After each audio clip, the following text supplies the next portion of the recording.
Okie dokie.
Hello, guys and gals, me Mutahar, and ladies and gentlemen, North Korea is getting better at hacking computers, and this time they're not just hacking the average Windows person or even the Linux person.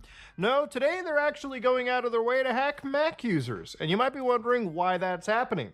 Now, before we begin, North Korea is pretty much in the news for like a million things all the time, and I made plenty of videos talking about North Korean propaganda, North Korean television, North Korean operating systems, but it's really their hacking groups that really excite me the most.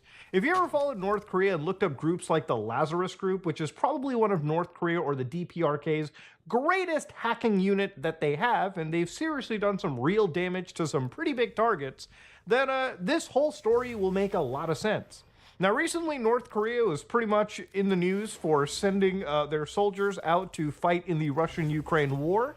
And in this scenario, it actually appeared that once you gave North Korean soldiers a little bit of access to that internet, they became actual serious Coomers. I would consider this to be like a psychological operation, but honestly, any man that has been given access to the internet for the first time and starts to look up big booties on the internet probably isn't that inclined in fighting.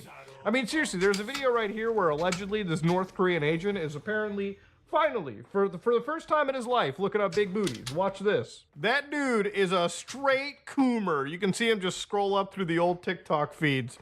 Now, to be fair, all right, it is what it is. One shouldn't be super surprised. It's a pretty natural human thing to see.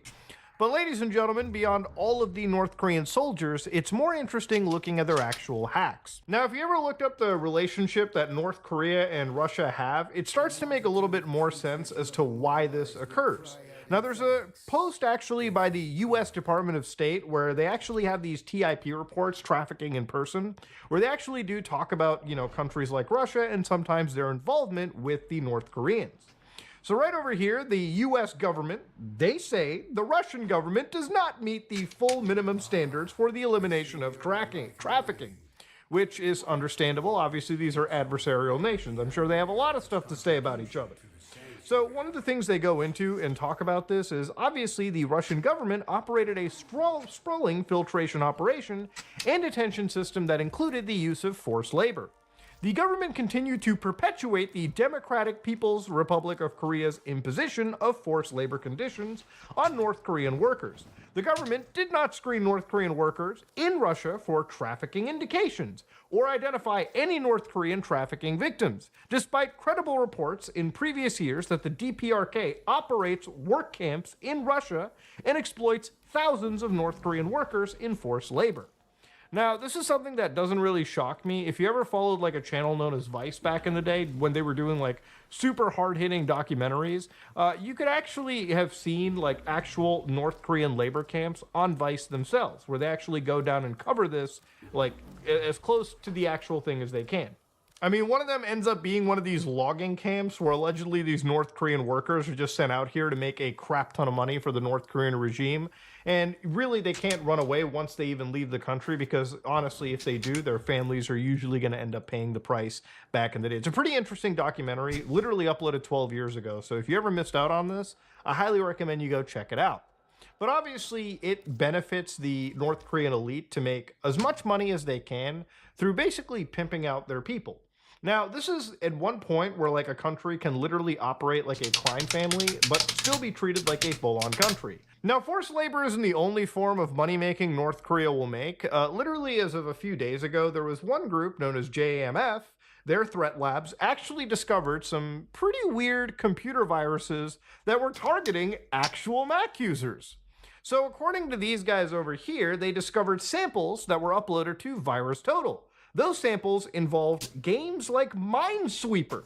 Now, when you look at things like this and you start to see 0 out of 64, VirusTotal, for those of you who don't know, is a great resource. So if you want to just quickly do a virus scan on a file that you downloaded from the internet, just drag and drop it into VirusTotal and it'll run it across multiple antivirus engines. About to send you an invite. Now, I feel like it's best to describe how antivirus engines work.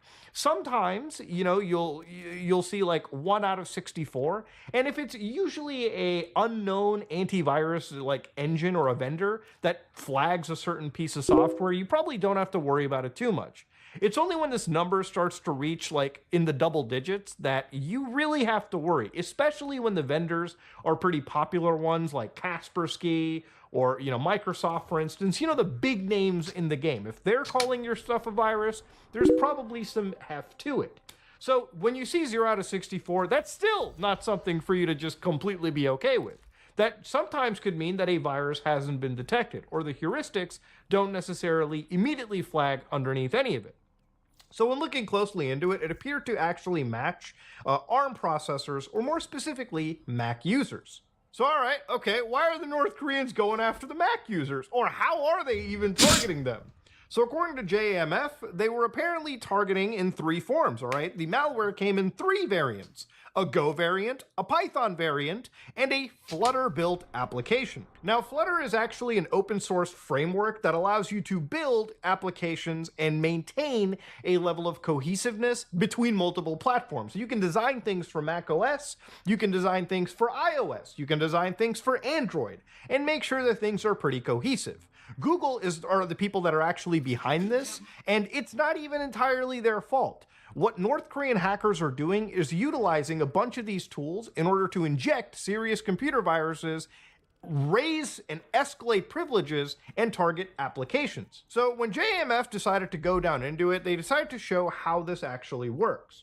For instance, the malware, which the Flutter applications, they were created and they were described as a stage 1 payload. So a stage 1 payload is effectively run on your system, and it's effectively designed for you to start communications with a malicious server somewhere else in the world. And at this point, that malicious server obviously belongs to the Democratic People's Republic of Korea.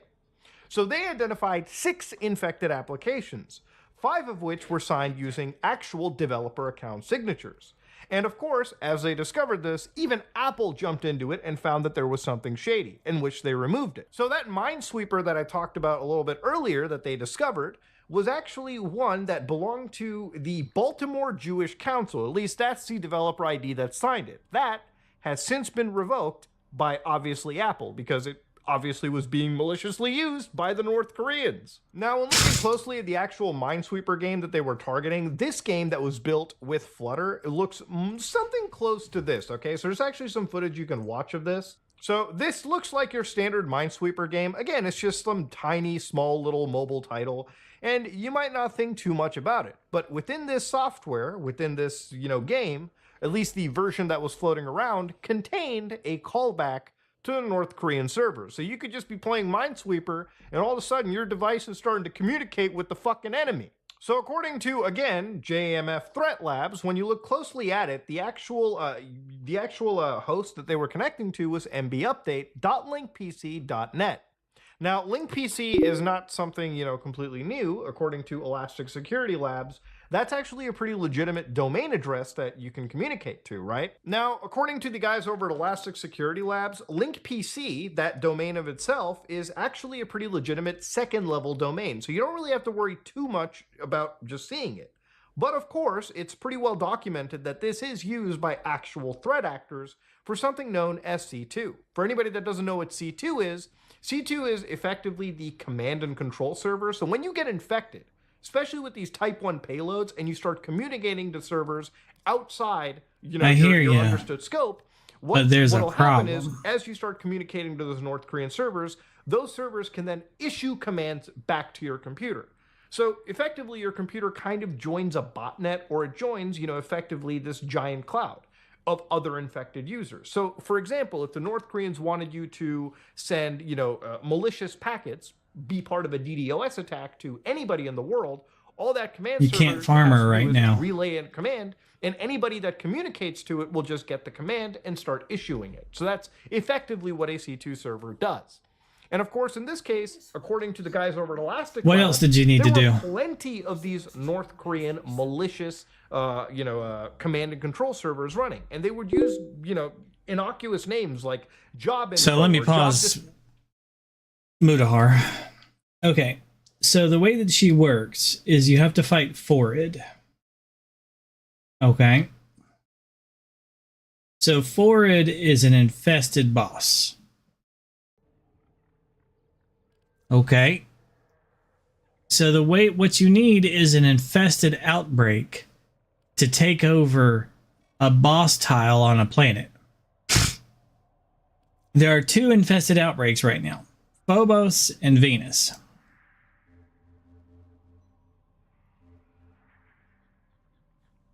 Phobos, it's over here on Gulliver. The boss tile is Iliad. It's got a long way before it spreads to Iliad. And the Corpus are large and in charge. Venus, on the other hand, the infestation is primarily in charge. And it's right next. It's an Aphrodite. If it can spread to Fossa, which is right next to it, then we'll be able to do it. They're 98% control because the boss tile is right next to it. Ooh, my belly hurts.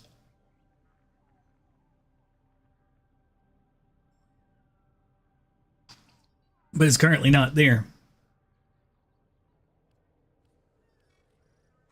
So we might be able to there soon, but we can't currently.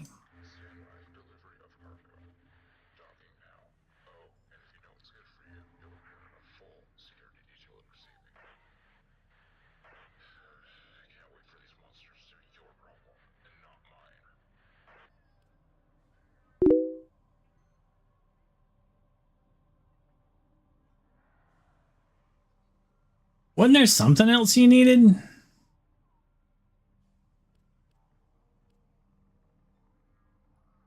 Seems like there was 2 things.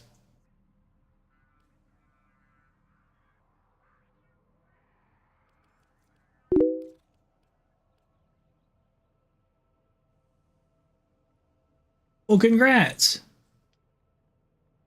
Was 23 tough? What was 23?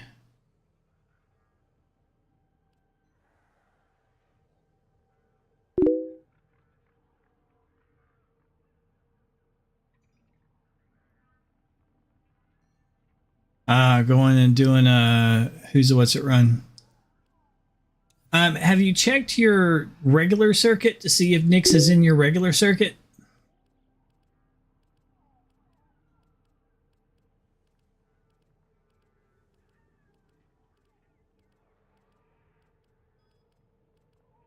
Because she can show up in your regular circuit.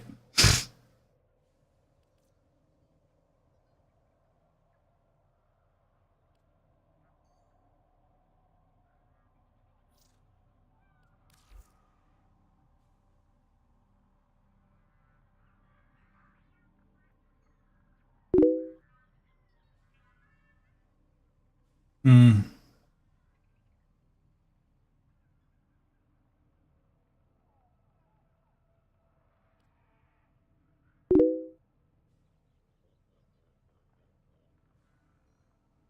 Well, if the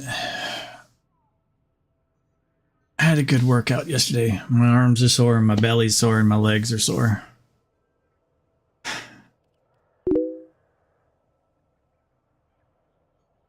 It's not exactly time gated. It's the boss you have to fight for her is a weird one. She is a boss fight. It's just she's not a normal boss fight. Because like right now this is a defense. It's not the attack of the boss. Not an assassination.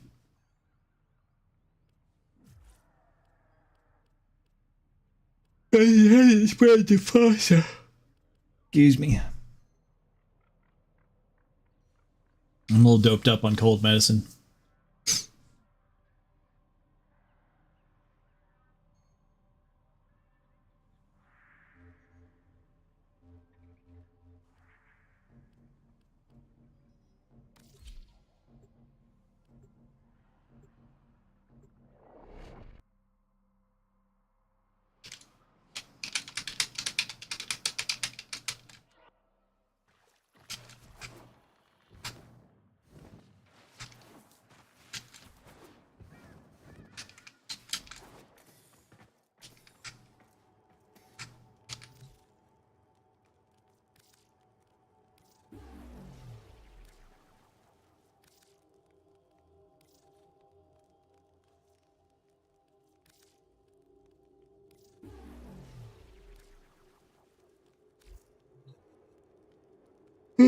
Man.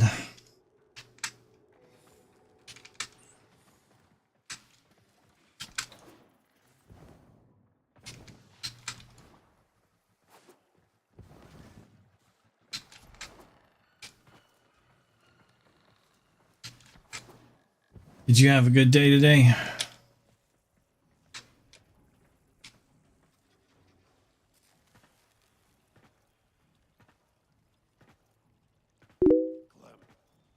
Well, that's good.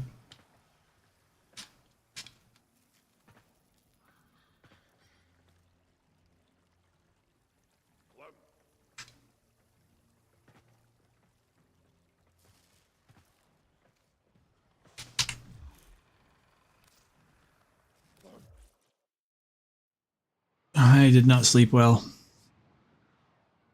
Being sick and all.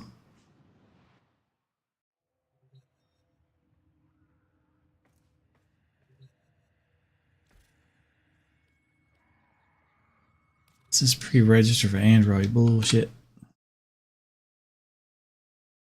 Oh, play Warframe on Android? Huh.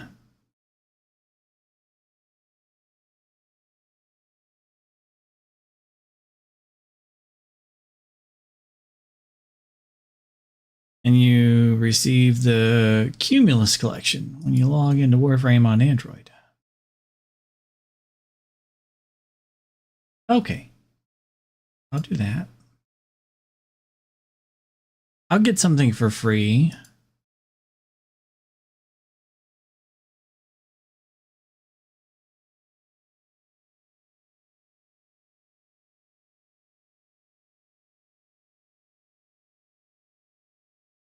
Cool. I am pre-registered.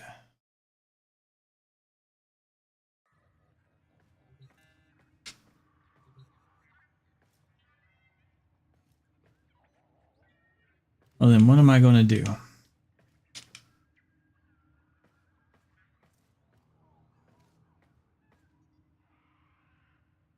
I don't know.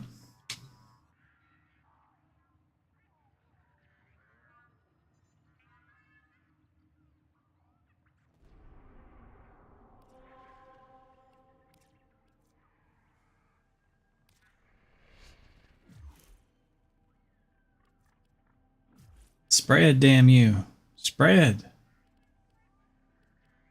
You got 90-some% of the tile. Take the next one. Remember the old war, operator? Order seems to have... It was just defenses.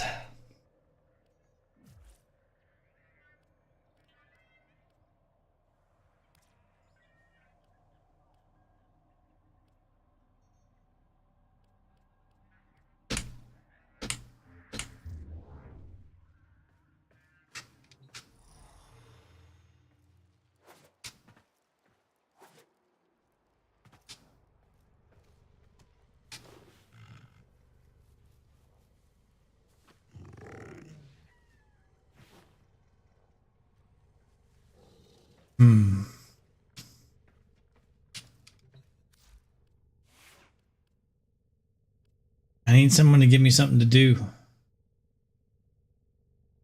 Need to level anything?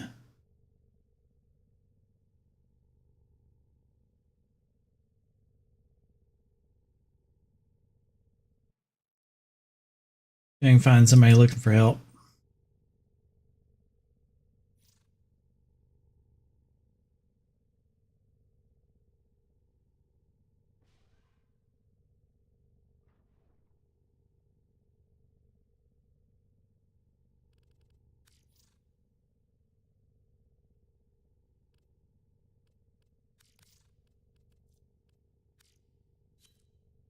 Octavia.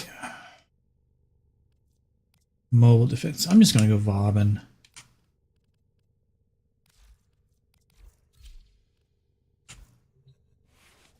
Alright.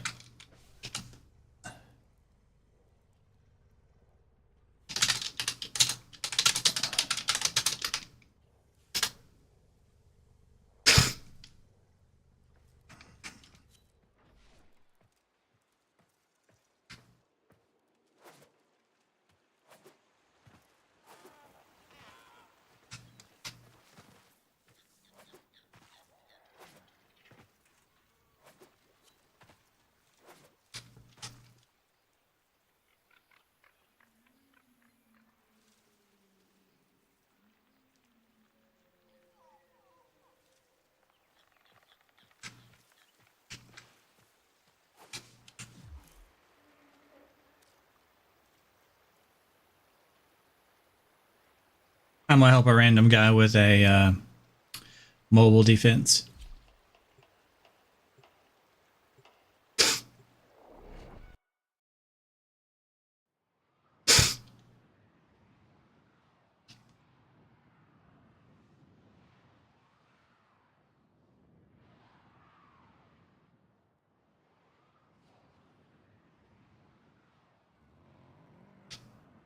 That gives me something to do.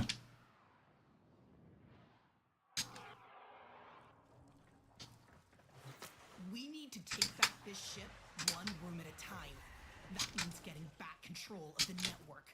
That little data map will scrub a whole sector clean if you can get it to the right port and let it work in peace. Terminal in sight. You know what to do. Okay, scrubbing the systems.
Yep. Usually about a couple times a week, usually. I'm helping some randoms right now who are asking for help. I also play Soulframe at the moment. They're a new game.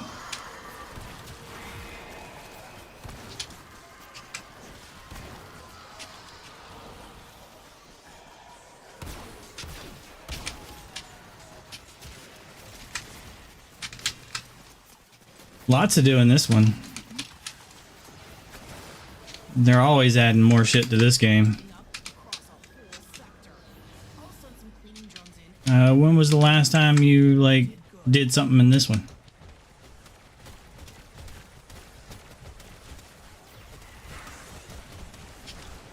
What was the last thing that you remember about this?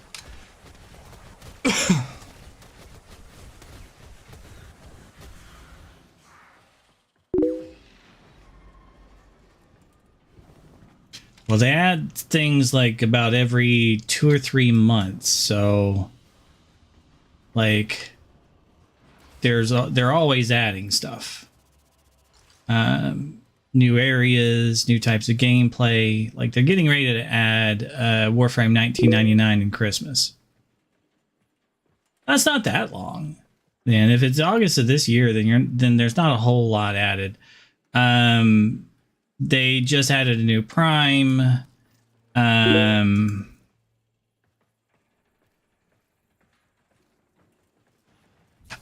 mean, I have like a big mic. I use the headset when I'm mobile. So like I use this when I go mobile. But I have like an actual mic right there. I don't always use it, but so if I leave here, I can show you some of the Warframe 99 stuff.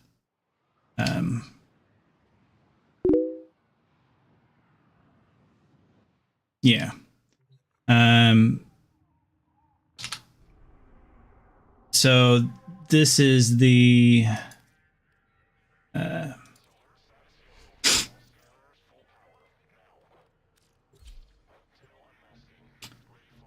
the 1999 stuff. It officially comes out in December. We have a little bit of it right now.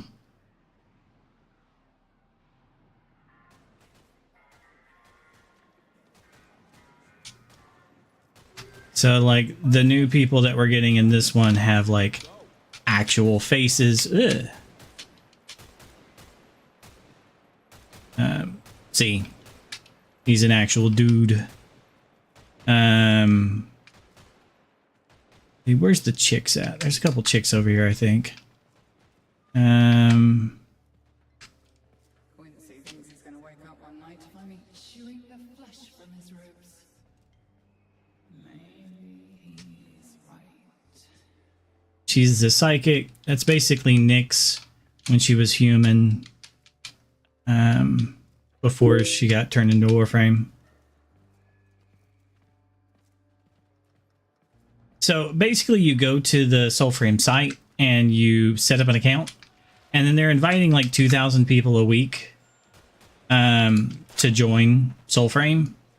They send you an email basically going, hey, your account's been allowed in and you can invite 4 people, and you have like 4 codes. Somebody can send you a code, and when you set up your account, you can like use a code and you don't have to wait for an invite. And then there's a second Discord that you get on for like putting bugs and stuff, and you know, because it's pre-alpha. So there's some wonkiness. You know, there's only like the first stage of stuff going on in the game. I've enjoyed it, but it's limited on what you can do. There's only like 3 tiers of stuff like to mess with. There's like 4 ancestors that you can get, like a half dozen weapons. The armor's all cosmetic. They don't actually affect your stats. yet. You know, it's very, the world is alive and working, but there's a couple places where you fall through to like the rock looks like it's there, but it's not there. You fall through the rock and then you're like, I can see above the ground because my head is at ground level. Let me just walk back out of this. You know, little bugs and glitches. Here and there kind of thing. It's pre-alpha. You know, if you've ever played a pre-alpha game, you know how it is. Where's the rat girl? She's up here somewhere. I think this one is Trinity.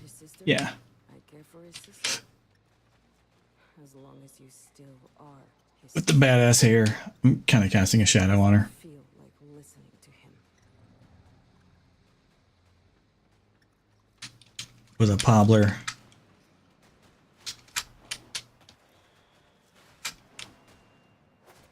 And then you can like drive around. Yeah. I've used my codes. Invited my wife and some people from my Discord on. And then you can like play the mode here.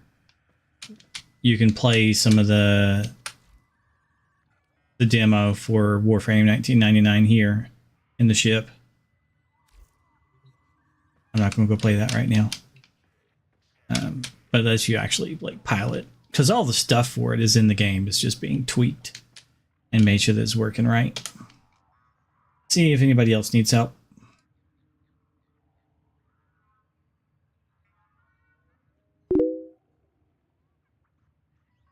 Yeah, you can use the bikes. In the demo, you know, we'll get them when it's live in December, you know, next month. But I guess I'll show you the demo part.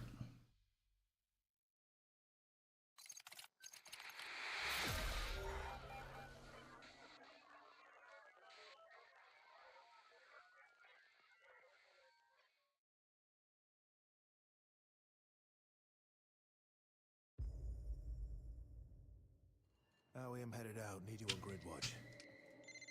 You got it. Oh, and hey, I gave your Tommy a full tune-up. Go ahead and fire her up. Should be this bike here in front of me. Yeah. Not bad.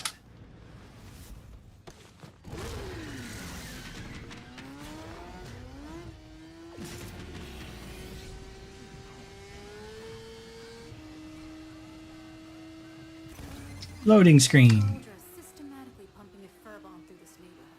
Not good for anything with a pulse, including civvies. Only way to stop them is to put them down first. Sorry, I spun around because I'm like, I don't know. I gotta remember there's a launch button to launch the darn motorcycle.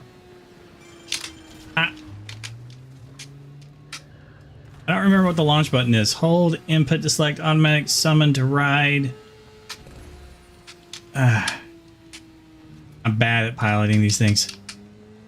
It's like R. Ah, it is. And I missed him.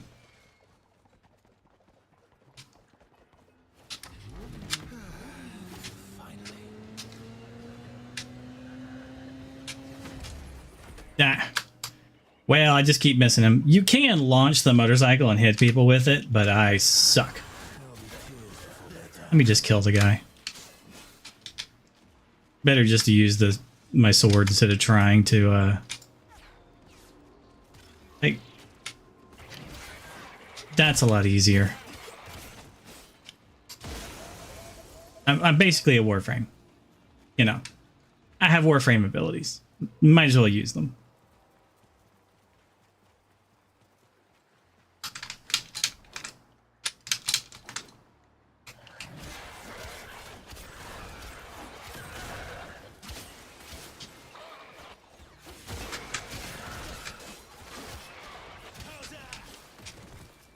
Because that works really well.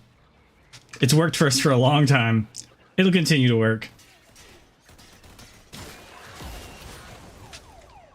Oh, something behind me.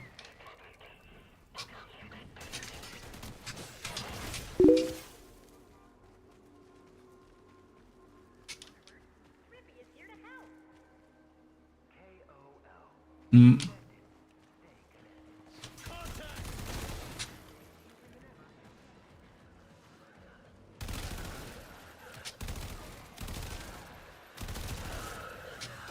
And of course, I can still shoot them. Hey, that wasn't nice.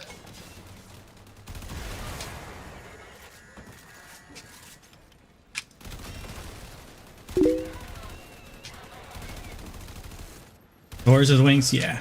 That's the Duvary stuff.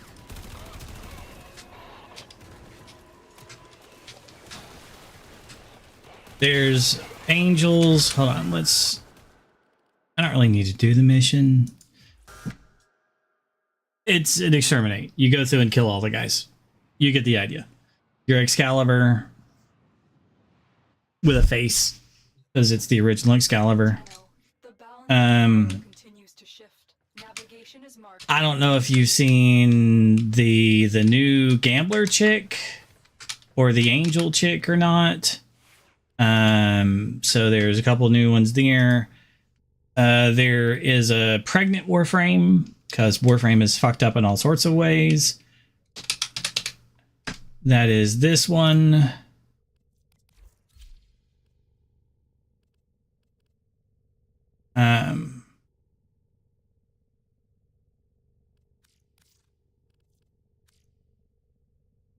That's her baby in her tummy. She's a Seraphim angel.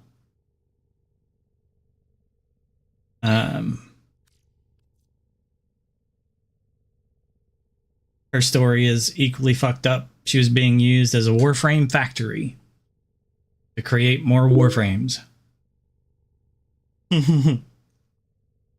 So many of the Warframes backstories are fucked up. And the story mission for her is interesting. You play a stalker because he's the devil and she's the angel. Both sides of the coin there. Then there is... She's actually a really good Warframe too, by the way. She's strong. I mean, she's like, you know, an angel. So she's going to be a holy, like, pain in the ass for the enemies. Then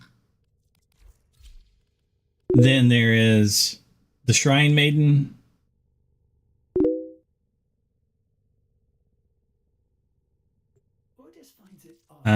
Let's see. This is a Japanese Shrine Maiden. Learning how to live. She is a gambler. She's the puppet master.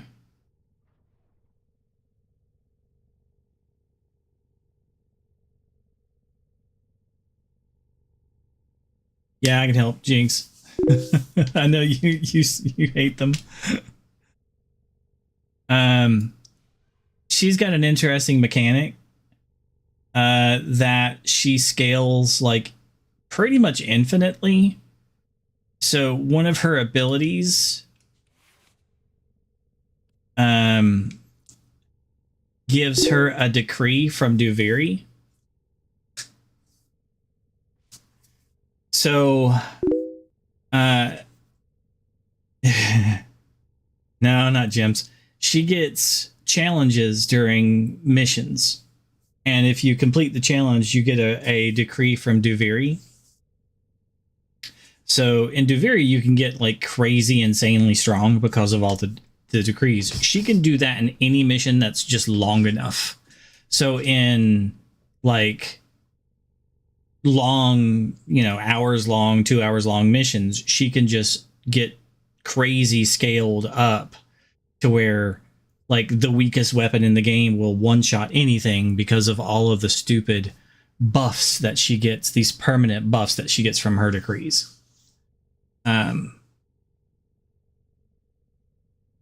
So she's kind of wild. On top of that, she does just a shite ton of damage if you build her outright. So she's good.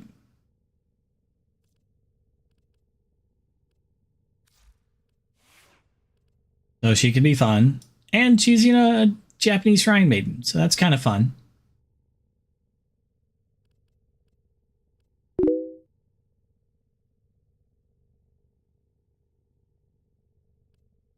I mean, I have Prime mods on her. Sure. I also have Archon mods.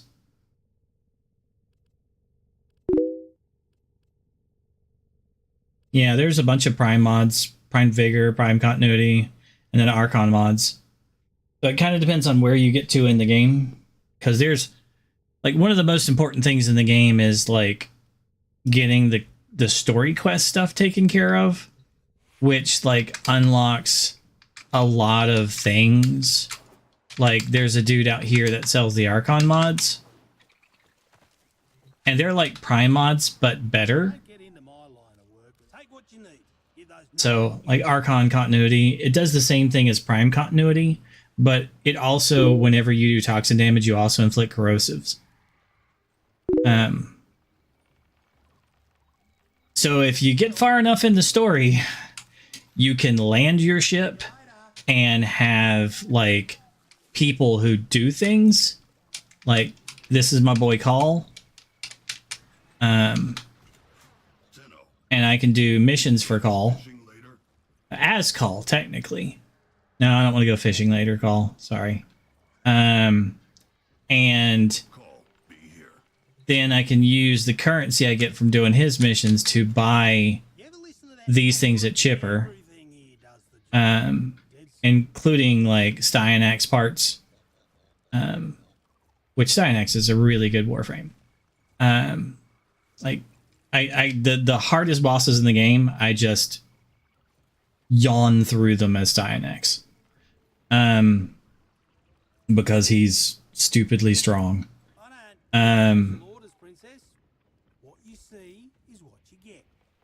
So it's all about, like, getting your story quest done and getting through those. And then, like, Ordis is over here. And then, I can buy more things from his shop, like arcanes from him. And there's Jade, so you can buy Jade from him. That's the angel. And then, yeah, there's all sorts of stuff out here. Like, there's stuff back here.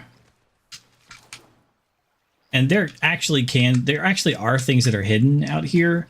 Not much, though.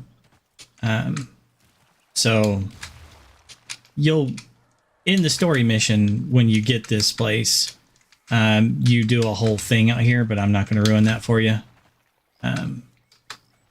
So.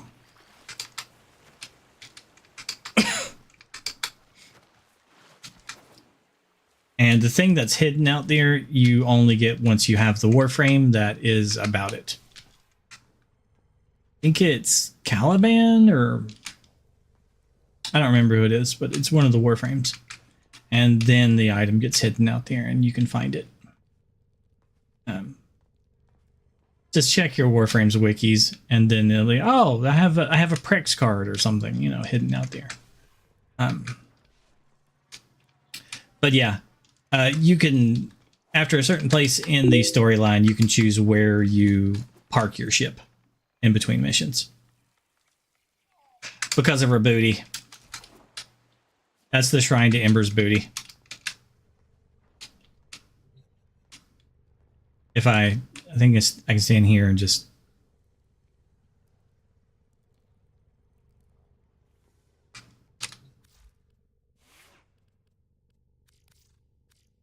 Warframe understands Ember's booty.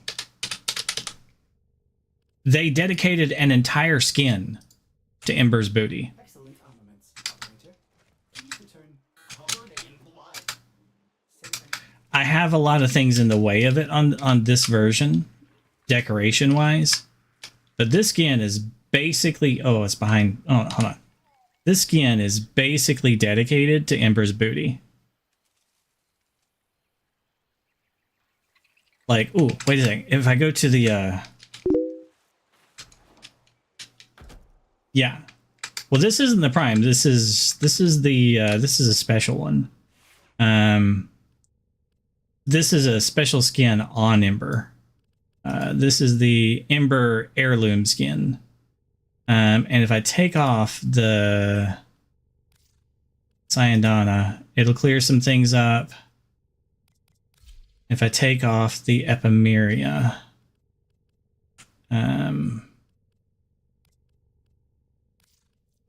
there. Okay. And then, like, this is how the dev stream went when they were showing off this skin.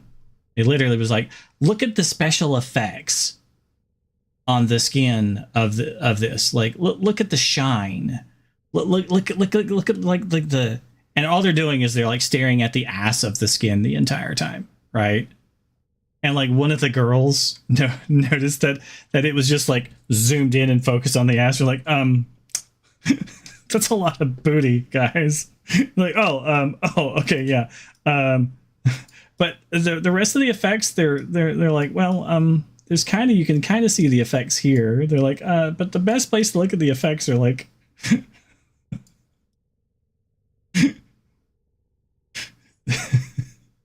it's how it transitions between the two colors.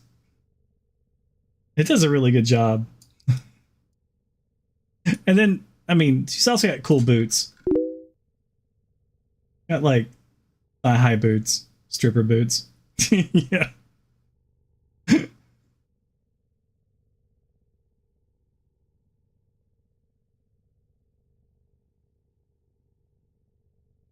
Yeah. They definitely know. And like everybody rushed out and bought the skin. As soon as it released, everybody I know. She doesn't mind. She's like, yeah, it's a good looking skin.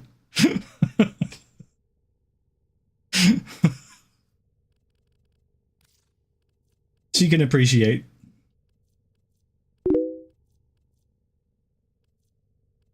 Now I gotta remember which Ephemeria I had on. It was this one. Yeah, because it gives her more fire around her neck too. And then the... No. Attach? No. Cyandana. I gotta remember what Cyandana was. I think it's this one. No, it's not that one. One like that though.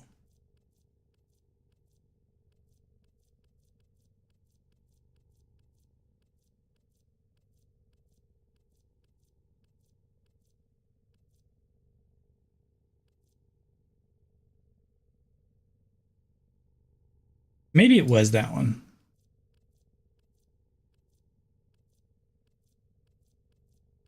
It's one of the fire ones. No.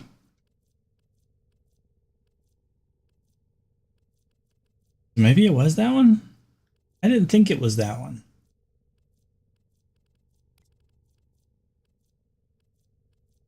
I thought it was something different.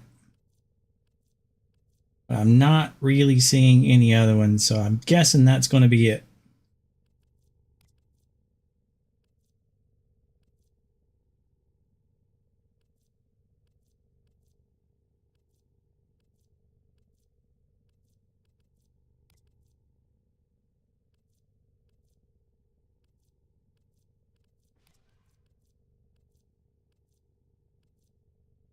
Yeah, I guess.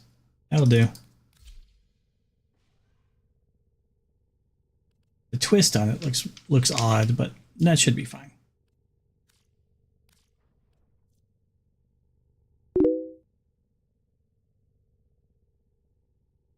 You have a good one. And Jinx, are you done with your lich yet? See ya.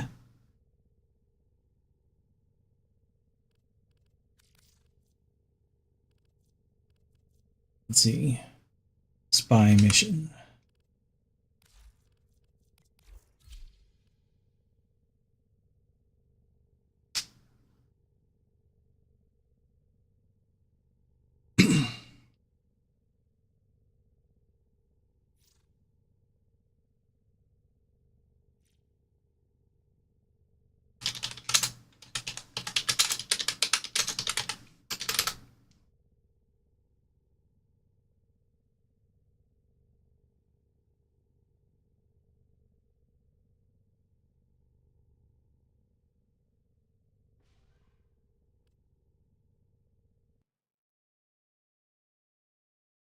I'm gonna go back and listen to my hacking video.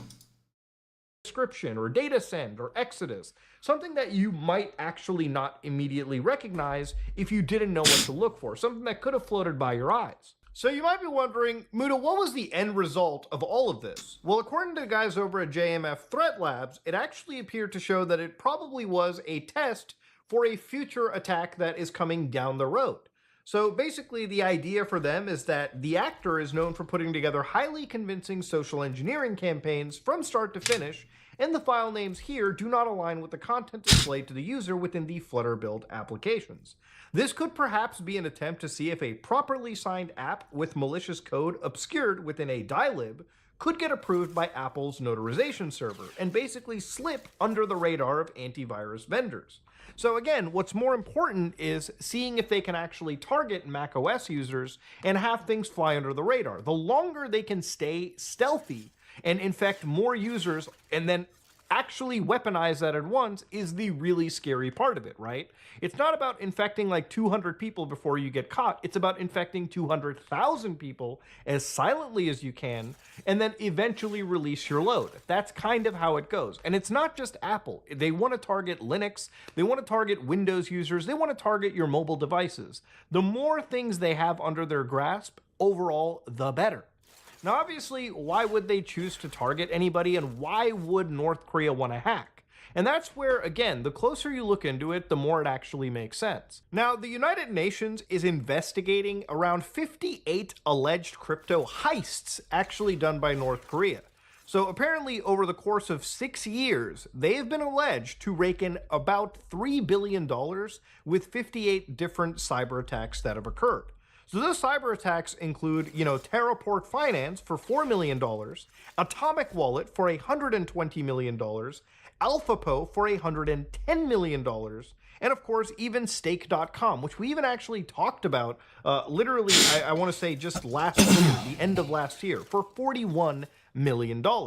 This is a crazy amount of money that is just basically being stolen by North Koreans, and at the end of the day, because this is a state-run hack, it doesn't really matter about these people getting caught. North Korea is never going to extradite these people. And unless other countries are willing to send militaries and boots on the ground, nothing is going to effectively happen. In the age of keyboard warfare, these guys can literally operate without ever getting arrested. It's a license to steal en masse. Now, this money goes towards what is alleged to be a weapons of mass destruction program, which we'll get to in a little bit. But obviously, this kind of money helps the North Korean regime, specifically the Jong family, the Kim Jong family, but also the other various elite, people that live there. So if you look at like Pyongyang, like Changwon Street, which we looked at in the past, I mean, these are literal like mansions. These are affluent areas, and this kind of money, while it probably isn't going towards the elite as much as it would be the Kim Jong dynasty.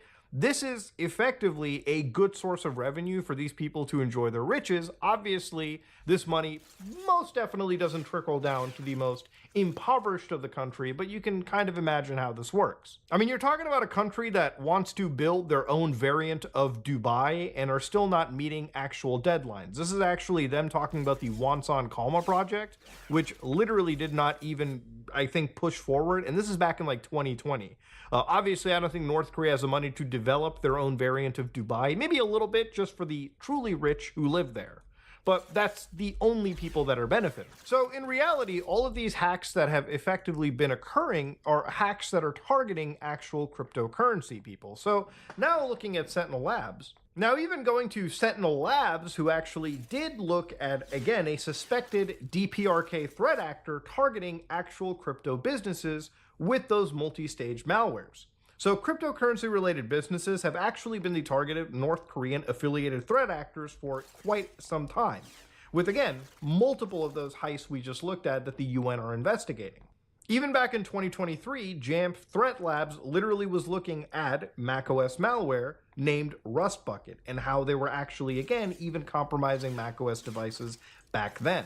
See, Mac users, I think around like 15 to 20% of the global market, but also a lot of people who are into crypto and a lot of people that are developing stuff, things like crypto, people who are in the programming sphere, most definitely use Mac devices. I mean, they're pretty much favored by a lot of developers, and for a good reason so, solid Unix devices. If you're going to target businesses that are ultimately designing the actual crypto market and the crypto world, multiple crypto applications, it kind of makes sense to target the developmental devices than even the end user. And even Elastic reported on DPRK campaign targeting the actual engineers of a crypto exchange platform with a malware known as Candy Corn. Don't ask me about the names, they literally just get made up like this all the time. So yeah, it really is North Korea not so much targeting the average person as they are targeting the people that are running this new cryptocurrency world that we're in. So even literally this year, the Federal Bureau of Investigations, as of September 3rd, 2024, actually started talking more about this. North Korea aggressively targets crypto industry with well-disguised social engineering attacks. So according to the FBI and their PSA, the Democratic People's Republic of Korea is conducting highly tailored, difficult-to-detect social engineering campaigns against employees of decentralized finance, cryptocurrency, and similar businesses to basically deploy malware and steal all of that currency out there, right? See, for all the people who are wondering why even bother targeting the individual person, when you can target the fucking banks, the people that run the exchanges, the casinos like Stake that are actually sitting on massive shit tons of actual cryptocurrency. You can then send this to accounts, and those accounts can then send it to be laundered. So what they said was North Korean social engineering schemes are incredibly complex and elaborate, often compromising victims with sophisticated technical acumen. So even if you think you know what you're doing, you're the one being targeted. So you can imagine the kind of trickery being employed here. Given the scale and persistence of this malicious activity, even those well-versed in cybersecurity practices can be vulnerable. And that's no joke. Even people that think they know all about the scams in the world around them, those people are still susceptible. You're never too smart for a crypto scam, is what I'll say. So how they describe it is they have extensive pre-operational research. I mean, these people literally case every single group they can like crazy. Teams of North Korean cyber actors identify specific businesses to target and attempt to socially engineer dozens of the actual employees. I mean, they literally dig up as much information on the people they can engineer instead of blindly throwing out spear phishing. So individualized fake scenarios. So North Korean malicious cyber actors incorporate personal details regarding an intended victim's background, skill, employment, or business interest to craft customized fictional scenarios designed to be uniquely appealing to the targeted person. And then, of course, you've got crazy impersonation. They can impersonate a range of individuals, including contacts a victim may know personally or indirectly. I mean, imagine receiving a message from your parents, and that message ends up being a spoof number that's just pretending to be your parents. I mean, there is a serious level of fucking mindfuckery going on. This is insane levels of social engineering that I don't think anybody is ready for. And how do you deal with these level of hackers? Well, according to the Federal Bureau, you have to find methods to verify somebody's identity using separate, unconnected communication platforms. I mean, literally, do not store information about cryptocurrency wallets, avoid taking pre-employment tests, or even executing code on company-owned laptops. I mean, that's just a fucking given. Use virtual machines. Use non-company connected devices. Be fucking intelligent for once in your life. And that's pretty much how the Federal Bureau puts it out. It's become so serious that the feds have to put out a public service announcement. And the way that North Korea kind of handles this is insane. I mean, there are literally situations where the actual State Department tells people about even IT workers that are working secretly for North Korea that are just making money to send back to the country. I mean, I'm not even joking when I make this up. From May 16, 2022, this got unclassified. The US Department of State, Treasury, and the Feds issued this advisory for the international community. They said the DPRK dispatches thousands of highly skilled IT workers around the world to generate revenue that contributes to its weapons of mass destruction and ballistic missiles. So what they said was the IT workers take advantage of existing demands for specific skills. I mean, literally, these people get jobs around the world, they make money, and that money allegedly sends goes it home. back to financing actual weapons of mass destruction. They say DPRK IT workers provide a critical stream of revenue that helps fund the DPRK regime's highest economic and security priorities. So much like the alleged North Korean slave labor and the soldiers being forced to fight in a war that they have no real connection to, the IT workers of North Korea are also being pimped out, allegedly, to build money for missiles and whatnot. Not for the food for the people. No, not that. Just for weapons, allegedly. Now, of course, this is the United States saying this, so clearly there's obviously going to be some level of bullshittery that you have to walk through. Remember, these are adversarial nations. The truth is usually somewhere in the middle, not usually the propaganda of one specific side or the other. According to the US government, a DPRK IT worker earns 10 times more than a conventional laborer working in a factory or a construction project, obviously. IT workers can individually earn more than $300,000 a year, and teams of IT workers collectively earn more than $3 million annually. A significant percentage supports the WMD program. So basically, the US government is saying, don't hire North Korean people, do not hire their IT workers, because you're absolutely assisting them, you're assisting the government into actually, financing the WMDs. And so they made this cute little chart to showcase how it works. So you're a client, you go to, from what I believe, the internet to a proxy account or an individual. So the way that apparently the government says that this works is an IT worker goes to a proxy account or an individual, and that person then creates credentials on a freelance work platform, okay, like Fiverr or some shit. And then they also use a digital payment service that goes to a client. Yes, this is how they get money. The client sends it to that, digital payment service that they made an account on. That money goes to the IT worker, and then the IT worker allegedly sends it back to the North Korean military. Even when you look at one of their big heists, and we talked about this a while back with Axie Infinity, a Web 3.0 game, where literally millions upon millions of dollars was stolen through something known as a Ronin bridge. That money was then allegedly sent to a site known as Tornado Cash, which has its own OFAC sanctions. Again, this was a massive cryptocurrency mixer that literally was targeted by the United States Treasury sanctions because it was literally one actual group that laundered allegedly a shit ton of money. I mean, even back in August 8, 2022, they said the U.S. Department of Treasury says that Tornado Cash, the sanctioned virtual currency mixer, was used to launder more than $7 billion worth of virtual currency since 2019. I mean, just imagine $7 billion being laundered through one fucking service. Insane. And what the U.S. government said was that included $455 million stolen by the Lazarus Group, that, DPRK hacker group out there.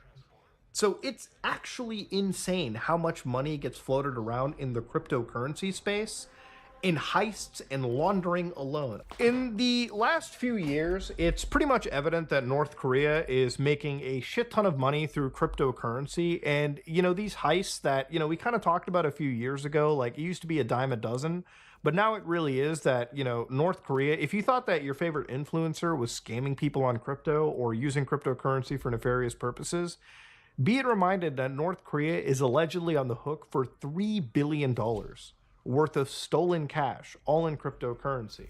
If it's one thing North Korea has, is definitely talented keyboard warriors. And these kind of hackers are only getting smarter. So if you're somebody that's on the internet and you have cryptocurrency, or you might even think of dabbling in it, or shit, just in general, you may even have, your bank accounts connected to your computer, just saved ready to go. Be careful about the kind of stuff you interact with on the internet. Be careful with the kind of stuff you download, because the level of actual hacking is getting pretty intricate and good. And North Korea is just getting better. You know, it's easy to laugh at a country like this when they really don't have anything, but usually it's when you have nothing that you have the drive to pursue something. And these guys are really using everything they have to apply the craziest level of hacks to target the average person and big companies. And you got to start taking it seriously when you got agencies like the Federal Bureau of Investigation actually putting out PSAs warning people that these guys aren't your average fucking scammer. They are advanced scammers. And those are the kind of people you really got to watch out for. Ladies and gentlemen, this is me, Mutahar, and if you like what you saw, please like, comment, and subscribe. Dislike it, you dislike it. I am out. Your enemies have grown fierce.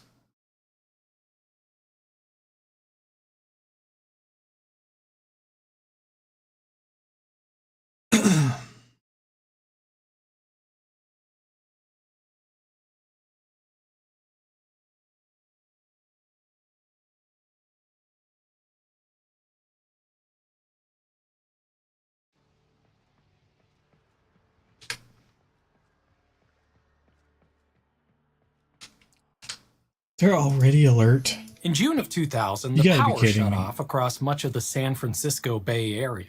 There simply wasn't enough electricity to meet demands, so more than 1 million customers were disconnected in California's largest load shed event since World War II. It was just one of the many rolling blackouts that hit the state in the early 2000s. Known That's as just the fucked up. Western Energy Crisis, the shortages resulted in blackouts, soaring electricity prices, and ultimately around $40 billion in economic losses. But this time, the major cause of the issues had nothing to do with engineering. There were some outages and a lack of capacity from hydroelectric plants due to drought, but the primary cause of the disaster was economic. Power brokers, mainly Enron, were manipulating the newly deregulated market for bulk electricity, forcing prices to skyrocket. Utilities were having to buy electricity at crazy prices, but there was a cap on how much they could charge their customers for the power. One utility, PG&E, lost so much money it had to file for bankruptcy. And Southern California Edison almost met the same fate. Most of us pay an electric bill every month. It's usually full of cryptic line items that have no meaning to us. The grid is not only mechanically and electrically complicated, it's financially complicated too. We don't really participate in all that complexity. Okay, I'm going to the Just pay our Zariman bill then. at the end of every month. But it does affect us in big ways, so I think it's important at least to Let's see what understand ships the outside of basics, it. especially because if you're like me, it's really interesting stuff. I'm an engineer, I'm not an economist or finance expert, but at least in the US, if you really want to understand how the power grid works, you can't just focus on the volts and watts. You have to look at the dollars too. I'm Grady, and this is Practical Engineering.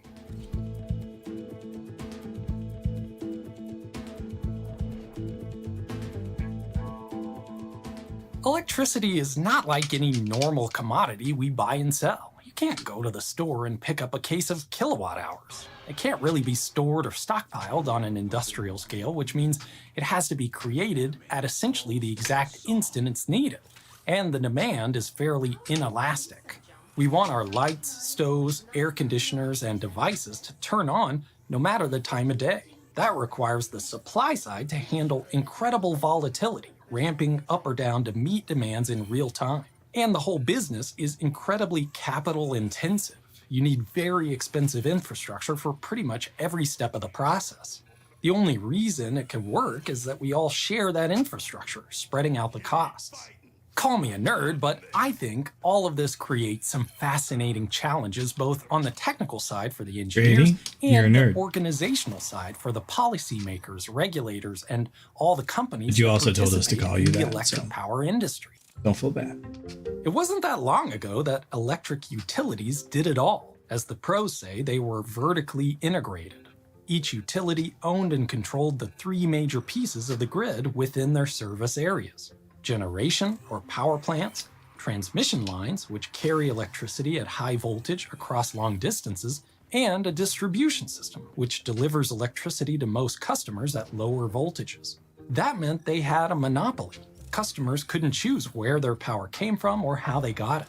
And that meant that electric utilities had to be carefully regulated to make sure that without any competition, they were still offering customers a reasonable price for power. Over time, utilities realized the value of interconnecting so they could help each other out in times of need. Electricity is a true commodity, even if it has some unusual properties. For the job it does, it mostly doesn't matter who made it. A kilowatt is a kilowatt, no matter where it came from.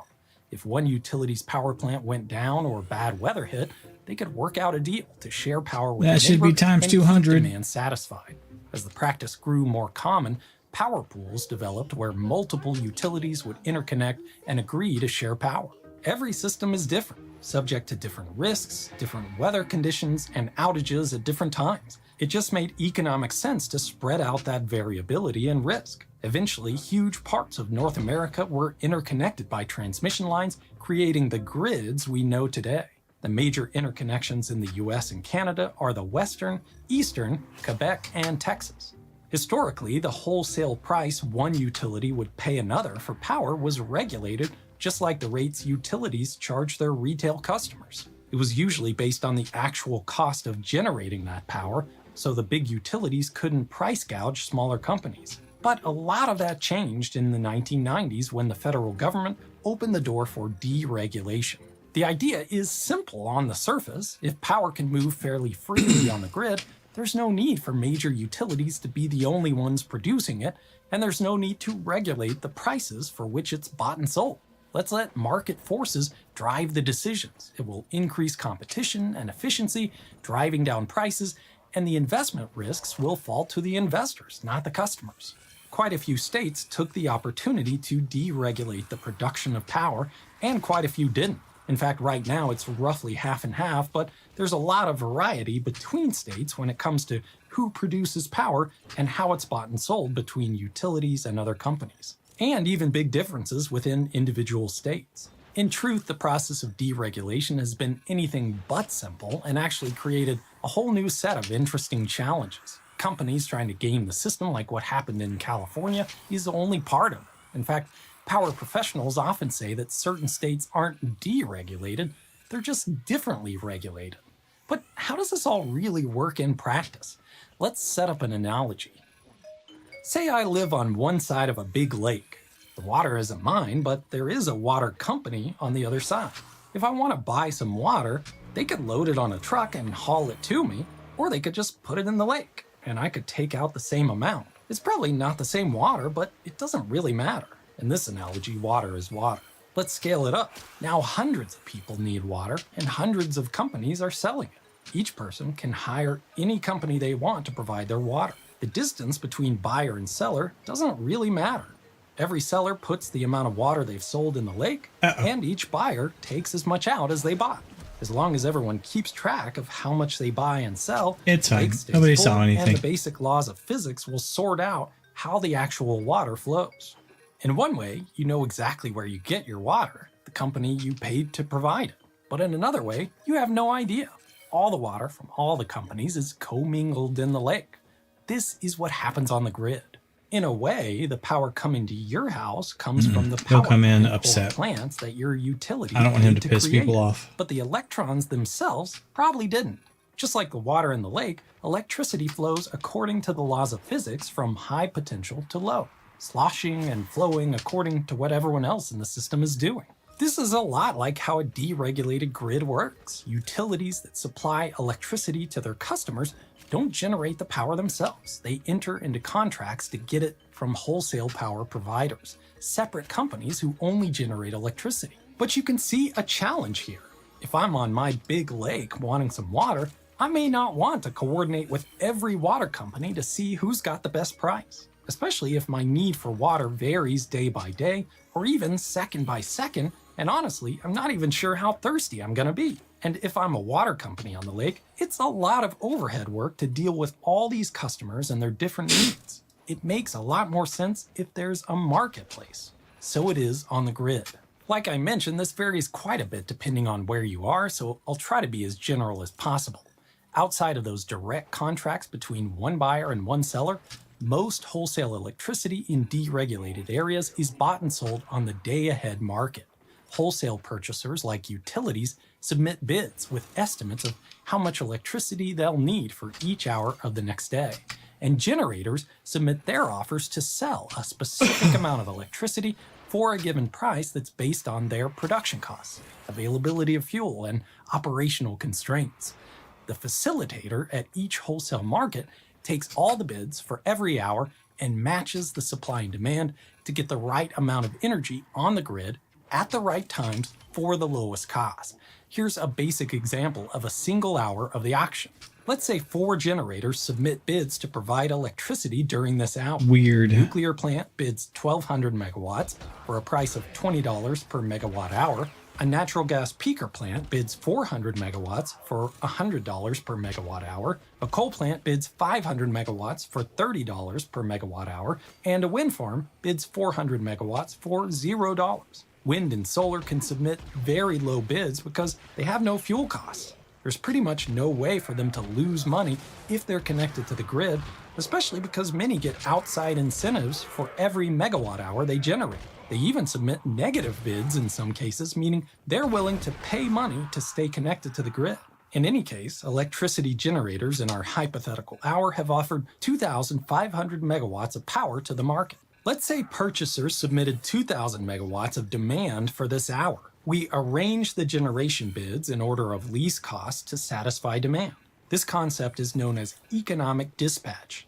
We buy power at the lowest cost possible. We're going to dispatch the wind farm and the nuclear plant, dispatch the coal plant at 80% of the capacity they bid, and we don't need the peaker plant at all. The clearing price is the cost of the last unit of supply to be dispatched. In this case, it's $30 per megawatt hour. Every producer gets paid that price for the power they put on the grid for that hour, even if they bid lower, and every buyer pays that price for wholesale electricity. This is why wind and solar are incentivized to bid $0. They essentially guarantee that they'll make the cut. It seems like a simple process in our hypothetical hour, but in reality, there's a lot more to it. For one, many types of power plants can't just be toggled on and off with the flip of a switch. They need significant lead time to start up and shut down. They have minimum and maximum output levels, and their costs can vary a lot depending on how long they run. So the market has to take those factors into consideration. Also, we can't perfectly predict the future. Even for the next day, there are always going to be differences in the day-ahead forecasts. Demand varies, equipment has problems, and other unforeseen events like sabotage or solar storms happen all the time. So another market runs in real time, sometimes with auctions every 5 minutes to make up those differences and keep the supply in check with demand. For example, if a wind farm overproduces what they bid into the day-ahead market, they can sell the extra on the real-time market. And if they underproduce, they may need to buy power in the real-time market to make up for the shortfall. And if things get really tight with not enough reserves, the real-time markets usually include a way to boost prices upward, even beyond what the clearing price would be, to make sure they're more closely reflecting the actual value of electricity.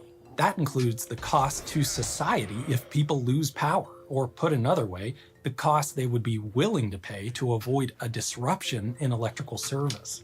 This concept is called the value of lost load, and it's something that the generators usually aren't taking into account in their bids. But that's not all the markets. Many areas have a capacity market intended to make sure there are enough generators available to meet demands over the long term. These auctions happen only once a year or so, and generators bid to create new capacity within 3 years. All the generators that win in the auction are rewarded for adding capacity to the grid, no matter how much of that capacity actually gets used in the future. This doesn't happen everywhere, though. Texas doesn't use a capacity market and instead relies on prices in the day-ahead and real-time markets to encourage generating companies to make long-term investments in capacity. Many areas also have markets for so-called ancillary services, basically services needed to keep the grid stable and reliable. There are auctions for regulation, which accounts for very short-term fluctuations in supply and demand to keep the frequency stable. There are also auctions for reserves that can keep plants ready to get on the grid quickly if another resource trips offline. Other services to keep the grid stable are often contracted directly instead of using auctions. Reliability must-run contracts pay for power plants that are on the verge of retirement to stay in service until the capacity is replaced. Inertia services pay to keep a certain amount of rotating mass connected to the system. I have a video on that topic if you want to learn more. Black start contracts pay for some generators to have the ability to go from a total shutdown to operational without assistance from the grid. I also have a video on that topic. And reactive power contracts help maintain the stability of the voltage on the grid. And I have a video on that one too. A potentially surprising thing about many of these markets is that it doesn't just have to be generation resources bidding into them.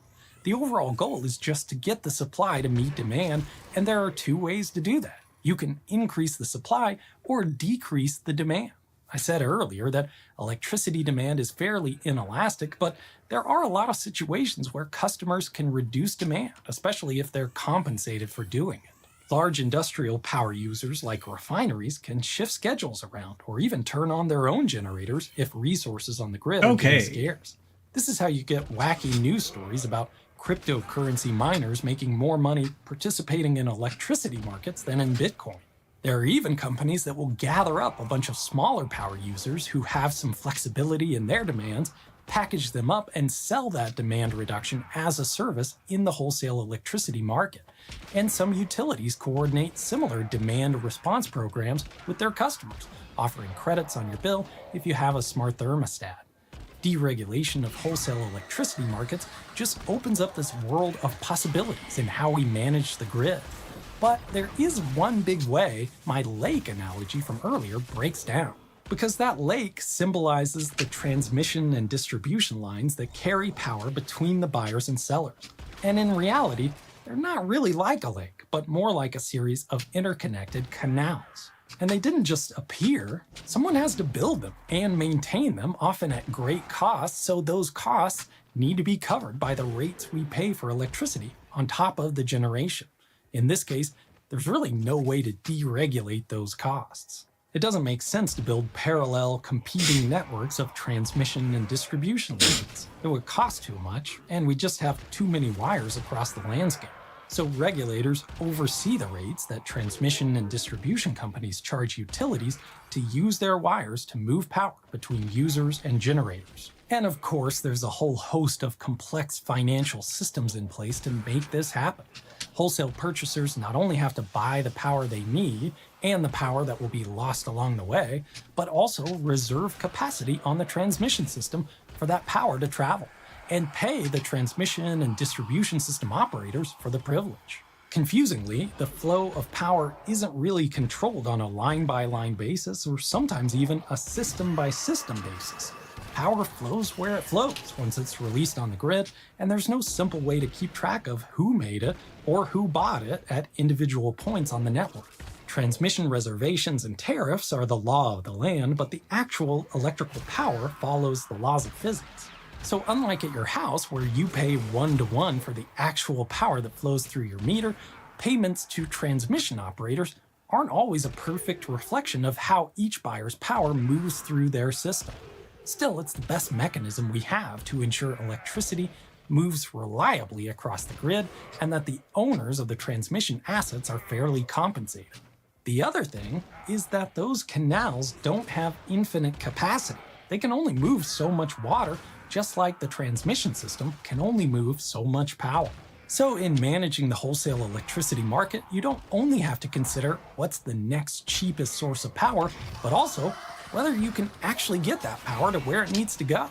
Grid operators have to account for congestion, like rush hour for electrons. They usually do this by allowing prices to vary from place to place, an idea called locational marginal pricing. You can see on this map of Texas how significantly prices can vary across the state, reflecting a difference in where the demand is versus where the generators are and the congestion on the transmission system that results. And hopefully at this point you're seeing how complicated all this really is. Grid operators have to take into consideration all these details: power flows, weather, limitations of every kind of generator, I'm out of here. second-by-second changes in the system in order to match supply with demand at the lowest cost possible. And it gets even more complicated when you add distributed generation sources like home solar installations that put energy on the grid from the other side of the meter. And this is only the wholesale side of the grid. Even though most of those dollars moving around came out of our pockets, the end users of electricity, you and I really don't participate in this segment of the grid. For many of us, the company we pay for electricity, the retail provider, didn't generate that electricity, and in many cases, doesn't own the infrastructure that it traveled along to reach our house or place of work. And for around a quarter of the US, the retail market is deregulated to the point where you can choose which company you buy your power from. So what do they actually do?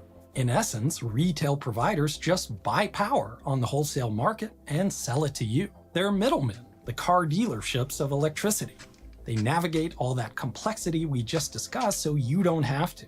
Retail providers all provide essentially the same thing, but they can differentiate themselves by offering different kinds of rates that suit their customers better. One provider in Texas, Griddy Energy, famously offered their customers the real-time wholesale price, exposing them to the incredible volatility of the market. Unsurprisingly, Griddy filed for bankruptcy after the winter storm in Texas when their customers couldn't pay the exorbitant bills. The other thing retail providers can do is connect your dollars to specific sources of generation like renewables.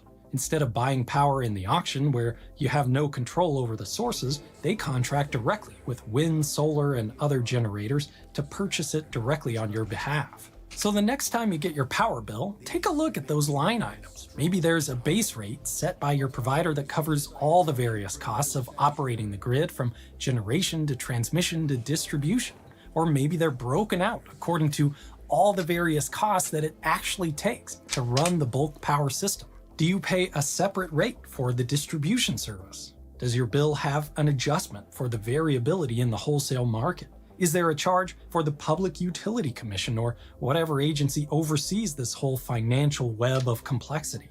Every bill looks a little different, but I hope this video clears up some misconceptions and encourages you to think about what the price you pay for electricity actually accomplishes on the grid. Thank you for watching, and let me know what you think.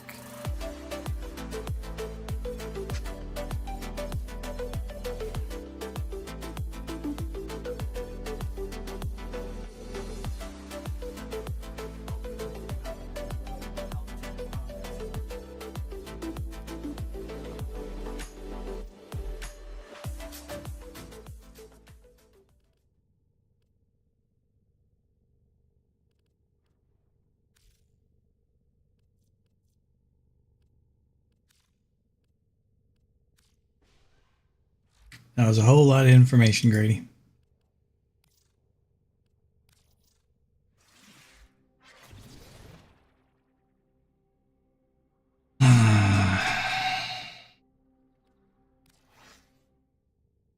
Disappointed.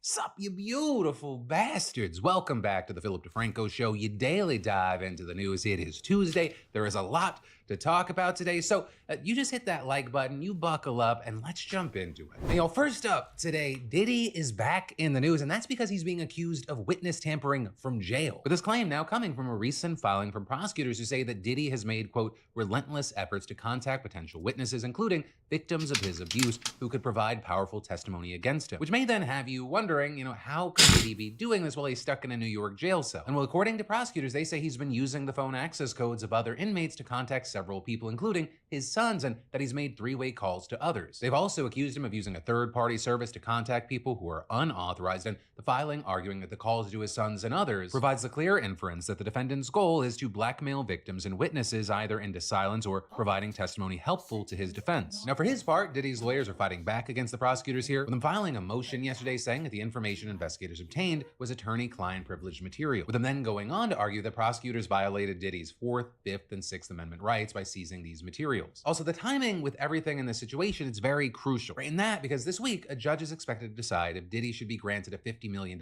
bail and be moved to home detention. And so obviously, if prosecutors can find evidence that he is witness tampering from inside right now, that would really impact a judge's decision to let him out. And with all this, you had the LA Times speaking to a former federal prosecutor who said that prosecutors do have reason to believe he is obstructing justice, and there is a good chance that the judge doesn't toss out this evidence. And adding there, inmates don't have a 4th Amendment expectation of privacy in prison. Guards can search his cell without probable cause or a warrant. So we'll have to wait to see what happens there. But also, that's not the only update we have on a high-profile trafficking case today. And that's because Andrew Tate just got a pretty big win. Right in that, because a Romanian court found irregularities in the prosecutor's case against Andrew and his brother Tristan, which means that prosecutors now have by the end of the week to either amend the human trafficking and rape case or withdraw it. And then on top of that, the court also ruled that some of the evidence has to be removed, with that including statements from 2 of the main alleged victims, as well as testimonies from both Tate brothers that were deemed inadmissible, with outlets like Reuters describing this as a setback to the anti-organized crime prosecutors' investigation, citing flaws in the indictment and legal rights violations. And among the flaws, the court reportedly found improper descriptions of acts committed by the female suspects, missing details on the seizure of assets, and a failure to properly explain some of the charges. And so with all this, not a surprise that the Tate brothers' lawyer was celebrating, giving a statement saying this is a monumental victory for our clients who have maintained their innocence from the beginning. The court's decision to exclude key evidence and demand rectification of the indictment demonstrates the lack of substantiated claims against them. With Andrew Tate also celebrating on Twitter, writing, "Tate's free. Everything the enemies printed on MSM were lies. The prosecution knew they were lies. We knew they were lies. We were meant to die before we got here. They tried to break us. They wanted us destroyed. They wanted us afraid, but we fought back. It was a game of killing us with lies before a judge exposed the truth." Right? And so a very big win for the Tates, but also it's important to note they are not completely free yet, with outlets like Newsweek even having to do a fact-check piece explaining that the case has actually not been dismissed yet, as tons of posts have gone viral suggesting that the Tates are fully in the legal clear. But one, prosecutors still have until the end of the week to decide what's next, and two, as the Associated Press explained, in August, the anti-organized crime agency DICOT launched a second case against the Tate brothers investigating allegations of human trafficking, the trafficking of minors, sexual intercourse with a minor, influencing statements, and money laundering. They have denied all the charges. Tuesday's ruling doesn't affect this case. Right? And so the general idea is, as of right now, the book on this, it's not finished, right? It is the turning of a page, possibly the end of a chapter, but it appears that there is more to read. But there are a number of moving pieces here, and it's going to be very interesting to see what happens by the end of this week. But then, in a huge update to what we talked about yesterday with Ukraine, American-made long-range missiles have now been fired into Russia for the very first time. And specifically, Ukraine reportedly launched at least 6 US-provided ATACMS missiles at a weapons depot in a region bordering Ukraine and Belarus, with then the Russian Defense Ministry claiming that 5 missiles were shot down and 1 was damaged, and saying with that there were no casualties or damage. And then, Russia's foreign minister claimed that the attack was a signal that the US is the one seeking escalation. Right? And that because this attack happened thanks to Joe Biden authorizing Ukraine's use of the weapons to strike inside Russia, which notably has also led to some European allies also considering lifting restrictions. Or the UK, for example, they're now expected to supply Ukraine with Storm Shadow missiles for striking inside Russia. Though this, as Germany, on the other hand, is sticking with their decision to not provide its Taurus missile system to Ukraine. And then, with all this, we now have Vladimir Putin signing a revised Russian nuclear doctrine that lowers the threshold for his country's use of nuclear weapons, with this new doctrine specifically saying aggression against the Russian Federation or its allies by any non-nuclear state with the participation or support of a nuclear state is considered as their joint attack. And so what that means, at least in theory, is that a US-backed conventional weapons attack, like the one that literally just happened, it could trigger a nuclear response. That is, if Russia deems the attack a critical threat to the, quote, sovereignty and territorial integrity of Russia and its ally Belarus. And so with this, on one hand, that might make you think that people opposed to lifting weapons restrictions had a point. And maybe they do. But then on the other hand, this isn't actually new. Putin actually outlined these new rules back in September, right? He's just making them official now. And then, of course, beyond that, he's been brandishing Russia's nuclear arsenal to discourage Western aid to Ukraine since virtually day one of this war. Also, notably, America allowing Ukraine to use these missiles is a response to Russia all of a sudden bringing in tens of thousands of North Korean troops to fight. And then finally here, with all this, you had the Russian foreign minister saying today that Russia is strictly committed to a position of avoiding nuclear war and that the weapons weapons act as a deterrent. Though of course, when we're talking about war, yeah, none of it should be taken lightly. And then also with that specifically out of the way, it's not just nuclear attacks that people are worried about from Russia. Like for example, we got to talk about these 2 undersea fiber optic communications cables in the Baltic Sea that have just been mysteriously severed, with a spokesperson for the company that owns one of the cables saying these kinds of breaks don't happen in these waters without an outside impact. And then with that, you had the German defense minister saying no one believes that the cables were accidentally damaged. We have to state, without knowing specifically who it came from, that it is a hybrid action, and we also have to assume, without knowing it yet, that it is sabotage. With of course there, the prime suspect being Russia, which we know, 1, is extra pissed off right now, and 2, is already accused of all sorts of sabotage in Europe, right from spying to arson to assassination, though to be clear, neither Germany or other countries are directly accusing Russia of destroying the cables right now, because at this point we really have no evidence exactly of what happened or who's behind it. But yeah, just something you should be aware of, and if for any reason you feel like you need to research what you might need to do, Fallout is a great show on Prime. And then you are a minority, but a growing minority, right? And that because this new report from Pew found that 37% of US adults between 18 and 29 say that they regularly get information from news influencers online. And then also for those of you not in that age group, you're in an even bigger minority, because on average, only 21% of all US adults say the same. And among Americans who get their news from news influencers, 65% said influencers help them better understand current events, and 70% said that the news that they got from the influencers is at least somewhat different from the news they get via other sources. But also some of the most interesting information from this study wasn't about the consumers, but rather the influencers themselves. With Galen Stocking, for example, a senior computational social scientist at Pew, saying in a statement, "These influencers have reached new levels of attention and prominence this year amid the presidential election. We thought it was really important to look at who is behind some of the most popular accounts, the ones that aren't news organizations but actual people." With Pew then looking at a sample of 500 popular news influencers, which was narrowed down from a review of 28,000 social media accounts, with them defining news influencer as someone who regularly posts about current events on social media and has at least 100,000 followers on Facebook, Instagram, TikTok, X, or YouTube. Right? So this can include independent creators as well as journalists affiliated with news organizations. Though notably, it turned out that most, or 77%, had no affiliation or background with news organizations. The report also found that it's a generally male-dominated space, with 63% of news influencers being men, 30% being women, and the rest being either non-binary or their gender was unclear. With Pew then noting that many of these creators also tend to have a conservative lean, saying many Republicans have long believed that social media sites censor conservative viewpoints. But overall, more news influencers explicitly present a politically right-leaning orientation than a left-leaning one, 27% versus 21% in their account bios, posts, websites, or media coverage. Though also noting with that about half of influencers do not express any clear political orientation. Among the news influencers that Pew said that they looked at, you had names that often come up when discussing news and political creators, right? Hassan Piker, David Pakman, Jack Posobiec. You also had politicians themselves like Stacey Abrams making the list, and former news anchors like Megyn Kelly and Don Lemon. Though perhaps the biggest creator listed was Joe Rogan. And while the report didn't do deep dives into the content made by these creators specifically, it started by noting how big a sway some influencers have, as some have gotten to interview presidential candidates. With that, you had CNBC saying that some of this is actually very good for political candidates, not only because social media is a relatively cheap way to reach a large audience, but also because they argue that these platforms and the creators make it easier to advance a straightforward message compared to an interview on a traditional news network, or where they say that journalists tend to be more combative. With Syracuse professor Joshua Dar saying, "It's probably good for the electorate to have a hard sit-down interview, but if it's a series of rapid-fire gotcha questions, I don't know if that's something campaigns are going to sign up for." Then it's also argued that one of the major negatives that comes up time and time again is how easy it is for misinformation to thrive on social media, especially as it pertains to politics and news. With a Columbia professor telling CNBC there were standards that the networks used to determine what was true. Those guardrails are gone through social media. When you're getting information through social media, how do you know how original that information is? It's very hard to verify that, and unfortunately, the algorithm doesn't care. It just keeps sending you the same kind of information. Though all of this, of course, playing out as trust in traditional news media is kind of at an all-time low. So I guess with all that said, with you being a consumer of online news via me right now in this literal moment, I'd love to know your thoughts on this report, its findings, whether it be about the political or gender gap, check into a snack, situation in general. That can include the pros and cons of people consuming information in this specific avenue. But then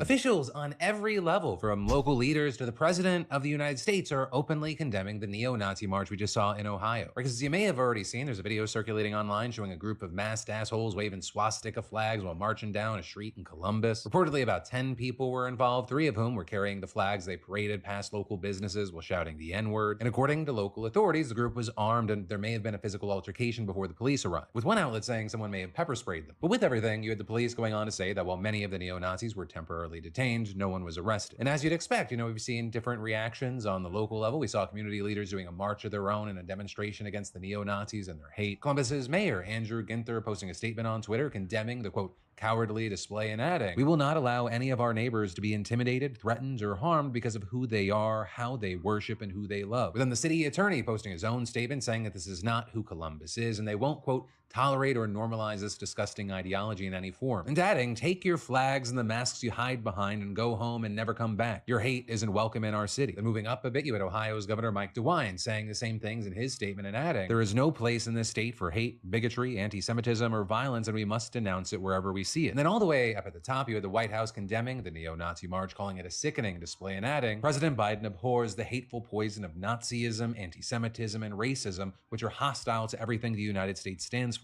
Though I will say, as much as people say this is not who we are, I mean, I can't even say that this is the first time we've seen a neo-Nazi demonstration this month. I mean, just last weekend, a group of them gathered outside a local production of The Diary of Anne Frank in Livingston County, Michigan. And then there was also a demonstration by neo-Nazis in Springfield, Ohio back in September. But then, let's talk about Donald Trump nominating another Fox News host to hold a key position in his cabinet. Though I will say, this one does have experience in public office, right? Because yesterday, Trump announced that he was tapping former Wisconsin Congressman and Fox Business host Sean Duffy to lead the Department of Transportation. Right? And here, Duffy seems to have kind of the perfect mix of political and media experience that Trump's looking for. Because for those that don't know, Duffy actually first rose to prominence as a reality TV star in the late 90s. Right? He was on The Real World's Boston and then Road Rules All-Stars. But then after earning his law degree, he worked as a district attorney in Wisconsin before then being elected to Congress, where he served from 2011 to 2019. Then after leaving office, he did a brief stint at CNN as part of kind of a slate of pro-Trump contributors, but he quickly left for Fox after facing backlash for comments questioning the loyalty of a key witness in Trump's first impeachment. Since then, he's been very vocal about his continued support for Trump. Now, as far as, how he's going to run the Department of Transportation, that kind of remains unclear. He has very little transportation experience, though I will say that is not uncommon for the posting. Pete Buttigieg didn't either. And already, if you look out there, it does not seem like in any way Duffy's appointment has been met with as much controversy as Trump's other nominees. Hell, some Democrats even gave him kind of a fairly lukewarm response. But what we do know is that the job that he's inheriting, it's not an easy one. It is not a secret that our infrastructure is crumbling, and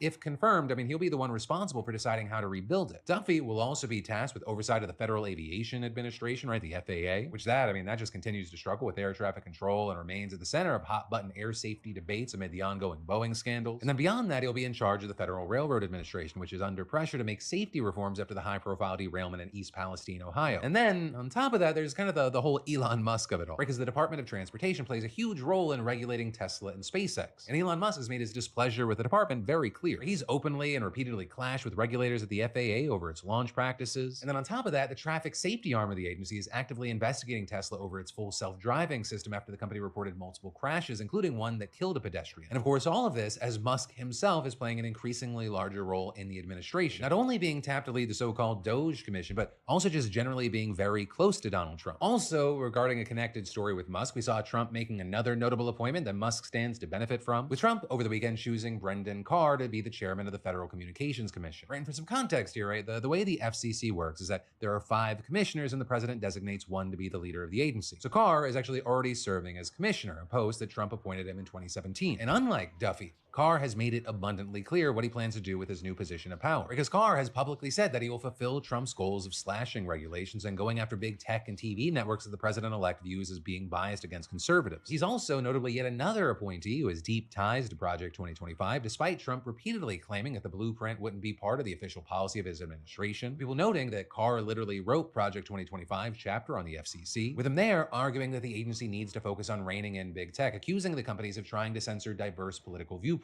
And then also, very significantly, he wrote in his chapter that he supports banning TikTok, which, key thing here, is a move that Trump has flip-flopped on and now says that he opposes. But then also, beyond Project 2025, Carr has also implied that he would take on TV broadcasters that Republicans viewed as politically biased. I will say, notably here, it's unclear how much power he'll really have in those areas, right? The FCC can't punish TV or radio stations for editorial decisions unless they violate regulations on obscenities or children's TV rules. And this, as experts also say, that the ability of the FCC to fully regulate big tech, it remains a legal gray area, though I would say one that is expected to be tested under Carr, because he definitely has many tools at his disposal. And also what we know is that he could use his position to significantly benefit Elon Musk. Carr has repeatedly spoken out in favor of and even actively vouched for various companies owned by Musk, with Carr especially speaking out in favor of Starlink, advocating for the company to receive nearly $1 billion in FCC grants and throwing a major fit when the agency declined, with him accusing the Democratic majority of regulatory harassment against Musk. But now, with him in charge and Republicans having the majority of the 5-person commission, Carr could help steer enormous lucrative contracts to Starlink. So with that, not a complete surprise that we've seen Musk cheering the news of Carr's appointment.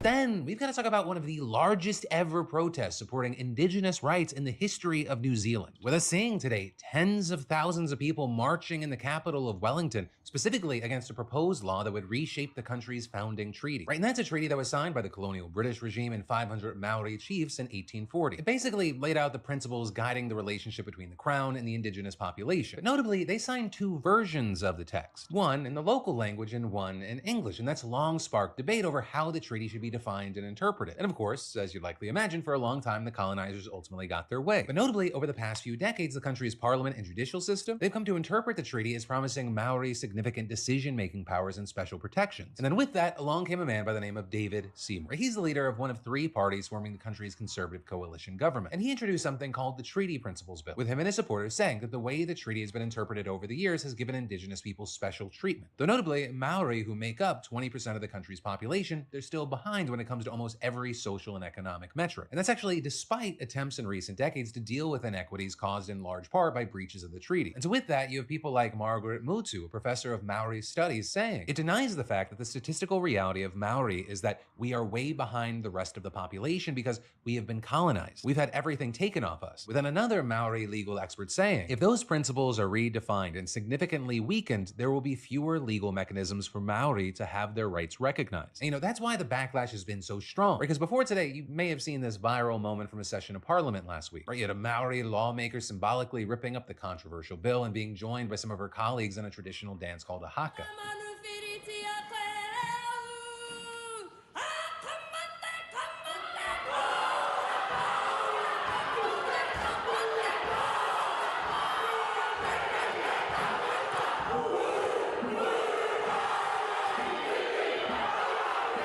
And actually, it was also last week that a 9-day march in the capital began, with an estimated 10,000 people passing through one town almost 300 miles north of the capital on Friday, and then finally reaching Wellington today, having grown to more than 40,000 strong. And so with all that, this bill has almost no chance of becoming law. Right, turns out it's even opposed by most people in the conservative governing coalition. But notably, this has gained attention as people's anger may be about more than just this one bill. Because since coming into power, the conservative government has implemented other policies that critics say threaten Maori rights. With, for example, that including a directive that public agencies should no longer target policies that specifically address racial inequities. They also abolished a health body dedicated to Indigenous health, challenging their protected representation in local governments and discouraging government departments from using the Maori language. But for now, we'll have to wait to see where things go from here, if this grows, if this was just kind of a small moment in time. And well, of course, I'd love to know everyone's thoughts, especially if you are from or you know someone in New Zealand. I'd love to hear from you. And then Google may now have to sell off their browser, Chrome. Right in that, because as you might remember back in August, you had federal judge Amit Mehta ruling that Google illegally monopolized the search market, and saying there that the $26 billion that they paid to make their search engine the default option on smartphones and web browsers effectively blocked their competitors from success in the market. And so by securing that monopoly, the judge said that Google was able to hike online advertising prices without consequences. Now with this, when the ruling first dropped, we didn't know for sure what the DOJ was going to ask regarding changes to solve the problem. But we may finally now have the answer to the problem, because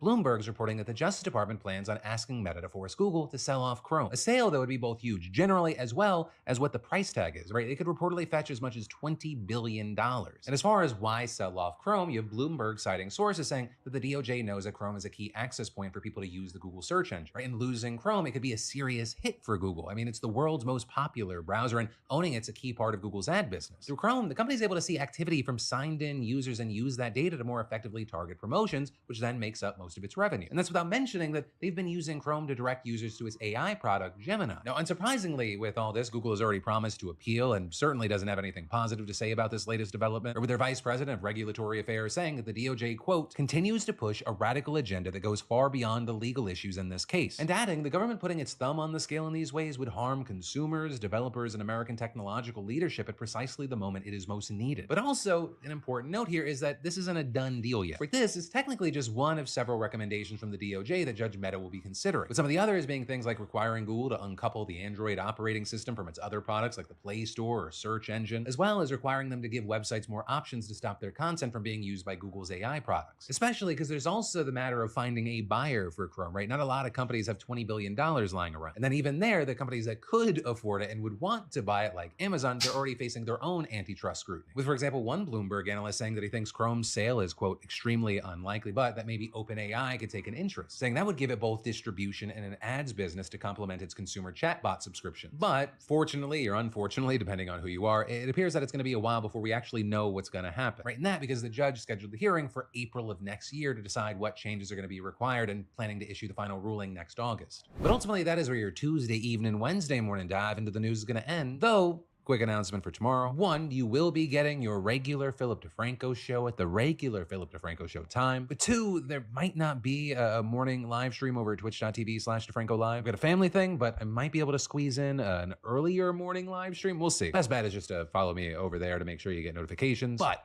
that said, my name's Philip DeFranco. You've just been filled in. I love yo faces, and I'll see you right back here tomorrow. No reply. Jigs is AFK. I listened to a whole news article and made a sandwich.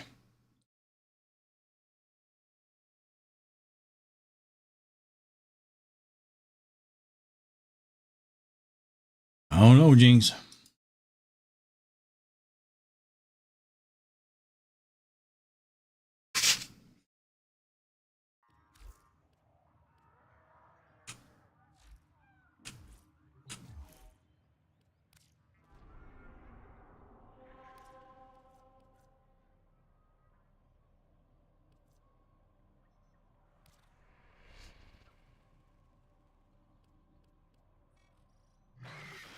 Jinx, we can do the thing now. We can go get Nyx.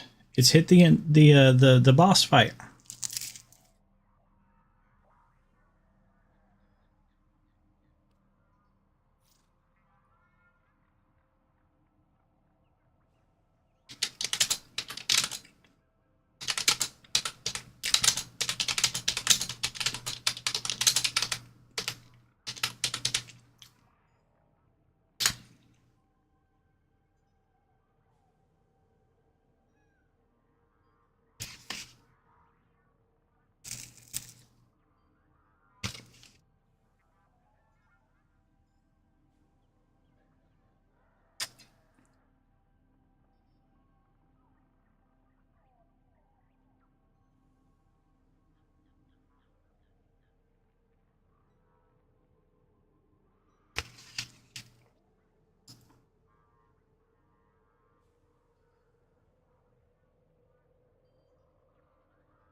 Things passed the fuck out.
I just not wanting to go.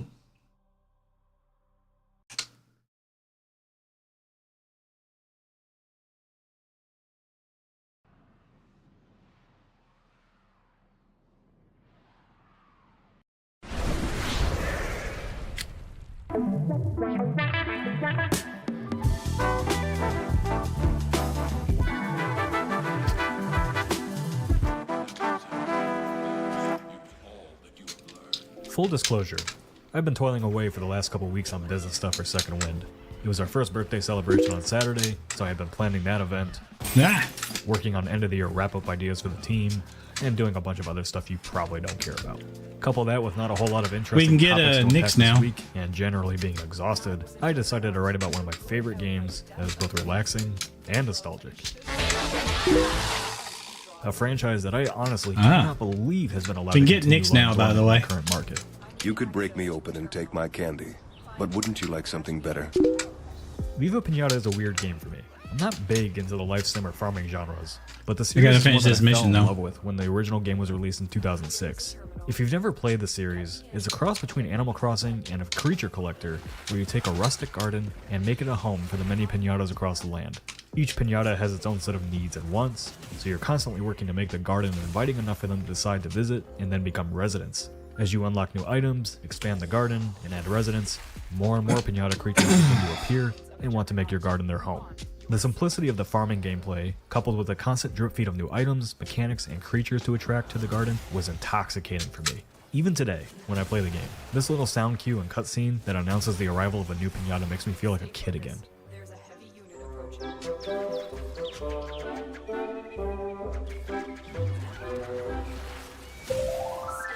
Congratulations! While the core loop was centered around simplicity, there was also a ton of depth to the game. It had all kinds of secrets to find that required the player to do a lot of experimentation with the game's mechanics. I don't want to spoil them for you if this video convinces you to grab the game off Xbox Game Pass, but definitely take some time to mess with the fertilizer or use the shovel on certain characters for some fun surprises. Viva Pinata also served as a nice vibe shift as I got the game for Christmas in 2006 alongside Gears of War. In between sessions of Chainsaw and Locust and hearing lots of bad words at my grandma's house, I would turn Viva Pinata on for a bit to prove to my parents that video games weren't going to turn me into some monster child. Viva Pinata was considered a success by Xbox, with the original selling around 1.5 million copies over its lifespan, and it was notable for being a family-friendly experience during the time when most big Xbox games were focused on gritty realism, or the brown and gray era of video games. Heck, even the box for Viva Pinata was unique. It was round at the top. Look at this weird If you thing. say spears, I'm thinking of Styanax. I'm a magical pinata. For what it's worth, Xbox did try to make Viva Pinata a big staple of the brand. In 2007, a spin-off game, Viva Pinata Party Animals, was released.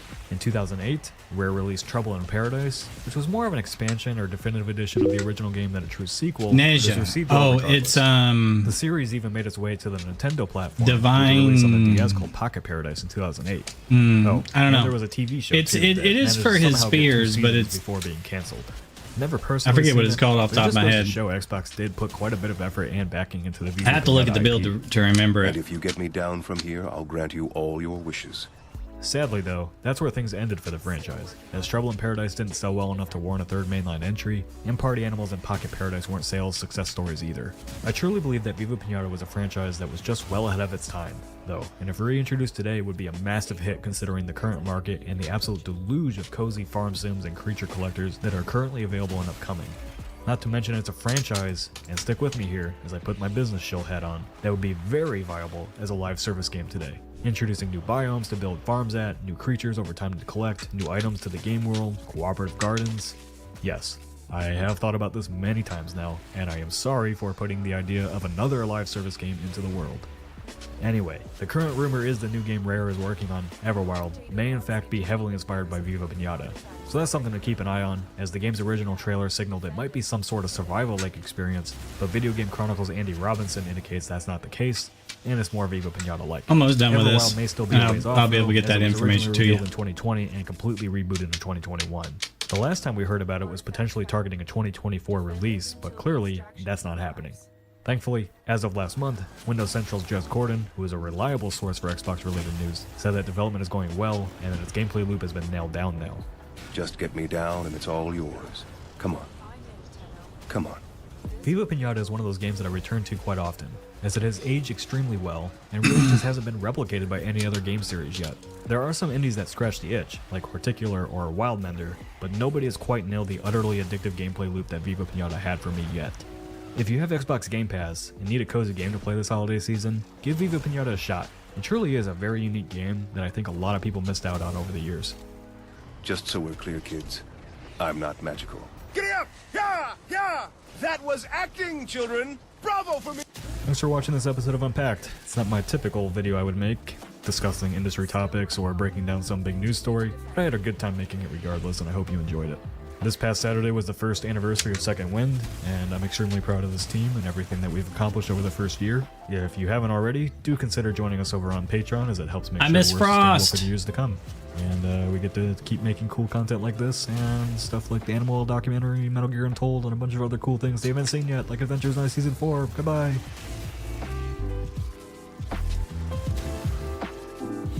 I don't know why he no longer does videos on that team, but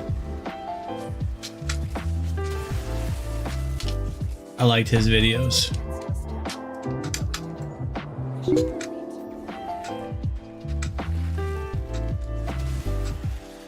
You found the mod? Good. It's like Divine... I don't know. I'm almost done. They fought good deaths all.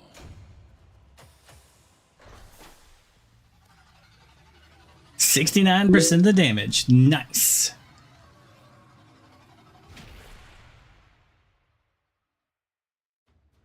I got the sexy number. Oh, yeah.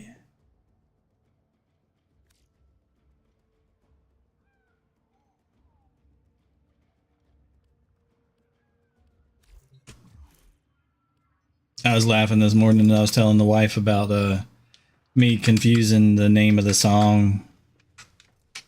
I ain't mad at you. She's like, oh yeah, it's been a while since I heard that. I was like, yeah.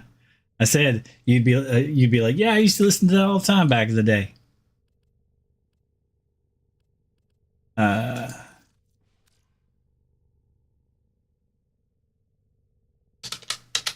Neja. It's Divine Retribution. There we go. I knew it was Divine something. Divine Booty. Not on Neja. That's Ember. Yeah, that. Or Wisp. That's the Divine Booty. Shards. For my build, I recommend like a couple purples for the equilibrium and some for duration, and then like one for armor. That's what I have. Armor, one Tau Forged and one regular violet for 50% equilibrium, and then two Tau Forged ability duration. My build that I gave you has, it's like 25% on the duration, and then with those it takes it up to like 52. Maybe as a 22% ability duration. Oh, it's pretty bad because of fleeting expertise and transient fortitude. And then you only have 225 energy. Duration in like armor, and then the equilibrium ones. And then that means that when you hit them with your 4 and then your 2, you'll get back everything, because your 2 is going to make them drop health orbs. And when you pick that up, the health orbs are going to trigger Arcane Blessing, but they're also going to like fill up your energy because of the equilibrium orbs.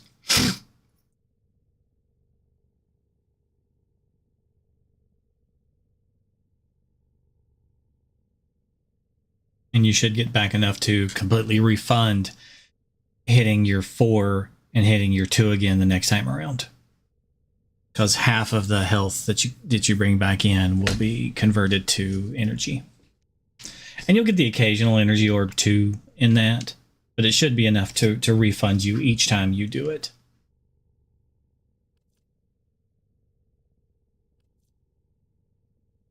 So that you can continue to do it. And I don't like how slippy Nezha is, so I use controlled slide, so it disables Nezha's passive, which makes you very slippery and increases your ability strength. So that's a Nezha mod. Because Nezha is very slidey. Nezha has like wheels all over his body. And I don't like that. A lot of people do like how slippy Nezha is. I don't, so I use that one. 15 more power strength. Great. No, it doesn't. It's going to go super fast. Okie dokie. Like, I usually kill it with Octavia. And it just kills itself. It's probably what I'm going to go.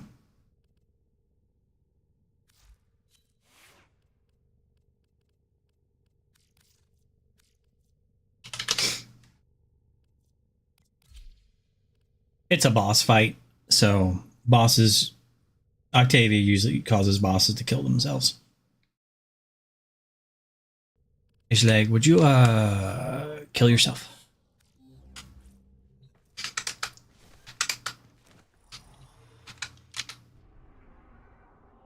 Yeah, I noticed that Pluto had gone over... No, it's not Pluto. It's... Which one was it? Venus. Fossa was infected. And we don't need the...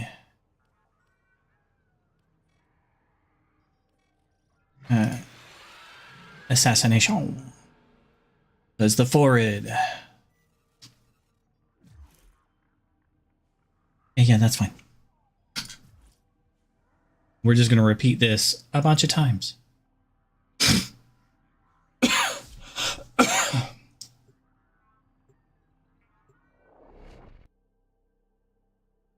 Normally this is somebody else, but because it's spread to here, now we can go get Nyx. Assassination contracts are not to be taken lightly. Eliminating this target will have a significant impact on enemy forces. Search the area. Leave no survivors. One of our spy cells has been lost investigating this abandoned green asteroid base. We need you to locate and eliminate whatever is responsible.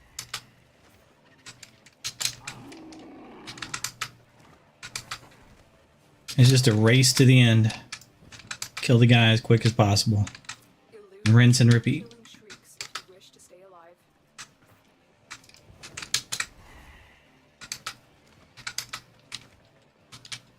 There are friendship doors.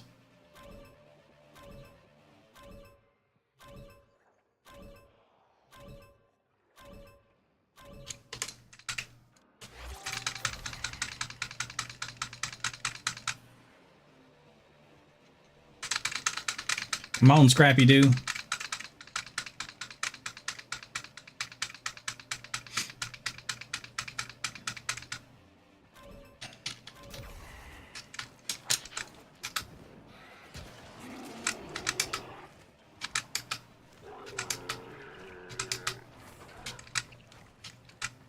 The creature is incredibly agile for a deformed quadruped.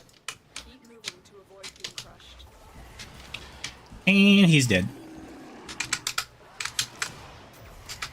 He said he'll kill himself. Assassination target. You know what to do.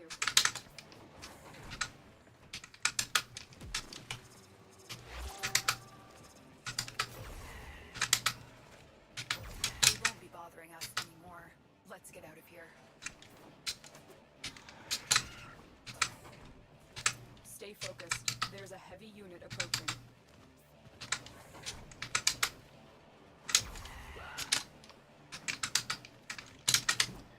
And we out of here. Let's do it again. I did not shoot my gun.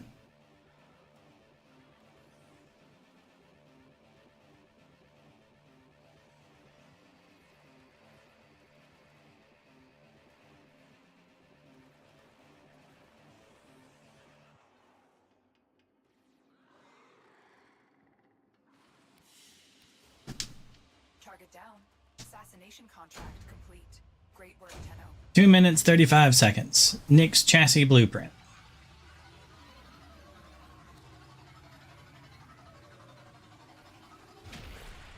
Somehow I got headshots. I didn't shoot anything.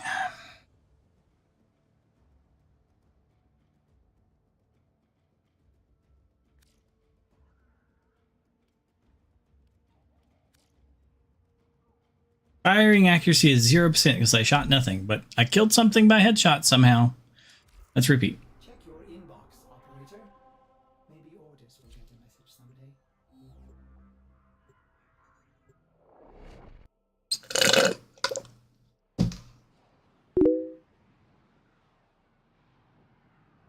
I might have jumped off of something's head. You can do that too. We've contracted you with a mark. You are here to find your mark and eliminate the assigned target.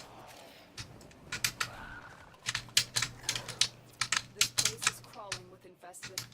Unfortunately, something far more ominous awaits. Make your way deeper into the base.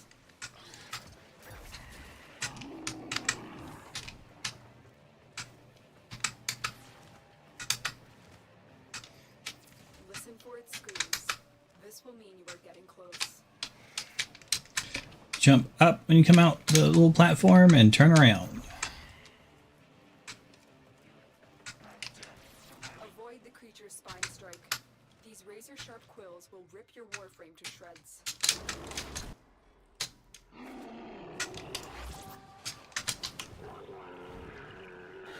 I ran out of energy.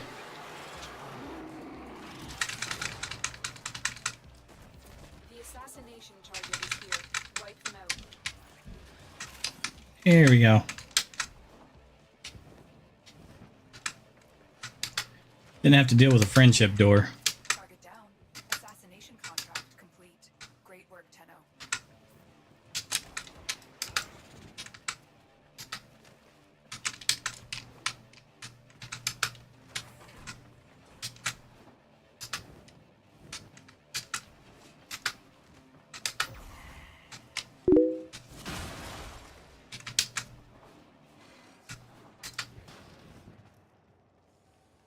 Stay focused. There's a heavy unit approaching. Well, you're going here.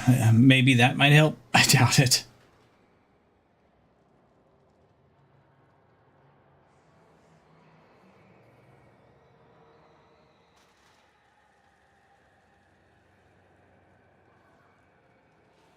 You'll extract in 30 to 2 seconds. I'm gonna go get a piece of chocolate.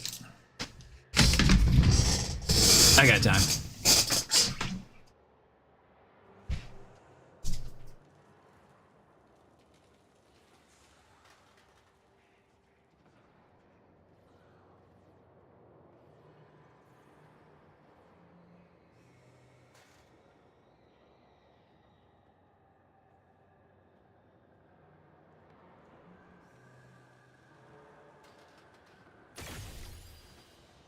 They won't be bothering us anymore.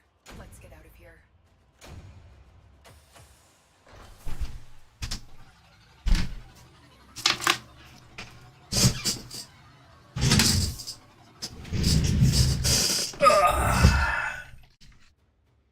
I think we got the same part, chassis.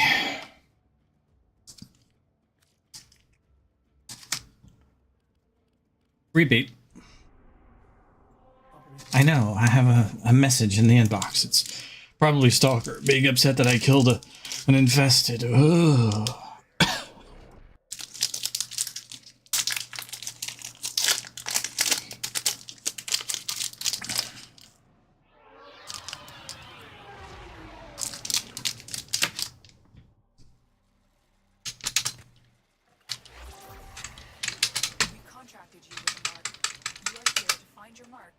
Eliminate the assigned target. One of our spy cells has been lost investigating this abandoned green asteroid base. We need you to locate and eliminate whatever is responsible.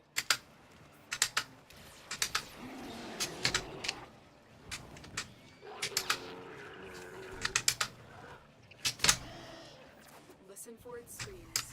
This will mean we're getting close.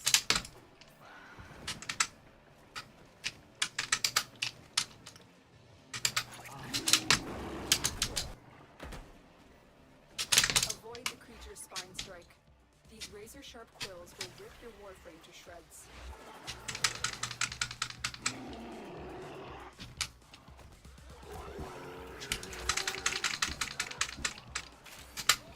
You've located the VIP. Time to go to work.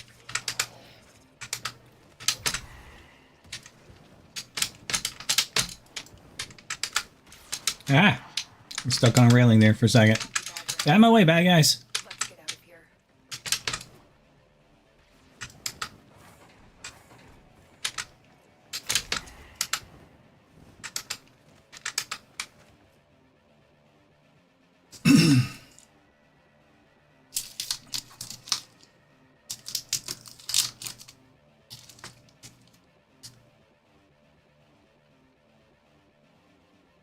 Stay focused. There's a heavy unit approaching. Good chocolate.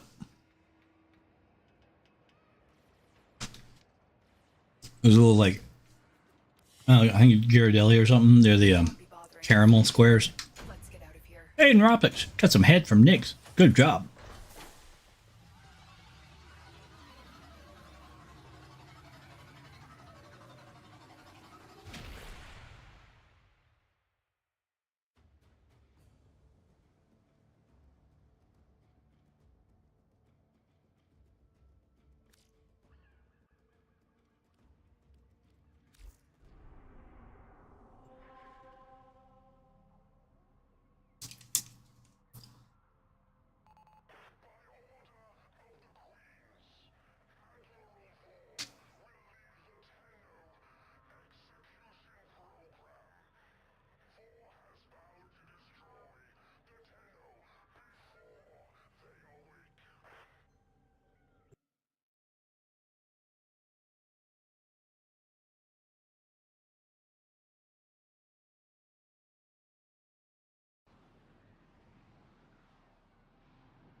Hello, guys and gals, me Mutahar, and every year we've got those Game Awards, ladies and gentlemen. Now, I'm gonna be real, this year's Game Awards are a little bit disappointing in terms of what they're kind of pushing it over to.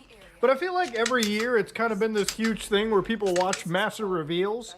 And to be fair, alright, if it is just for the reveals, I can say it's a pretty fun time, okay? I'm always hoping that games like Grand Theft Auto 6 get their second trailer during the Game Awards. But then I'm again, on the left. I think it's better to believe in the fucking Tooth Fairy than hoping Rockstar gives us any more tidbits of information anytime soon. But, so yeah, I was at the Game Awards over here, and I wanted to just go through the voting round and kind of talk about some of the games that are on display over here, ladies and gentlemen. So it's apparently on December the 12th, okay? Now, there's about 29 votes to be cast, and for anybody that has no idea about this year's Game Awards, apparently DLCs are now actually being treated as entire video games. Oh, Even though no. at best they're just expansion packs. So Game of the Year, recognizing a game that delivers the absolute best experience. Now you've got Astrobot, which I think is a fine platformer, but is it Game of the Year worthy? I wouldn't think so. Black Myth Wukong, I played through this game like probably 20% of it, and then I actually really just got bored of it, to be honest, so I'm not even going to give this the consideration. I would agree with that. Shadow of the Erdtree for Elden Ring. Though I finished Which, Black Myth I Wukong. like Elden Ring, but I'm not going to sit here and jerk off Shadow of the Erdtree as the best DLC. Final Fantasy VII Rebirth, it's fine. Metaphor ReFantazio, I still have yet to beat it. The fact that we're adding DLC and they didn't even put Cyberpunk Phantom Liberty makes me want to die, okay? Why is it that Cyberpunk was not fun. in the Game of the Year? And there are so many other Game of the Year picks like Silent Hill 2 Remake. Okay, what about Yakuza Infinite Wealth? When is my favorite franchise gonna stop getting snubbed, okay? When are we gonna just have a Yakuza game win Game of the Year? That's all Chassis I want. again. But if I had to go Game of the Year, it's gonna be Balatro. All right, if you haven't played Balatro, this game is like doing a line of cocaine and instantly getting addicted like crazy, okay? You just can't stop. It's like one of the most addictive roguelike card games. I bought it on a whim, and I literally spent the entire day playing it, like from dawn to fucking dusk. If a game is good, that's usually my metric, so I'm gonna put that as my Game of the Year. Best game direction. Bro, what? This is the same list! It's the same list! What the... What? This is why no one takes this shit that seriously. Bro, you just copy Control-C, Control-V the Game of the Year list to this. Awarded for outstanding creative vision and innovation in game direction and design. I wouldn't know. I mean, FF7 Rebirth is basically the original game, just, you know, bigger map. Shadow of the Erdtree is just the same game, all right, as you played before. Yeah, all these. If I'm gonna have to give it to Balatro again, boys. I'm gonna have to do it there. That's fun game design. All right, best narrative. FF7 Rebirth. I mean, I've already played the original FF7. Silent Hill 2 is actually pretty good. Like a Dragon Infinite Wealth is pretty good. I'm gonna have to actually give this to Silent Hill 2. This is probably a narrative that just had me gripped the entire time, so I'm gonna give it to that one. Best art direction. I haven't played Neva, but if I'm gonna have to give best art direction, while I haven't finished Metaphor ReFantazio, it's always Atlas that just makes the most artistically Kino games you could ever imagine, so I'll go there. Best score and music. This is between Silent Hill 2 or FF7 Rebirth, and you know what? I'm gonna have to give it to FF7 Rebirth, all right? That's a pretty good, solid soundtrack.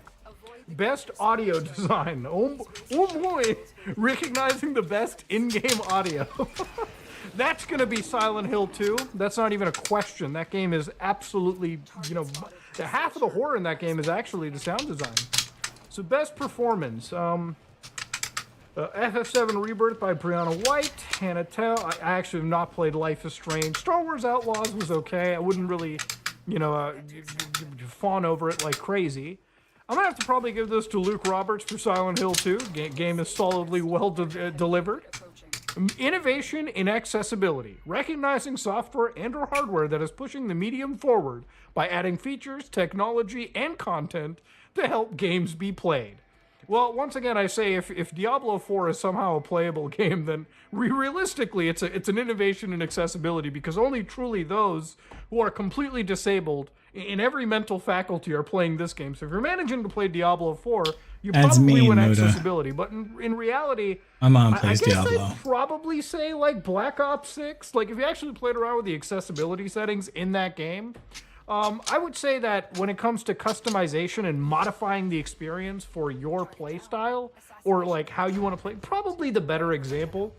Though to be fair, Jinx, why you get so much chassis? Are pretty good when it comes to accessibility stuff. Like all of them have features that basically make the games totally functioning. But I guess for the meme, I'll give it to Diablo 4, because really, you know, whoever's playing this game, God bless you have God bless, you need some help.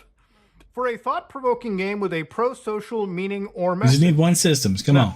I've never played through any one of these. I haven't played Closer Distance, Indica, Neva, Life is Strange, Senua, Tales of Kenzera Zhao. I haven't actually played any of these games, to be honest with you. Kenzera is an African game. Tales of Kenzera is made by like that Surgent Studios. I thought it was pretty awesome. That's like, so I guess the second one. it actually got a whole bunch of like buzz and stuff because it's like African themed and stuff. Awarded to a game for outstanding You're being development of stalked. ongoing Yeah, I mean, content he gets involved pissed when you kill the bosses. player's So experience over time. that's what the mail All right, I so have Destiny is 2 most likely. keeps giving you It's his content, message has going, you confusion know, to play it, need a college degree to you know, figure out how nothing to buy goes shit. unpunished. Not going.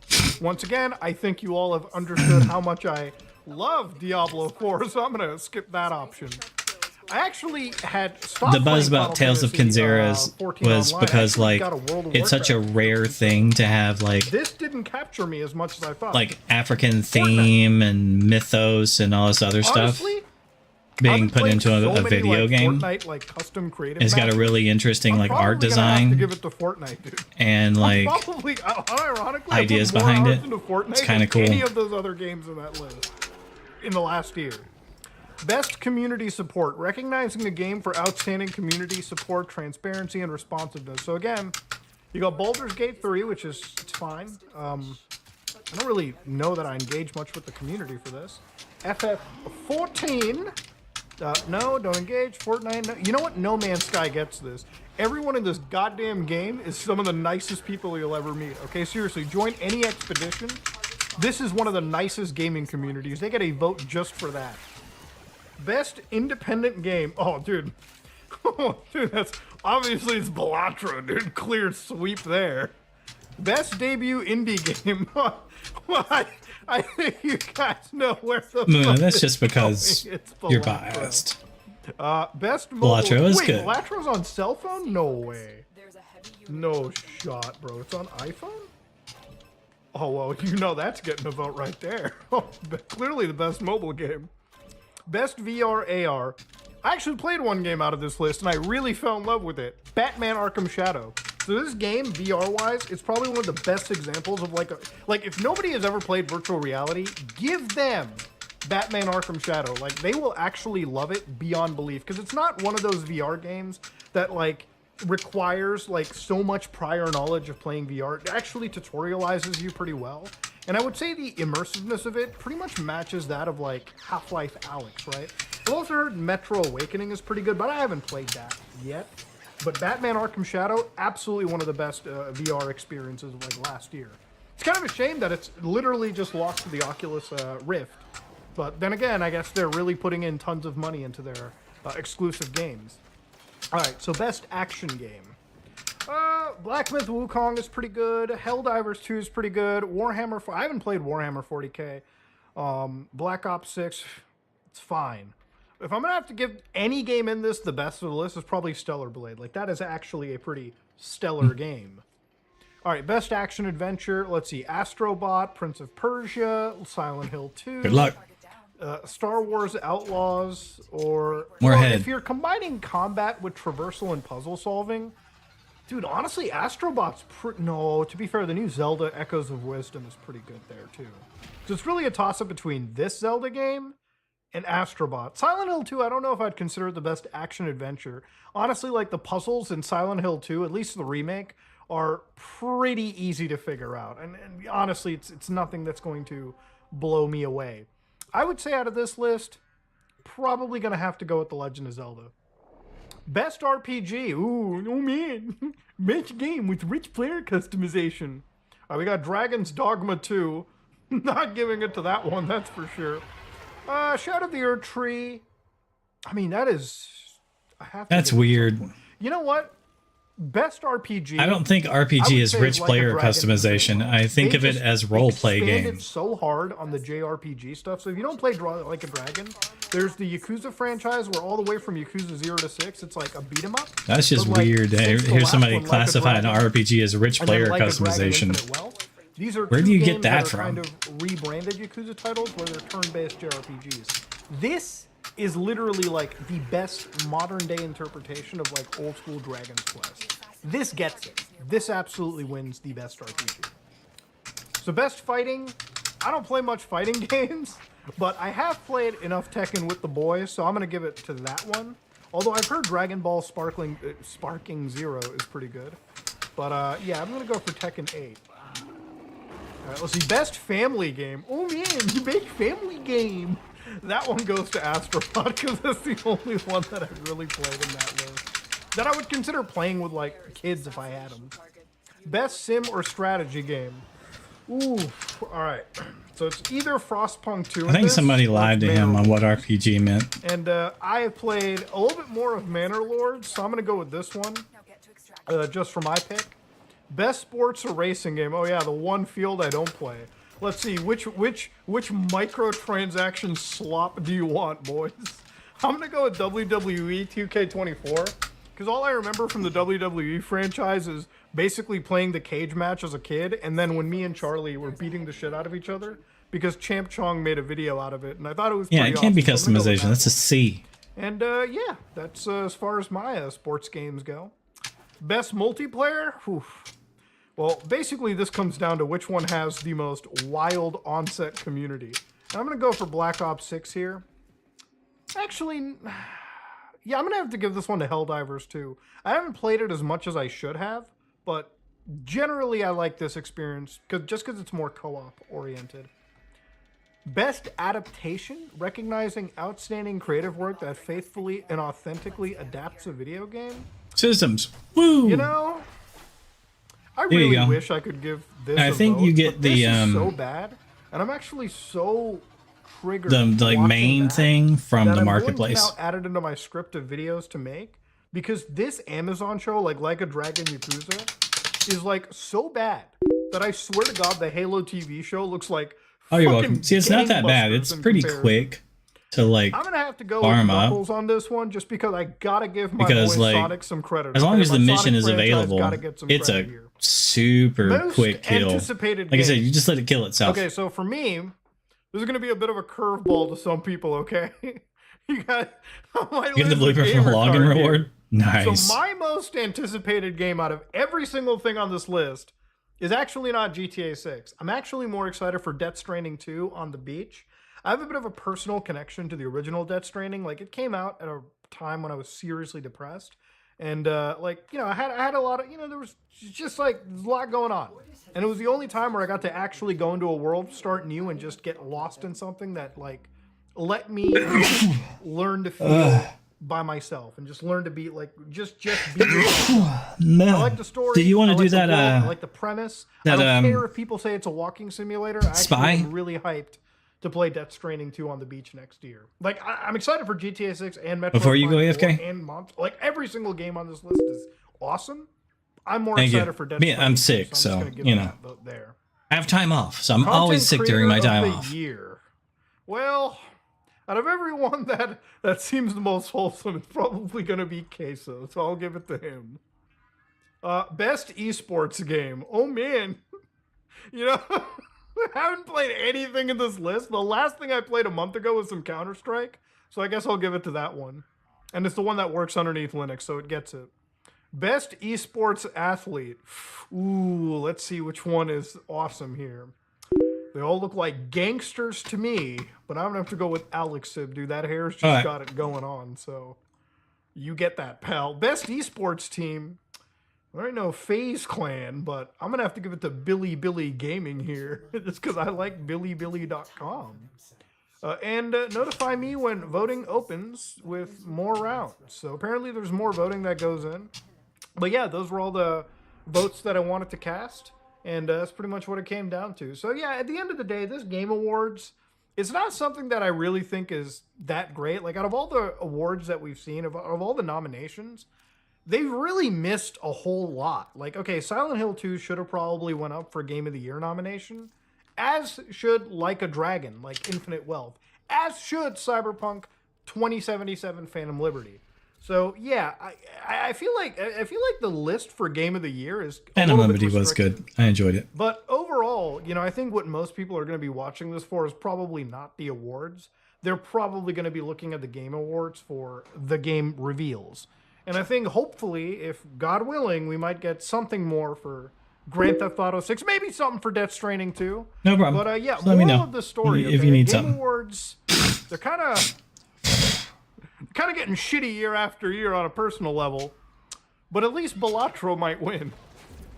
Please God, let Balatro win.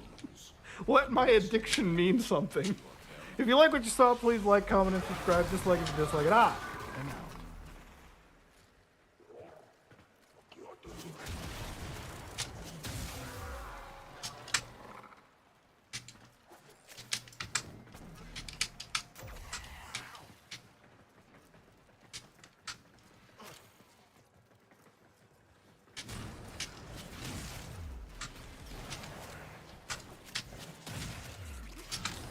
I'm still detecting a lot of infestation activity. Let's clean it up. Stay focused. There's a heavy unit approaching.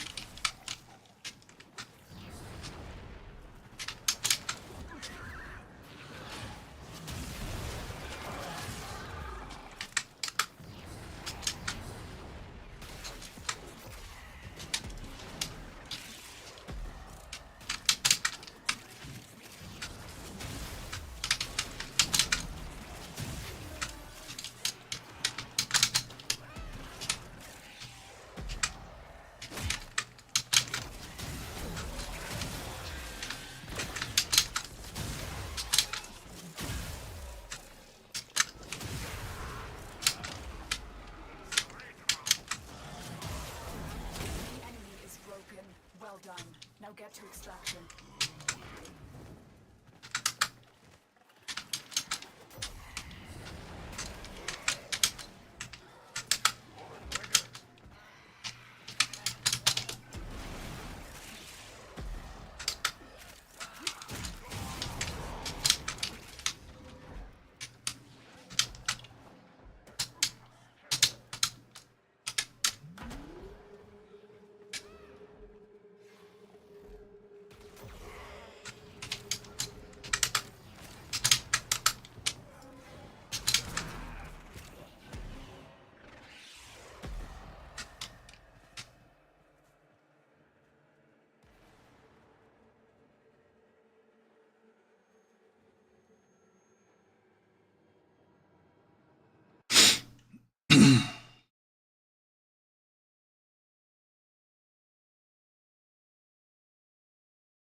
Very good.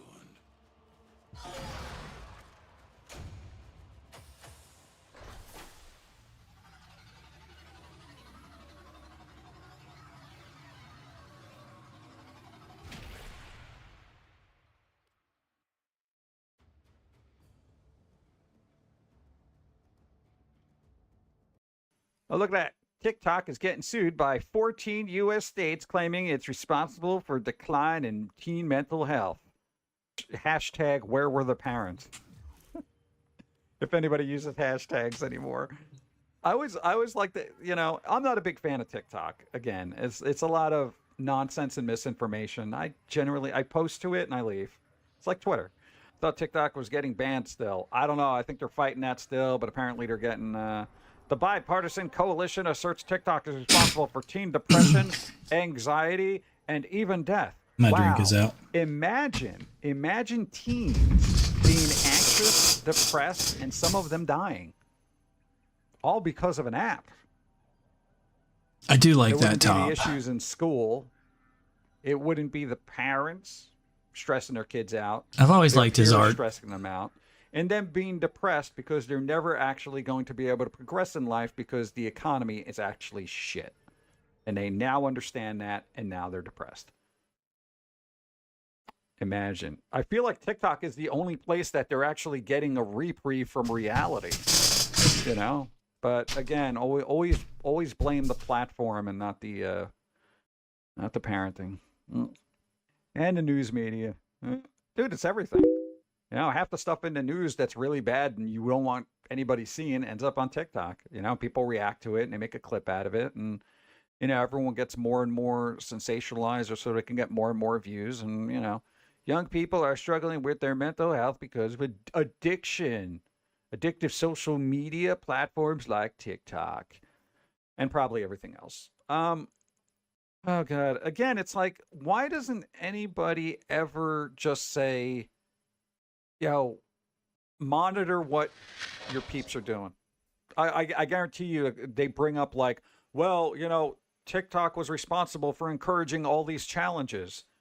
TikTok is basically a platform that just has a bunch of videos. Again, I'm not a big fan of TikTok. YouTube, Twitch.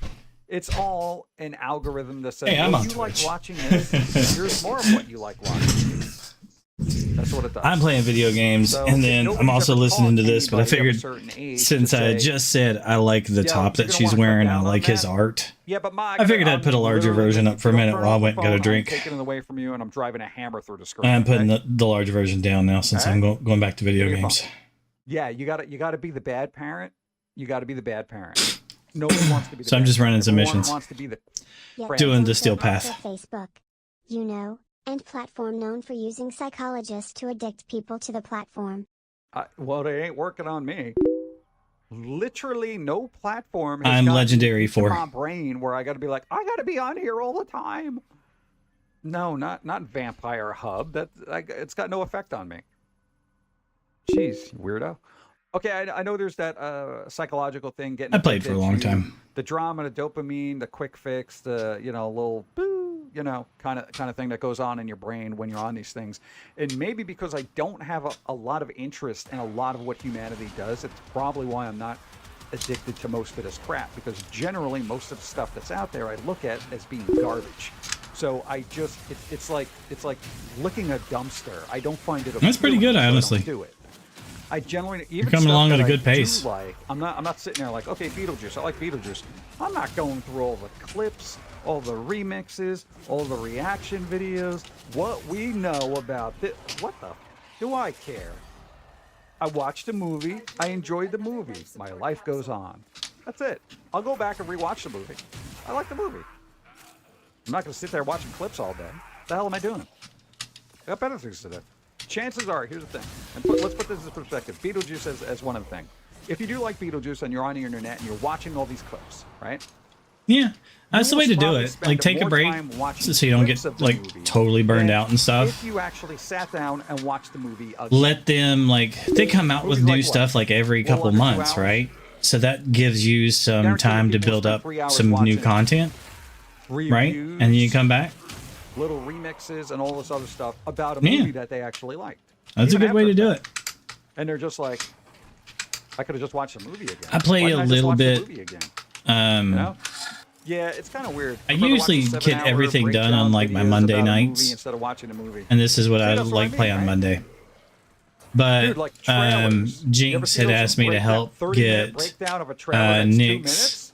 tonight, Go to hell. I'm so not I got wasting on my and time. streamed a little All the bit, and I've Easter been eggs we found, I doing don't random care. stuff. I don't care if Dobby appears in a Deadpool. I don't give a flying crap. Where is this dude at? None of this is worth my freaking It'd be great time, if they marked him dude. so I could just go kill him real quick. But, again, nobody does, good point. Nobody wants to take responsibility for their own actions, so you always got to blame something else. The platform told me to do it, and the influencer told me to do it, blah, blah, blah, blah, blah, blah, blah. He's Who gotta be didn't that, tell you yeah. to do it? Your parents or your own critical thinking, Maybe I shouldn't inhale a bunch of cinnamon. Yeah, but everyone else did it. Okay. We have not evolved past the point of asking somebody, if all your friends jumped off a cliff, would you do it? Would you do it too? So this is Because the Equinox. kid's response would be like, well, how many So views do you the way think that I get? Equinox works is the enemies that die, you stack but their it's not health gonna help you.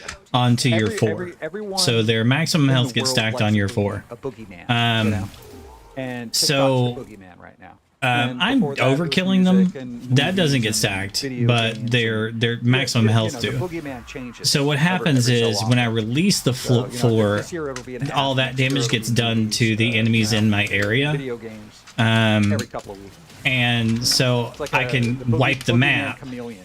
by It releasing the lives 4. within media. So everything in my Nobody area can- dies because I've been stacking lots of enemy kills on my 4.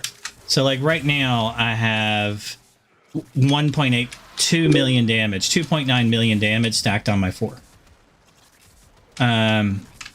Just because that guy's killing enemies and it's getting stacked on my 4, right? Oh yeah, it's great in all levels of stuff. So I can come around the corner and just like do that, and then it would kill everything. It breaks all containers too. So it's really good. And then I can also turn on this ability, which will heal me for all the damage that I do. It heals all my teammates too. So that's from Sevagoth and slows down the enemies in the area. So that kind of makes me hard to kill as well, because I'm constantly doing bleed damage to anything in my area. So it works well for the overall build. It's a little bit intensive on energy, but as long as I'm killing things, I'm gonna get my energy back. Because Equinox has Equilibrium built in. It's her passive. So everything I pick up gives me energy back. If you want to see like the strongest nuke frame, I can show you my bonk build. That one can buffer overrun. It can hit so hard. I'm gonna turn off the side there. A buffer overrun is when you get a negative damage number, because the game can't process how much damage you did. It can also buffer overrun the maximum damage for the mission. So like I could have so much here that like I'll have like with that one, most of the time I'll have 99% or 100% of the damage and my teammates will end up with zeros. But all of a sudden in the mission, I'll have like 10%, because my number got so big, it can no longer be held in the memory of the game. So the damage I had been doing in the mission, like in a survival mission, will get so large, it can't be contained in the host's memory. It's too large. So it resets back to 0 and I have to start counting back up. So like if you go in the mission and you like hit P, you can check like the stats, right? And I'll have like 100% of the damage and I'll be zeros. And then all of a sudden you do it again and I have like 10% of the damage. And because I went over the amount for the mission, like what's possible to contain. So that is the bonk build. That's this. It is Mirage. So everything is a stat stick on this. Okay. So I'll start off with the Sentinel, because it's stat stick. The mod that is stat sticking on the Sentinel is Tenacious Bond. So this gives me plus 1.2 times final crit damage multiplier. In general, also very useful Sentinel. Just great build in general. And useful. You can have any pet that can use Tenacious Bond, as long as their weapon has over 50% crit chance. I have a Riven, so I can get over it. You can achieve this with the cats. You can achieve this with dogs. Lots of stuff. Thanks for the follow. But again, since I have a Riven for Veriglass does tons of damage. It's great in itself. Does good. Freezes people solid on this build. It's useful. Okay. Let's go for... So this is a stat stick for this, which gives me more crit. Next stat stick. Rauta. Okay. So the stat stick mod on this is primary dexterity. On a melee kill, I get more melee damage, up to 6 times. So that's 360% more melee damage. And my combo multiplier lasts longer. In addition, this helps out the build because I can increase my my melee combo count by shooting things, because the Rauta, every pellet that hits an enemy counts for my melee combo count and increases I don't have to worry about the combo duration because I'm not Kilvera, but shooting things with the gun increases my melee combo count. Okay. Now, the build for the gun, by the way, is not about damage. It's all about pellet count. So multi-shot of 30. It has a little bit of punch through, so I can hit 2 guys with 1 shot and 30 targets. And each one increases my combo count. You get the idea. It shoots a lot of things. Each pellet gives me combo count. There's a lot of them. And they can hit multiple guys. So a couple shots with the gun, and I have a 12 times combo count. Okay. Next, the secondary. It can be anything you want, as long as you put on secondary dexterity, which again gives you another 360% damage. Okay. And increases your combo duration. Okay. So whatever weapon you want, it's up to you. The Nude Core is a great weapon. Does a good job. Gets rid of nullifier bubbles. It's great. Okay.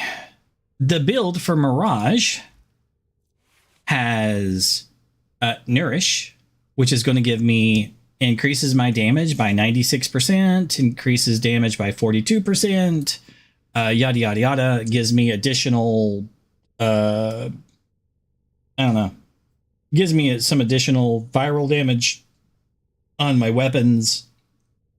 All of that is going to add up, right? That's good. Okay. In addition, I have Hall of Mirrors and I have Hall of Malevolence.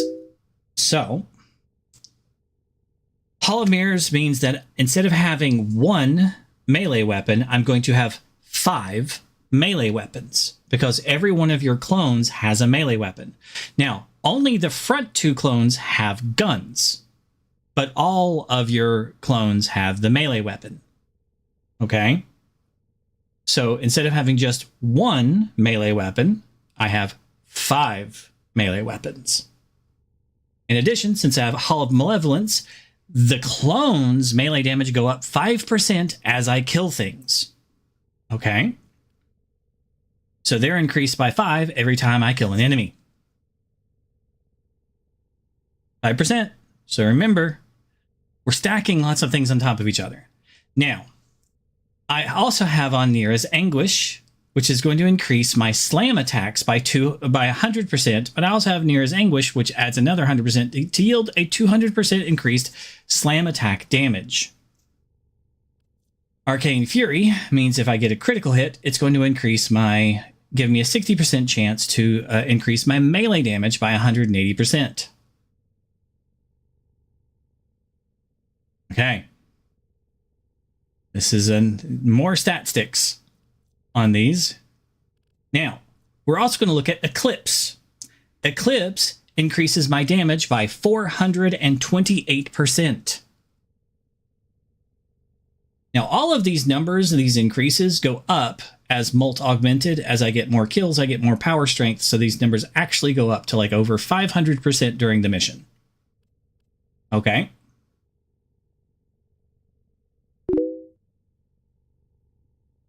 Oh, you have an ad. I'm sorry.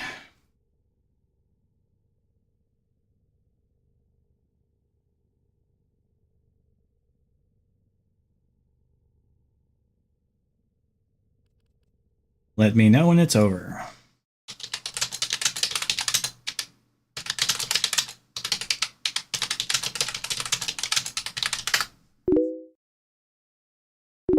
Okay. So what I just said is Eclipse. Okay. Eclipse increases my damage by 428%, but all of these abilities will actually go up higher because I have Molt Augmented, which will increase my power strength by an additional 60%. So they all end up going over like 500%. Okay. And you could make this like even stronger by, instead of putting on Transient Fortitude, you could put on Blind Rage here. But it's a little expensive of a build, and this makes it harder to like sustain. You do have 600 energy because of Prime Flow, so it's possible, but it makes it harder to be able to use your Prism. And I do like being able to use the Prism. So it's fine with Transient Fortitude. It's better with Blind Rage and is sillier with Blind Rage, but it's a little bit harder. It's not impossible because you have Nourish, which gives you back more energy from your pickups, and you're killing things so much that it's totally possible. Okay. But it's just a living on the edge, and it's easier with Transient Fortitude. But it's fine either way. Near's Anguish doesn't have to be leveled up at all. You're just using it for the bonus. So we haven't actually gotten to the weapon yet. Here's the weapon. Bonk Prime. It's actually the Magistar Prime, or the Sancti Magistar. Sorry, it's the Sancti Magistar. You can see it in the upper right-hand corner. It is the Incarnate version. So, some things to note. The unique trait is it heals you on heavy attacks. Okay? Heals you and your allies. All right? It grants 20% status effect resistance while equipped. These are very useful. Okay? Now, it has a 12 times crit multiplier, the way it's built. 12 times. So whenever you get a crit, it's going to multiply the damage by 12. But wait, orange crit is going to double that to 24 times, and a red crit is going to double that to 48 times the damage.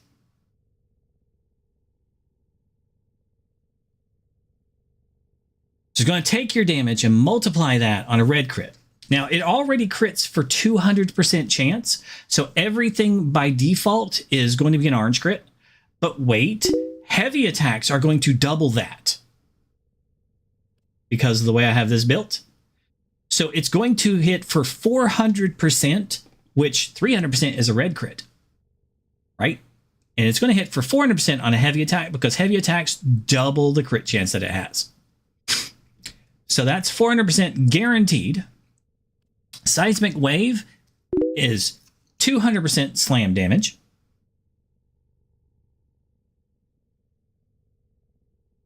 Yeah, if you do, that Riven is like, if you look up the Magistar Rivens, they start at 500 platinum. That's fine. You could just put it earlier in the build. Toxin's good on it. You know, I re-rolled this one 96 times. You want critical chance and critical damage and an element, and that's pretty much all that you need. Guardian Galvanized Reflex means that on a melee kill, you have more initial combo. This means that it's an infinite combo, okay? Because the Magistars, if I get back to here, this right here, once you have it Incarnate, you get 30 initial combo.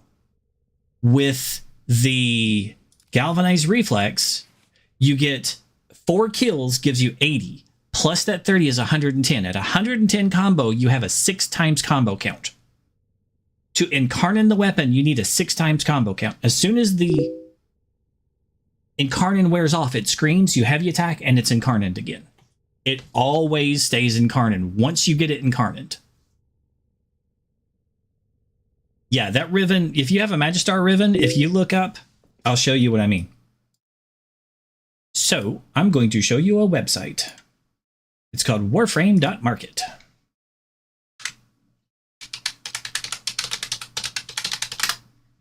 Okay, turning on my center screen.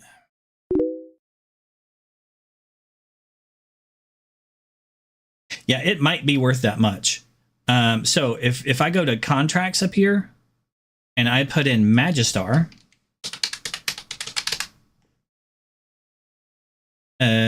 weapon name, put it in the wrong part. Magistar, and we just look at the cheapest Magistar one, it's 480. The crappiest of the crappiest of the crappiest Magistar ones is selling for 480. Now, if you actually get like good things like crit chance and crit damage,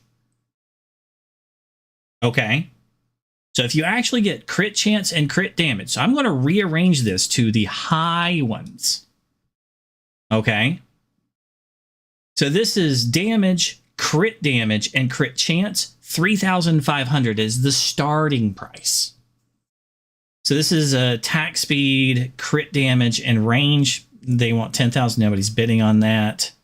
Damage, crit chance, and crit damage, 10,000. If you just want to buy that, damage, crit chance, and crit damage, 10,000. Okay. Crit damage, range, fire rate. He's an idiot.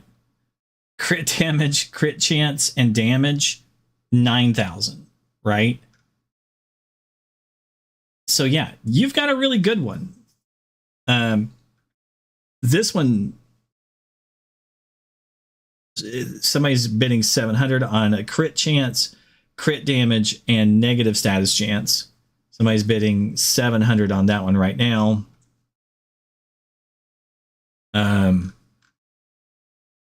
Yeah, they get kind of ridiculous, the Magistars, because it's such an insane weapon.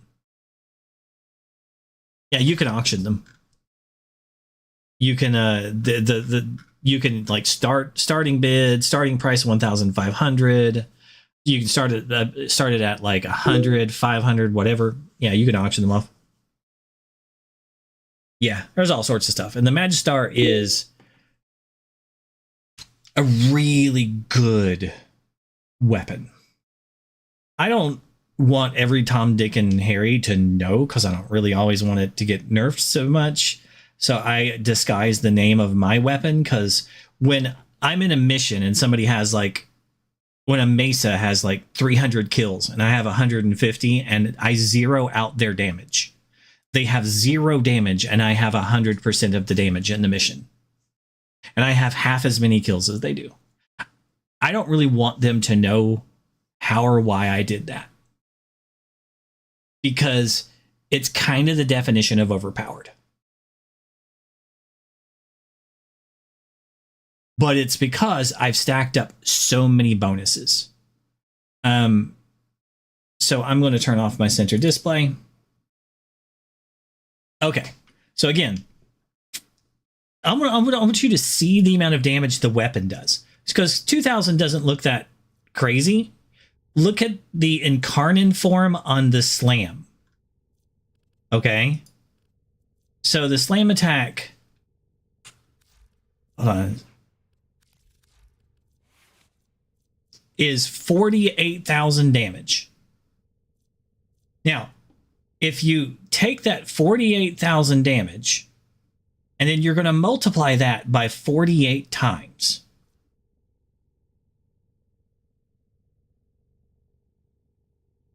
because it's a red crit. And because I have melee exposure, I'm going to get even more damage, gain 60% corrosive damage on melee strikes for 25 seconds after using an ability. And that stacks up to 240%. I could even make this like different based on like my shield, but I usually find this to be better overall. Like this is my normal build. And see, it has 63,000 damage.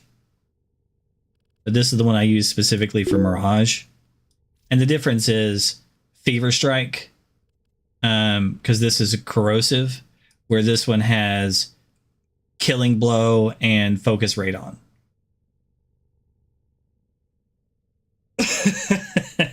You're lucky, man. So this one has Radiation.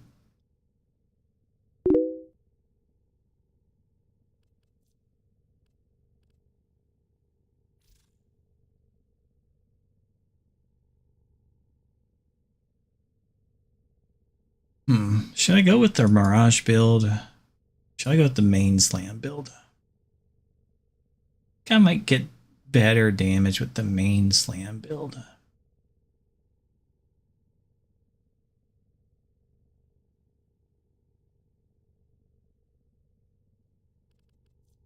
Let's go find out. No, heavy attack efficiency isn't bad. Especially with the build that I showed you, because you'll always have a 6 times combo multiplier. Nothing wrong with that. I'm going to show you the toughest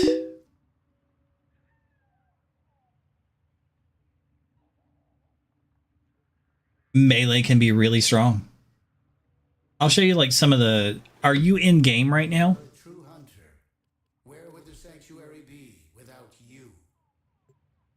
I'll show you some of my toughest dolls. If you're in game, I would invite you and let you try to kill them. And then I'll show you what this does. Because if I show you what this does, it doesn't look that. Send me a message.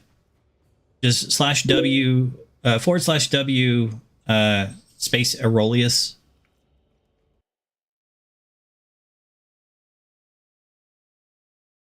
Why am I at rewards? Thank you.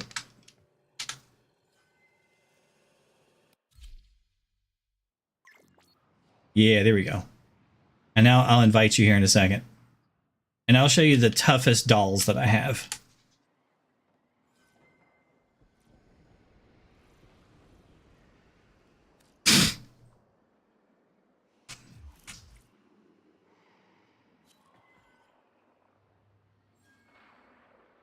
We'll start off with the weakest of the tough guys.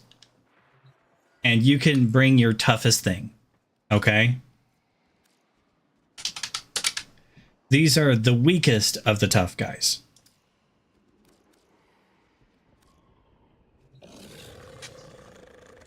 So use your strongest weapons and frame and go after basically the strongest of the Grineer.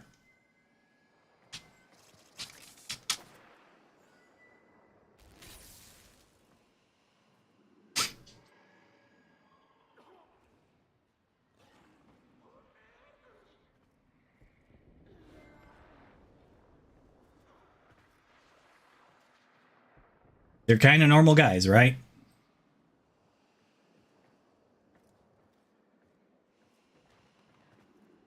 Like, they're kind of tough. Like, my Sentinel can kill these guys.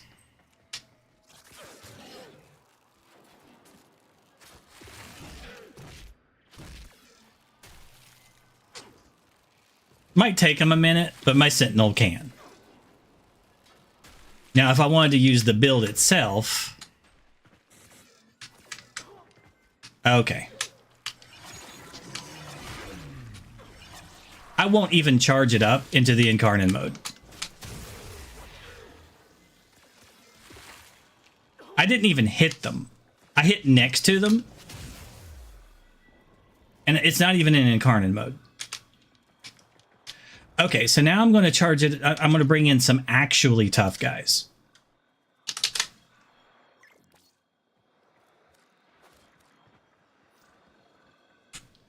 So these guys are actually tough.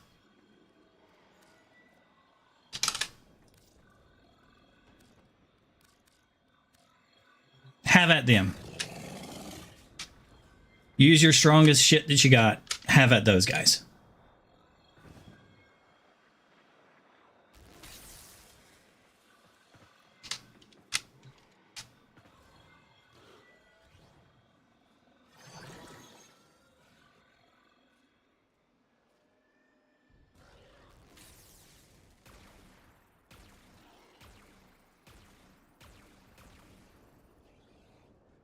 They have 99.9% damage reduction on their shields. They have 99% damage reduction on their health.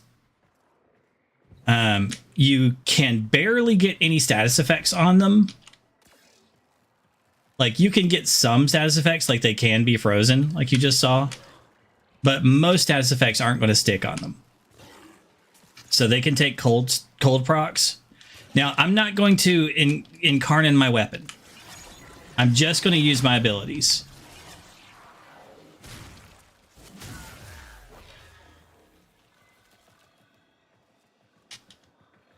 That was one slam. They're all dead. Yeah. But one slam, they're all dead. Okay, now I'm going to bring in some even tougher guys.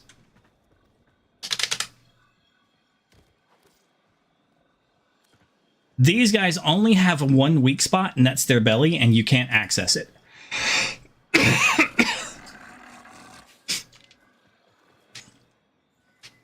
And they have just insane damage reduction.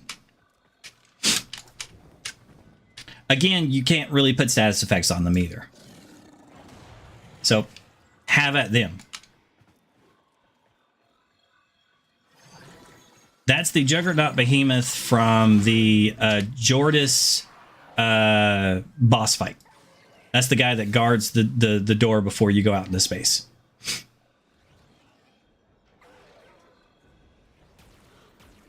And leveled up to a level that he can't normally go to. Hey, you did get some status effects on him. Radiation and an impact. I think I can probably kill him with a couple slams without going incarnate. Yeah, I got him without going incarnate. One of them survived. So like a couple slams to kill them. But the point of the build is it does way more damage if I actually incarnate it. So now it's in incarnate mode. So the numbers I get from here are just a whole nother story.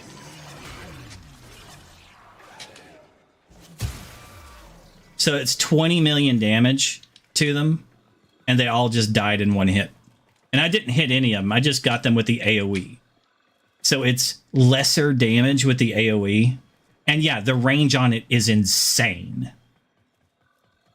And that's the reason why it's so good. There's a mod that I think I have on that increases the range of slam attacks. So there's nothing in the game that can survive this. And if you have like regular enemies, like, I don't know, like just regular Narmer guys or whatever, it can hit them for like, one of those guys took 128 million damage. It can hit for billions. It can hit, I actually have a, I gotta go to Discord. I hit a infested on one of the maps on Steel Path for a buffer overrun. A negative number. I was like, oh shit.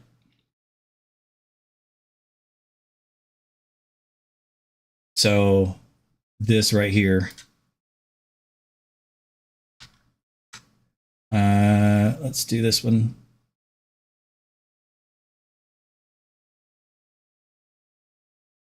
Sorry, it's a snip from the stream. But that the largest number I can do is like in the billions. It's like 2 something billion. And when you go over that, you get a negative number of that. So Infested don't have like the armor for a lot of the damage reduction. So I was able to hit it for full damage. And without them reducing the damage of what I actually do to yield a smaller number afterwards. But you see, I hit one of the other guys for 330 million at the same time. So yeah, it hits hard. And then if you have people on your team like Nova doubling your damage, or weak spots from Audio Girl. Yeah, forget her name. For Archon shards, I have 1 ability strength and then 3 melee crit when my max energy is over 500, and 1 equilibrium shard. So that I get health on, energy on health orbs and stuff. So it could do more damage if I had more of the melee crit damage ones in there, because that would increase the crit multiplier. Yeah, it works like my regular build right now, my default. My Furus, my Latrone Prime, which is my main gun, right, is still using primary dexterity for more melee damage, right? On a melee kill, I get more melee damage. It is. And then my Furus still has the secondary. I have a dexterity build here, so it has the additional damage, and then I'm still running the Bong Prime. So all of my frames can take advantage of it. They just don't have the mods that increase the 200% damage on slam attacks from Mirage. And Mirage has her own built-in ability that gives her 400% damage on like all of her weapons, and she can stack 2, so she can have that and like the element damage from Zaku or the one from Grendel. So she can have those plus her own, plus her mirrors, and her mirrors give additional attacks and damage. So she can have a bunch of extra stacks. So everybody else can use this, and they just might not do a buffer overrun. They will do amazing damage. So even on Equinox, right? So without having those additional ones, I can call in, you know, whatever, switch to it. And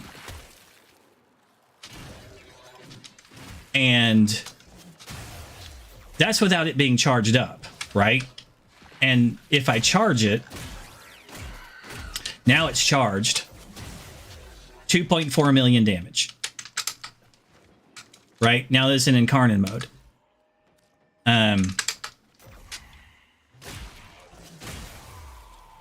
They're all dead. So you can put the basics of it on anyone. And as for the teleport, you were talking about Clavero. My sticks and stones may break her bones, but whips and chains excite her. Korra.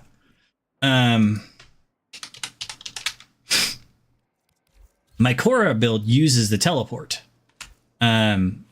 Because what that lets me do is, like, a lot of people have builds that build up her whip, but if she teleports, she instantly has red crit on her whip. So I can do that, and then every whip is a red crit just because I teleported, because that gives her 300% crit chance. So if I don't teleport, you'll see that her whip is orange crits and red crits, and then I get some red crits afterwards. But because I teleported first, I get an additional 300% crit chance right off the bat, which means that I'm guaranteeing, like, I have double exclamation marks. And that means I have 500% crit chance. It just means I'm going to decimate everything that I see just because I teleport. And it makes me faster. I can get around the map super quick. I can get away from enemies. I can get wherever I want to. And as I use abilities, I have the gives me more corrosive damage every time I use an ability. The whip is an ability, right? So that's adding corrosive damage to the whip too, up to 360% more damage to it, and including the teleport, right? So I want to be fast. And it means that I have like guaranteed crit chance. In addition, like earlier we were like bringing out the big guys. She can kill them.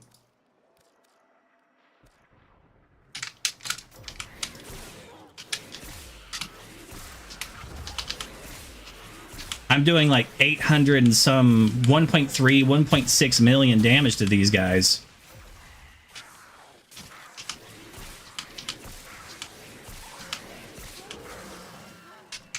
You know, it may not be one hit, but for F's sake, she killed them.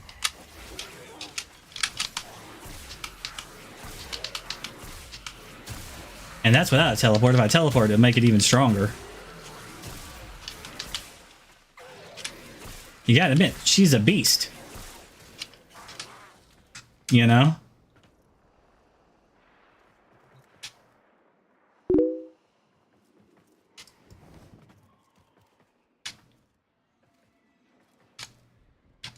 Which build you want? You want Mirage or you want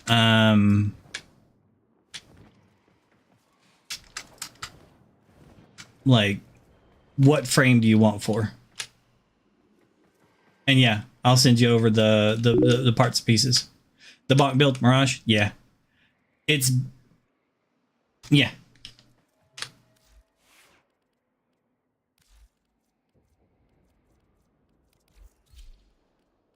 This is the highest damaging one that I have.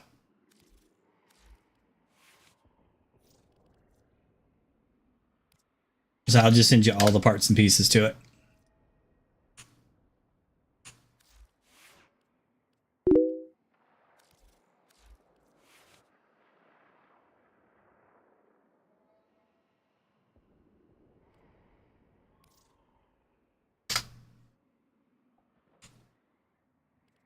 I have a buddy who's a Volt main.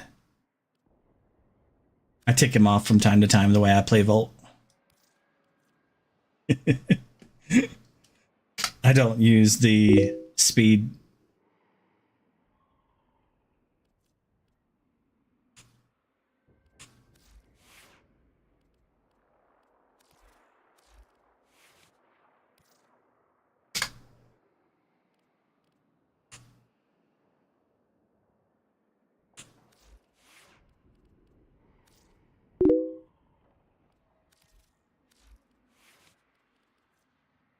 I like Volt. Volt is strong. You're number 4 with the one that gives shield capacitance.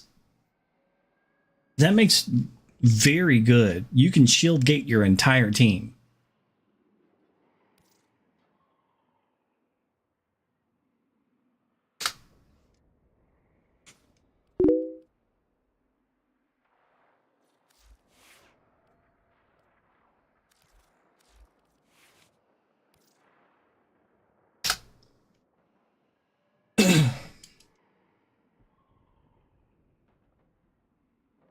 Can be any pet with tenacious bond and 50%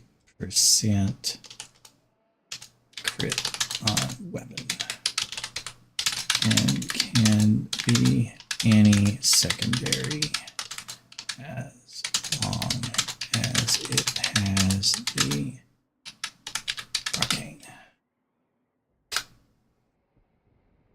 I added that note on there so you'll know that it's flexible. You technically don't need Rauta, but it is sort of nice to start it off with. If you don't have Rauta, you have to like melee a little bit in the beginning to get the combo going.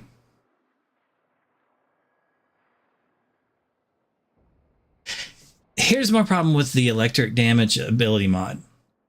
You're going to have to take off another mod for it, and you already have capacitance on, so you've already had to remove one mod somewhere for that. So that means you're going to have to reduce your range some. You're going to have to reduce your power strength some. You're going to have to reduce your efficiency some. You're going to have to reduce your duration some. You're going to have to reduce something to fit that in there. And honestly, F your team. They can defend for themselves. You're already making them invincible by keeping their shield gating going.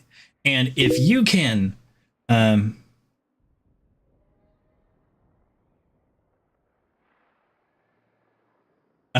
if you can, like my Volt, I will kill everything and keep my team alive. And I'm an invincible beast.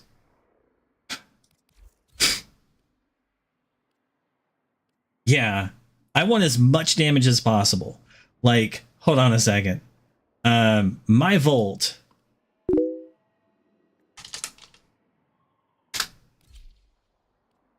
is a monster. He looks like a monster. He is a monster. He looks like an absolute nightmare. And this is my Raiden. And by the way, all the names are like comic book and stuff. Raiden, Shocker. Technically, Trooper is a shock trooper. Shocker's right in front. Shocker is from Spider-Man. Raiden is from, you know, Mortal Kombat.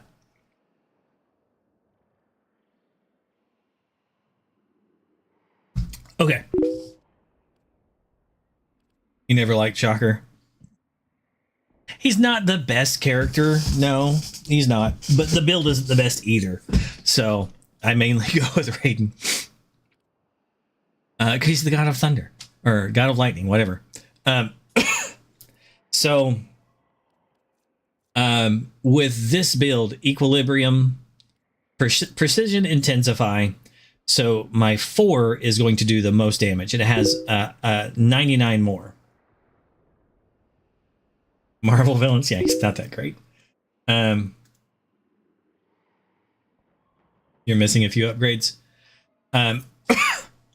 It's max range, or like really good range. I don't think it's quite max. Equilibrium means I have infinite energy. Blind Rage to give me decent amount of actual strength for my other abilities. I have Pillage on, so I can also defense strip. 40% is not bad, and that's going to go up to like 50 once Molt Augmented goes off. So my number 4 ability is going to have 153, 152, 252 default power strength, right? Something like that. I don't know.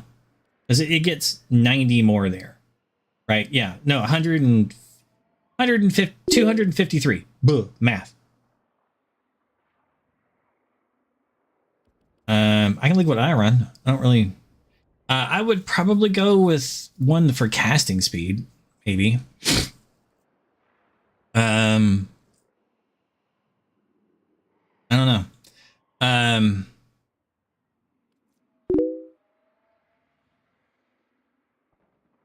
Yeah, that's why I would go with probably one for casting speed.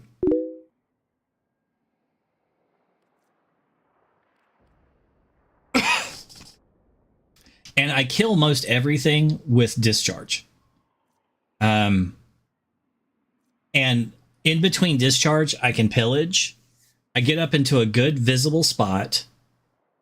I'll strip the enemy's armor and then I'll kill it with pillage. Or excuse me, discharge. And like I said, my team will have all of the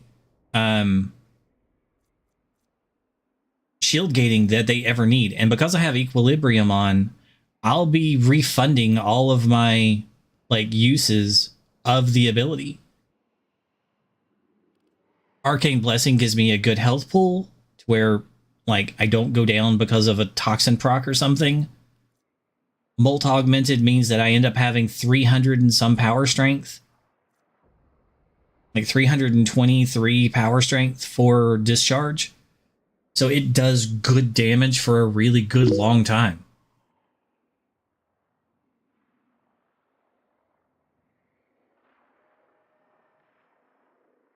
Well, see, I have the movement speed. I just don't use the regular lightning strike.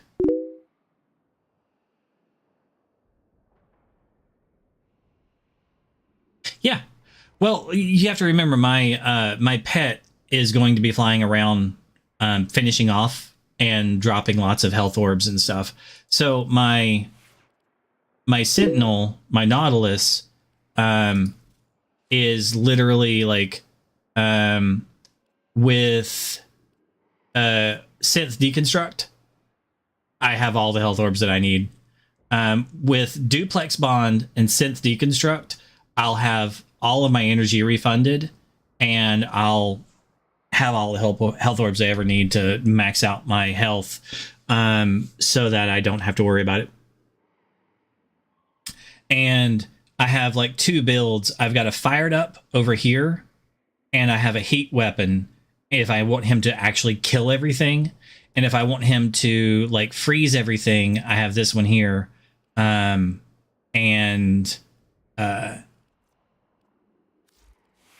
So there's 2 versions of the damage. There's this one with 50% crit chance and radiation, cold, and corrosive. And then this one with only 33, but it's radiation, heat, and viral. And this is the one that will murder everything. So with fired up, it's going to add 100% more damage, so 190 more heat damage to the weapon. And his fire rate is 36 a second on this build. And with him spreading everything around, he nukes stuff. He can solo Steel Path on this build for me. I literally like put on something that gives like Dante, I can just do the overguard and that's it the entire time, and he can solo the missions. And since he has 3 elements, it keeps resetting Corden every time he kills the groups. He sucks in more people because he has 3 elements. So it's a bit silly.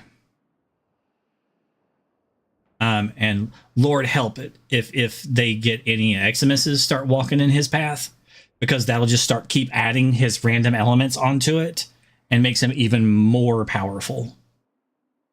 Oh lordy. Like, if you want to see something funny, if I swap him over to the fired up version,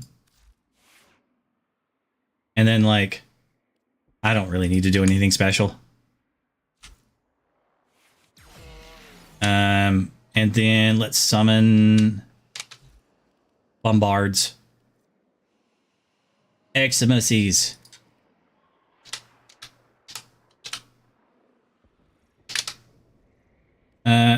Ancient Healers, why not? They'll have more defense. This will give them because they'll have 90% damage reduction.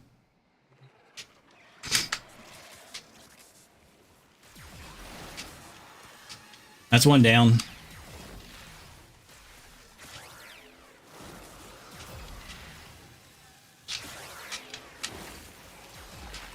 Oh. They're all dead now. I don't know how many status elements he has built on his weapon now. That many.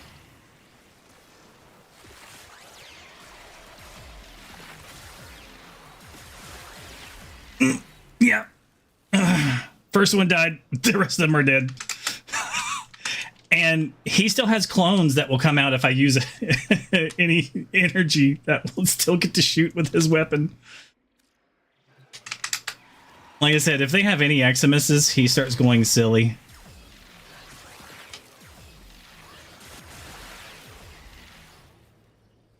Nah, he didn't actually survive.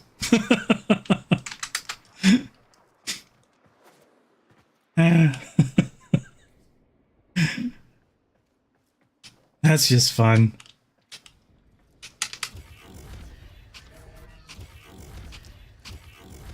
Oh, this one doesn't have the extra clones. No, that's one of the other builds. I do have a build that still gets clones too, but I'm like, nah, he's fine without it. There's not enough room for everything I want on him. Let's see. I think it's the last build. Fired up with duplication. Yeah, okay, it's this one that gets the duplication, because I have one for Tenacious Bond and one with duplication. This is the one that has it. Okay, this one is the one where he'll duplicate.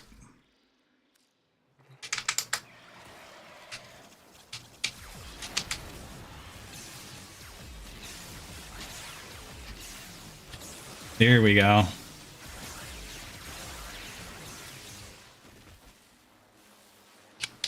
Now he gets little brothers out there firing away at them too.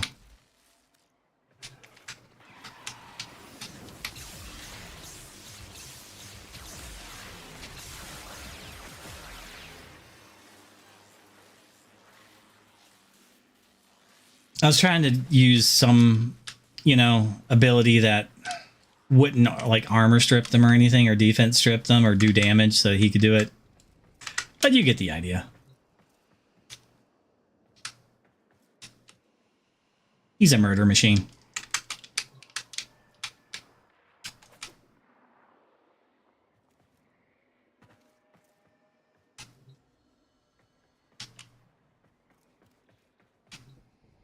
Okay, let's back out of here.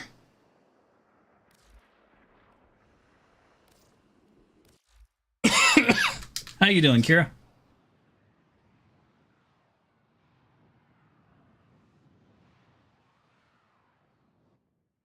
I think I need another lozenge.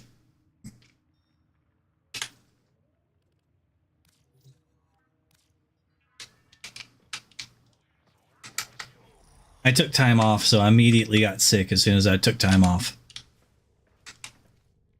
Hey, Kira, are you on Soulframe?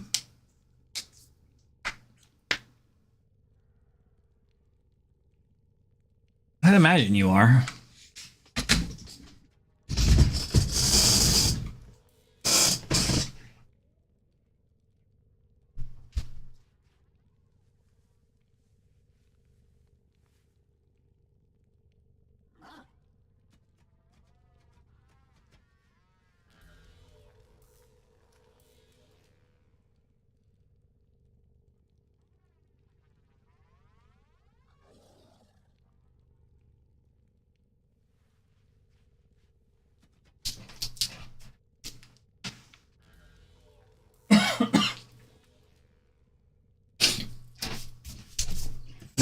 Okay, lozenge has been achieved. It'll be in my face in a moment.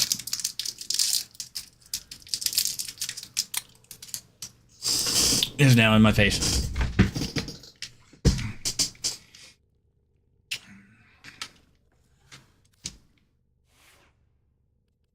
Okay, let's see. I was working on still past stuff. And Booty, you were saying about like the effectiveness. I have effectiveness of energy orbs, maximum energy field on spawn, and then I have some energy maxes. In my last spot, I think I might end up putting on a casting speed because I kind of agree. I wouldn't mind having a casting speed on him.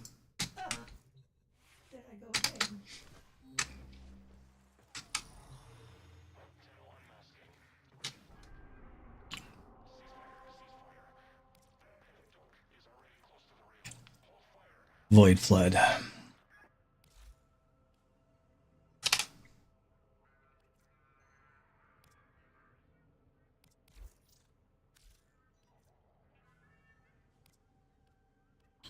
Flood. Perfect.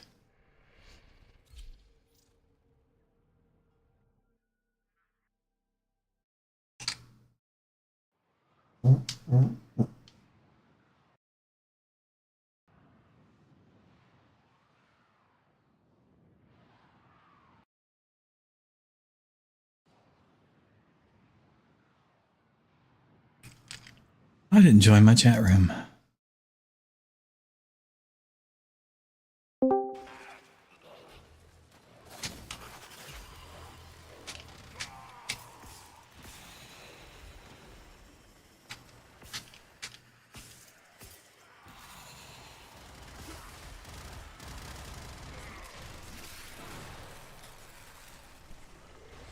Not quite. Void floods have a tendency to wash in terrible things. One of those things is approaching. Do be careful.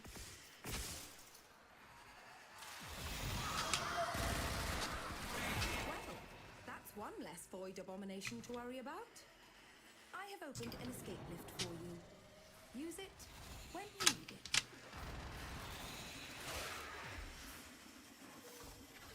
That was quick.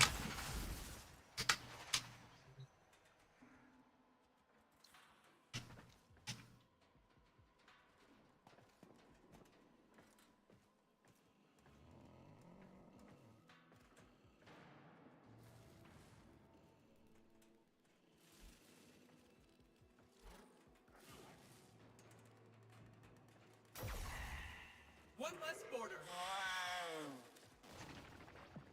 You're making waves, dreamers. I can feel it.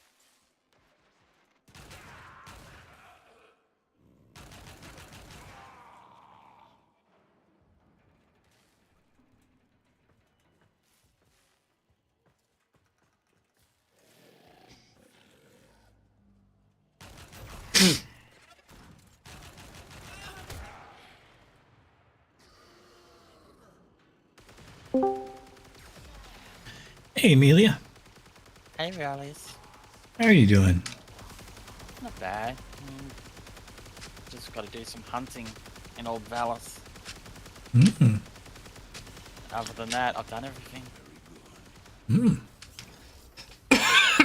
Excuse me. I am trying not to die. I've got 110 former to make. I've got to go farming for some more relics. I've got to get those other pieces for you. And while I do so, I farm up my formers. You can never have enough former. Yeah, in this game at least.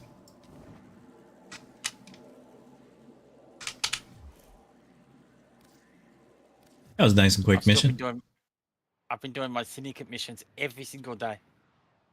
Yeah, I goofed. Pick up every single medallion. I did my taking the pictures of the dude, but I forgot to turn it in yesterday, so I couldn't pick one up today because I had to turn it in. Just have to wait till tomorrow to pick one up. Hey, just a quick question. I've got this clear Railjack boarding party without a Warframe taking damage. Is that when they're attacking your ship, or when you're attacking theirs? You got to clear. I think that's when they're out. attacking your ship. So they don't always attack your ship, do they? It's when one of those little things gets shot out. Actually, you just kind of run into it instead of dodging it. And then you just got to kill the guys on your ship without, you taking any damage. Okay. I got to do an index run. I got to do 3 of them without letting them score anything. Without anything getting scored? That's difficult for me. And then I've got 3 puzzles to do on Deviri, but I got to do that with somebody else. You got Limbo, right? Yeah. I can give you my Limbo build. That's how I always do it for everybody. Yeah, but by yourself? Go in public. There's always people in there. Yeah, I can't find anybody else to do it. Other than that, You just don't want to stick around? Extra parts. No. No, people just aren't interested in doing it. Usually people in there when I'm going to it. And I do on my Still Path every day. Incursions. I'm doing those now. I'm doing Sortie every day again. So I do a few missions every day. Yeah. There's usually a decent amount of just stuff to do. Yeah, but it's just stuff. It doesn't feel like it's any end game. It doesn't feel like there's anything there yet. It doesn't feel like I don't know. They haven't got an evolution or something struggling to fight for,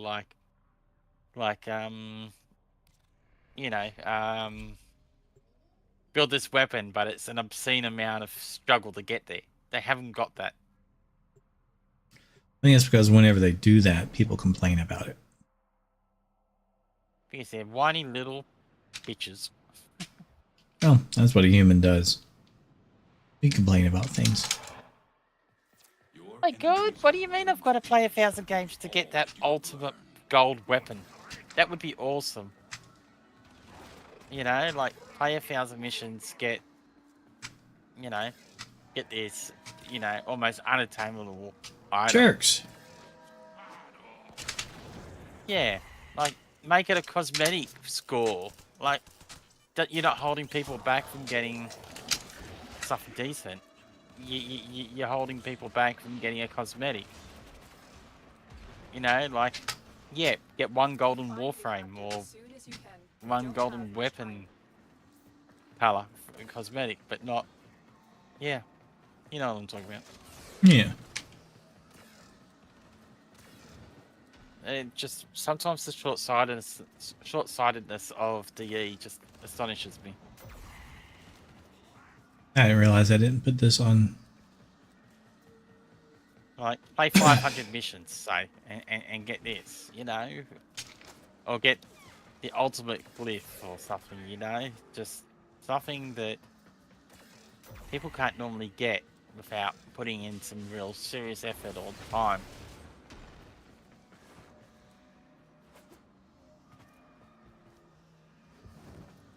$2,000 login days. Get this. Excuse me. Say, oh, that's disparaging towards other players that can't get that because they haven't had that many login days. Well, boo-hoo. Watch yourself. Grineer are on Life the is way. hard. I have to wait on Might just people. be too cruel. Stay focused. There's a heavy unit approaching. You are approaching the holding area. Careful. If the wardens detect you, they will surely initiate the execution sequence. Hurry up. You are running out of time. This world seems to be so full of snowflakes these days. Prisoner located. We need to get them back to command in one piece. Find your way to the exits, and don't leave the subject behind. Don't suppose you have an extra gun? I'm doing still buff circuit. I got 5 levels to go. Oh, I pick up 2 river mods, don't I? And I pick up still essence, 25. Hmm? I pick up 6,000 quiver.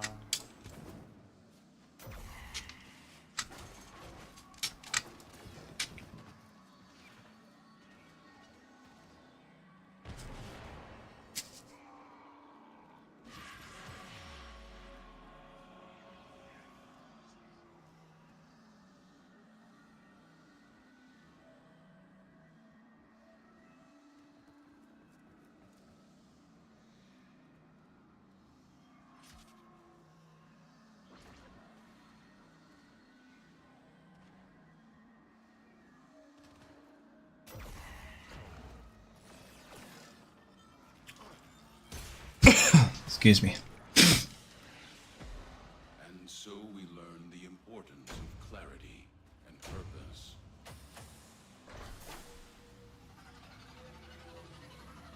Feels like I've been on for a lot longer than what the stream says I have. Thinking about being sick. Are you sick? Mm-hmm. What you down with? Just a cold. I'm down with a vacation. I took a vacation. Every time I take a vacation, I get sick. I've got to answer the phone. Hold on.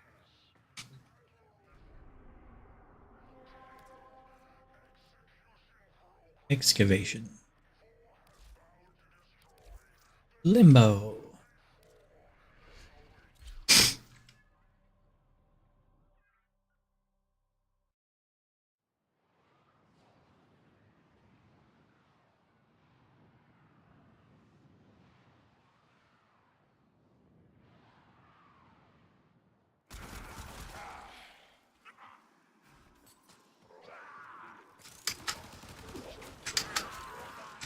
Hey, Relius. Hello. Yeah, I'm gonna have to go for a minute. I'll be back soon. Okie dokie. 5 minutes. Bye. Bye. Excavator is ready to go. Use fuel cells to keep it powered while protecting it from enemy fire.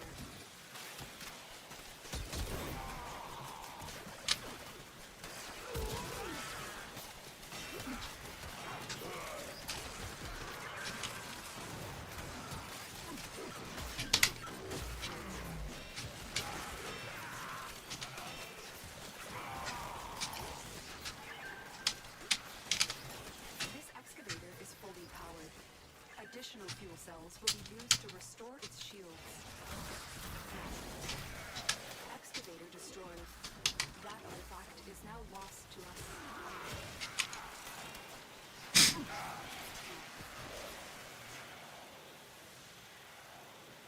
Lag.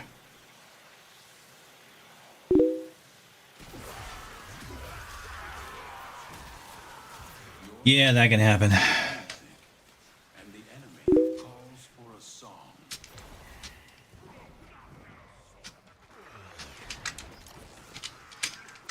Excavator is ready to go. Keep it powered and protected from enemy fire.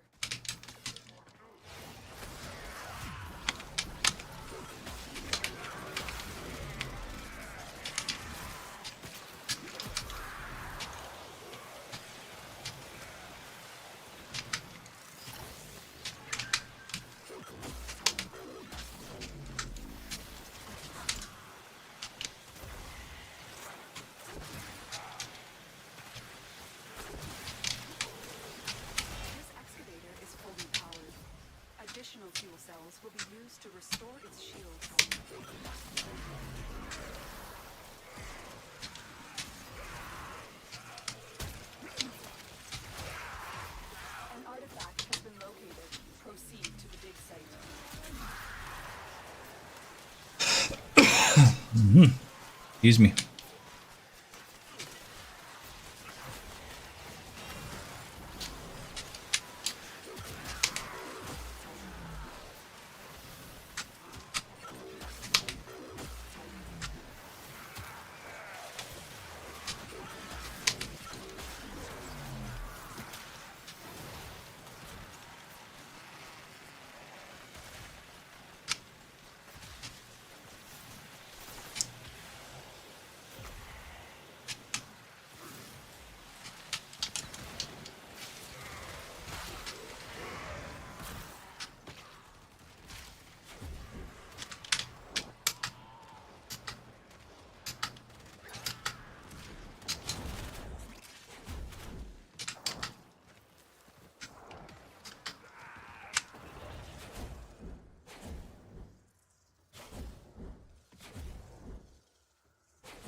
Excavator deployed.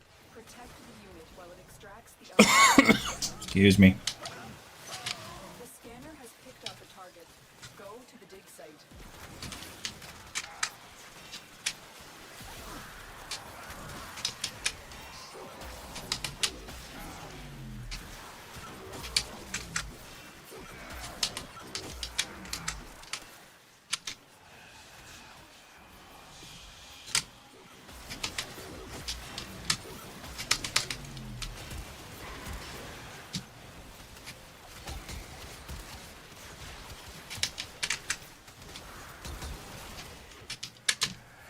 Jerk. Turned off my abilities.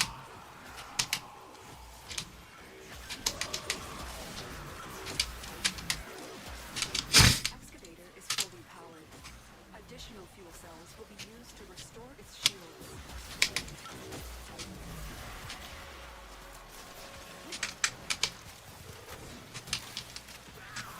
Excavator deployed. Protect the unit while it extracts the artifact. The scanner has picked up a target. Go to the dig site.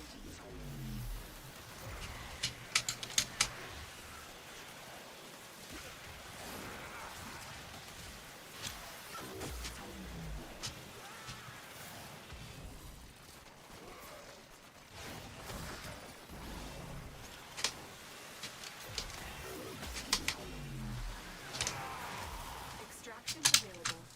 You may leave now or continue excavating artifacts. The choice is yours. We're leaving.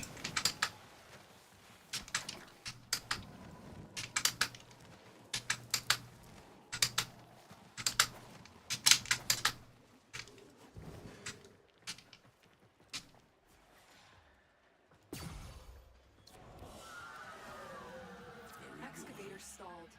Find another fuel cell and take it to the excavator. Saren, makes sense.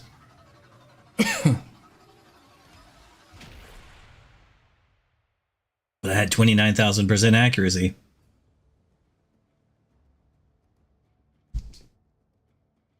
Very accurate. Extremely accurate.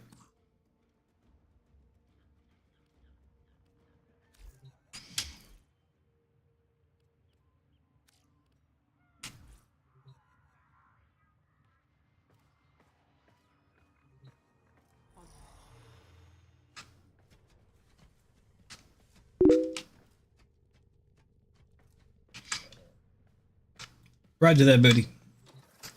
I stream Monday nights. I do Elite Archimedean. I do the Netracells. I do the Archon Hunt. Tuesdays, I'll probably be streaming Soulframe, but if I'm ever streaming like Soulframe or something and you have some questions or need something, feel free to ask. Like I can easily exit Soulframe at any time since it's an early alpha, pre-alpha kind of thing, and swap over to Warframe and like go over a build or like a weapon or help level something. Just so like tonight I helped Jinx get Nyx, you know, that kind of thing.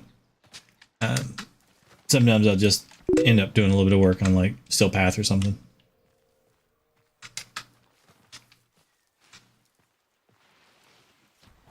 I find it fun. It's early alpha, so you have to like games like Elden Ring or, you know, that kind of thing. You have to like you know, fantasy areas instead of like sci-fi.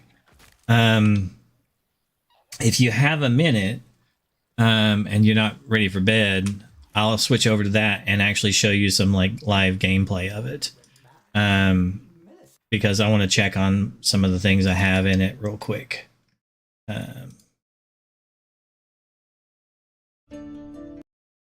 Like you could build things in it the same way.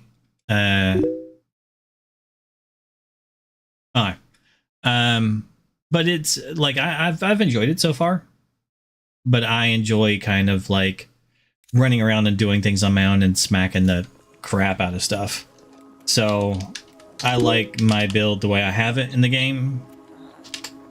And I'm invincible and I kick the crap out of stuff. Later. Have a great one. Let's see, is it going to pick it up? Or do I have to go to my soul frame? I think I got to go to the soul frame one.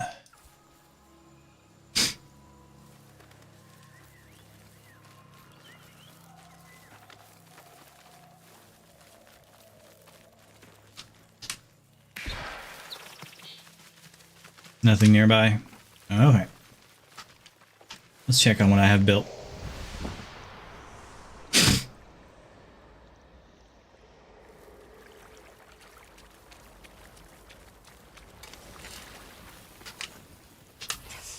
I know. How can I do better? Make me another one of these, please.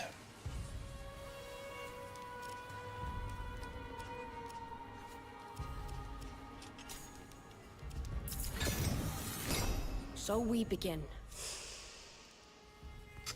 Forgive me.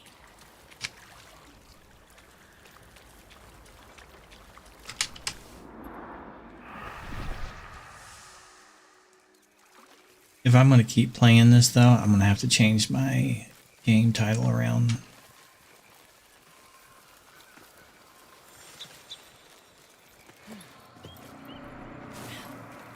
I hear you, birdos.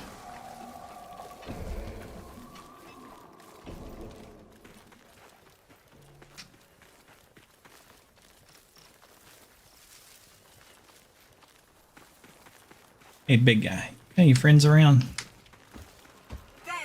Chase me, I'm pretty.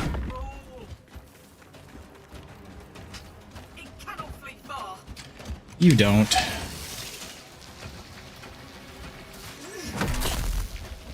Yeah, you can't hurt me.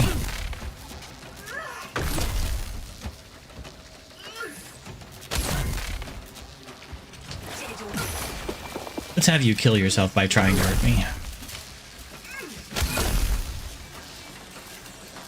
Come on. You can do it. Try to hurt me.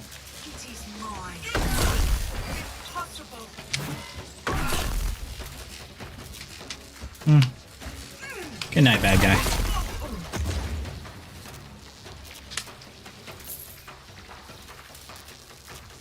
No damage.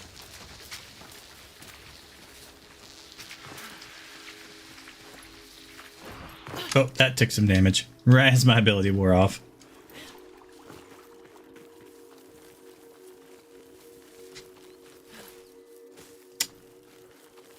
I'm gonna have to go over here.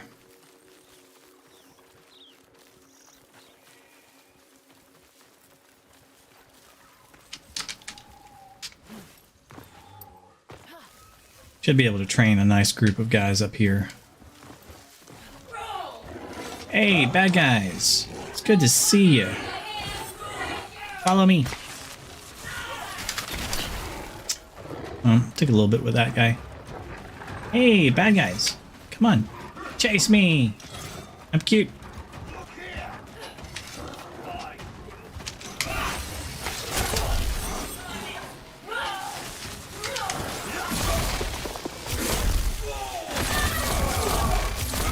You're getting your friends killed.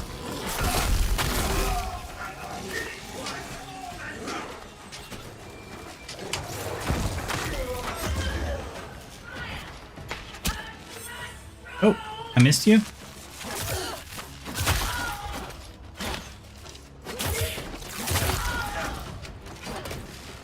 Ah.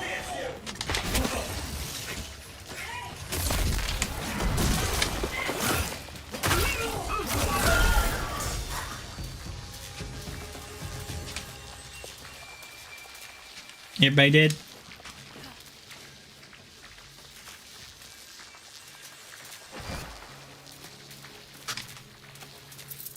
Have fun storming the castle!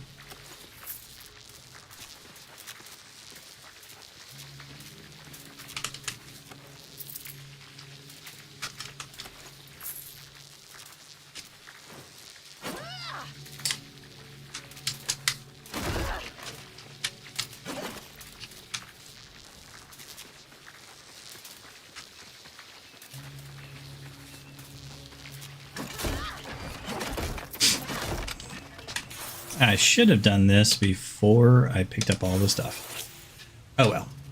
Let's go storm the castle. Hey, big guy. Hey there, big guy. Hi. Hello.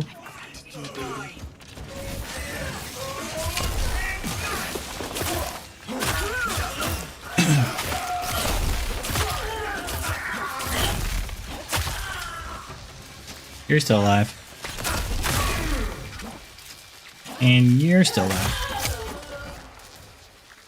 Thank you. I'll take that. And that.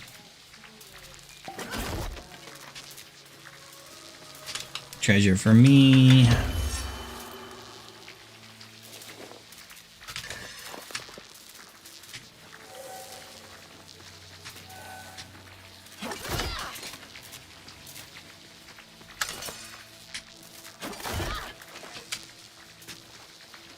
Any pelts in this castle?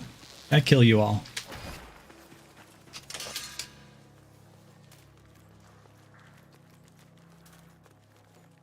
Open up the back door while we're here. Hey, you out here? Hello? Just two guys? I'll fight you barehanded. Give me your soul.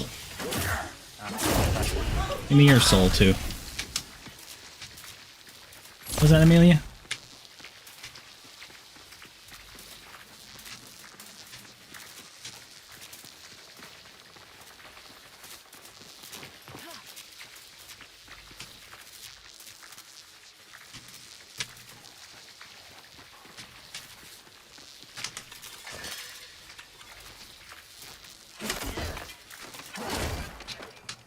Really, I missed that lower box altogether. Wow. You're just a jump place, huh? Anything upstairs?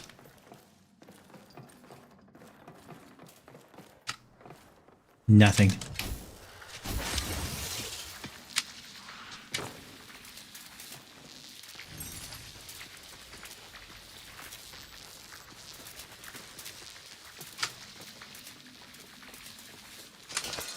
I mean, I get some junk off the thing, but I want a treasure chest.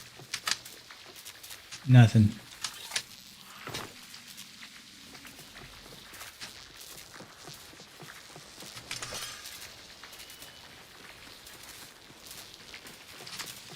Alright, a little treasure.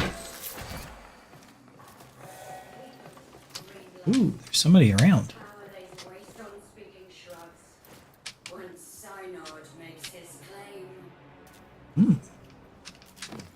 Somebody to murder.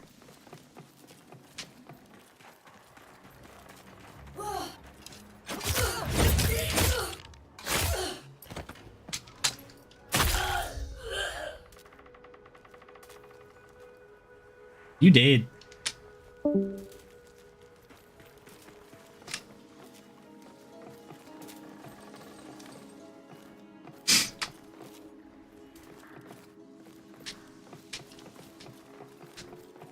And that's all the way around the towers.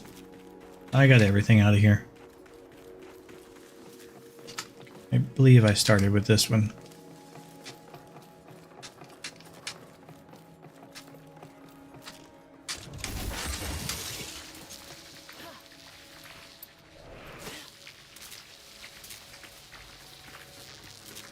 Being invincible is good.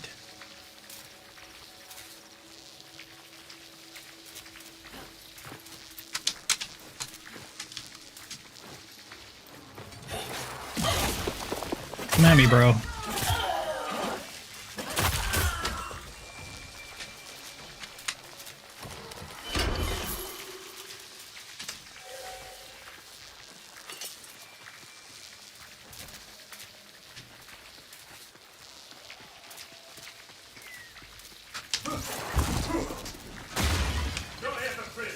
That went way past them.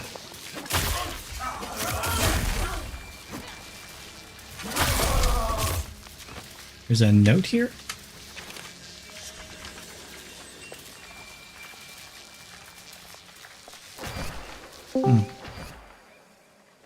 Welcome back. Bunnies. A little bit weird angle game. Camera is affixed to the cage and not the player. Got it. Is there a chest over here? I got a pumpkin. No chest.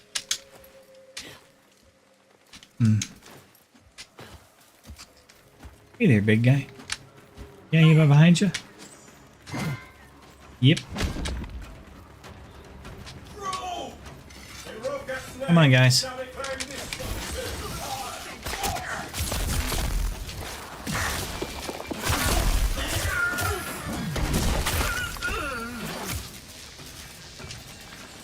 Oh, the archer's already dead.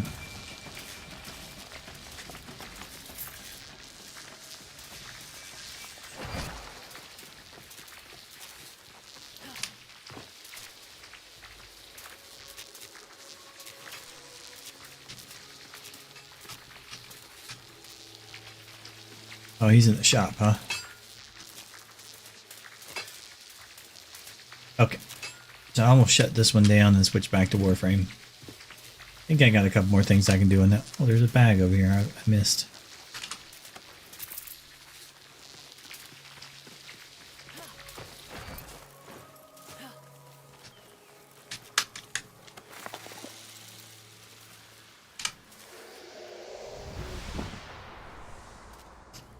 At the doggo before I go.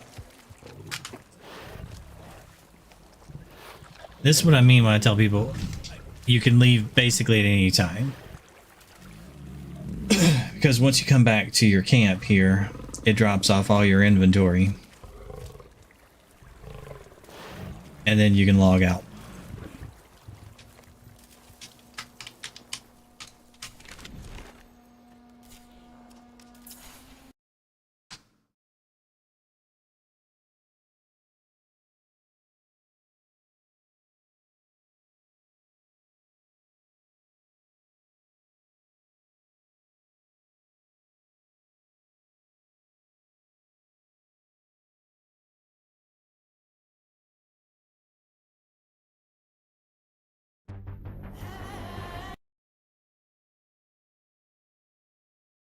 Coming up on 3.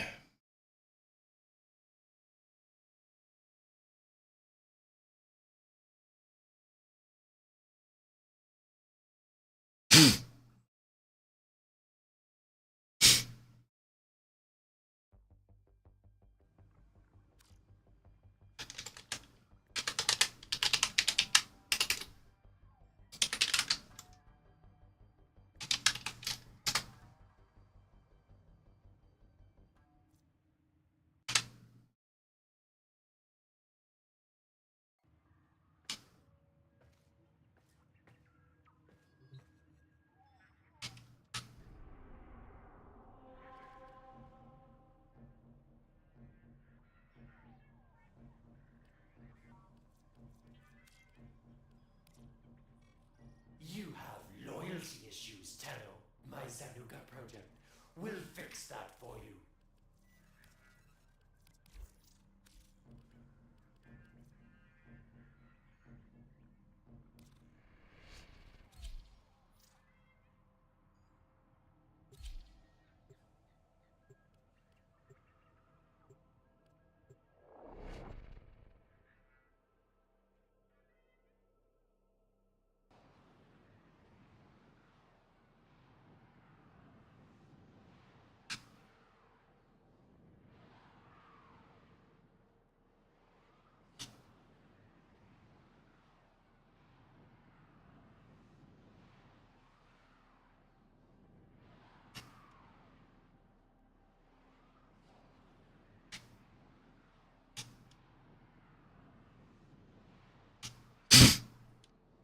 Wow. Your internet is slow.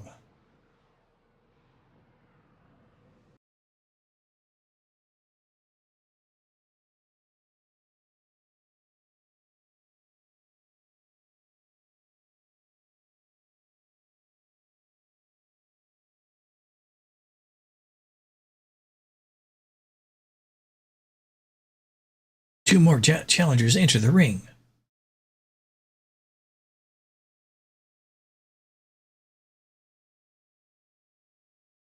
And the guy with the slow internet was like, oh no, I can't handle talking to more than one person.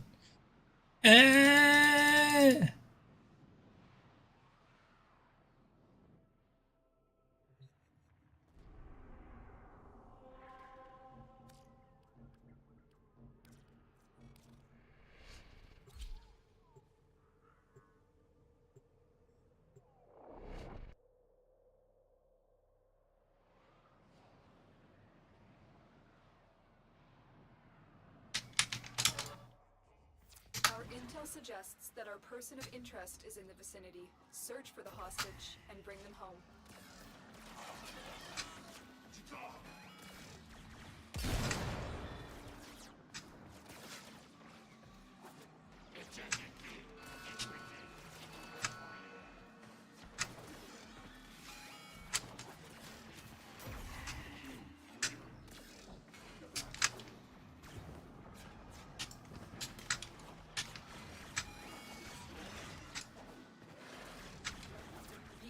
On high alert. The moment you enter the holding area, they'll trigger the execution sequence. Rescue the hostage before it finishes.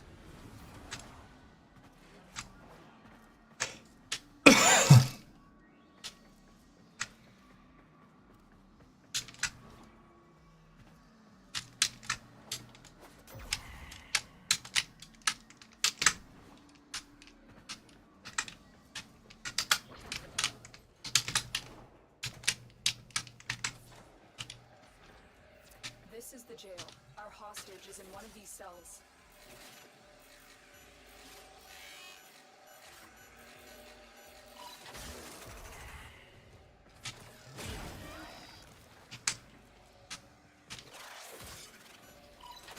I knew you would come. Thank you. Prisoner located. We need to get them back to command in one piece. Find your way to the exits, and don't leave the subject behind. Got a weapon for me? I've got some scores to settle. Stay focused. There's a heavy unit approaching.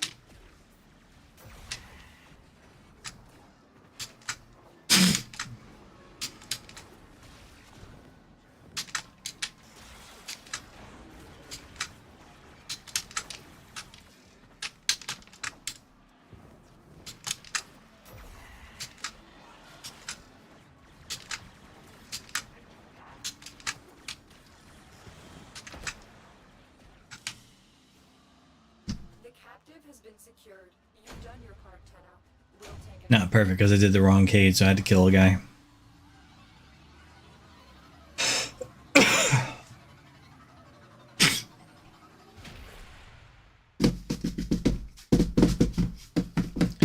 I'ma have to mute myself. Sorry.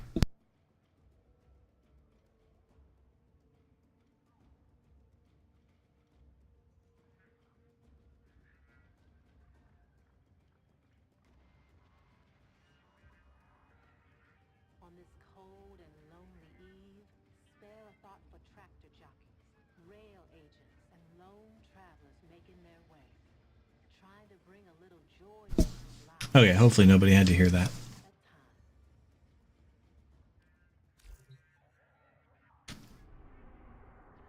Next mission. Spy. My Zanuka project will fix that for you.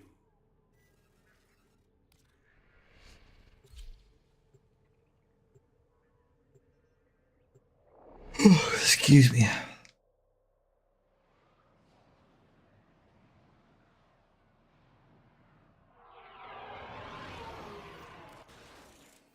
Your mission is to break into enemy data vaults and steal any intelligence files you find.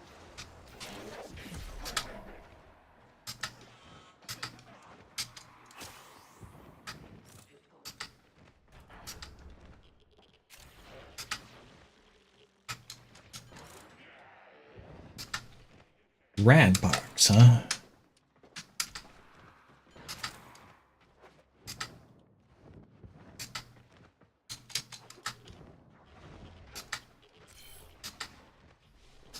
Tenno, be on the lookout for increased security measures.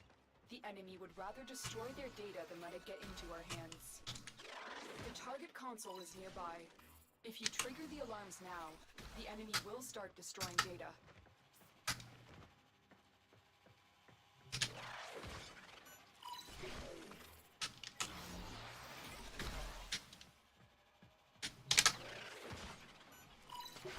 Excellent work. A clean extraction with no alarms.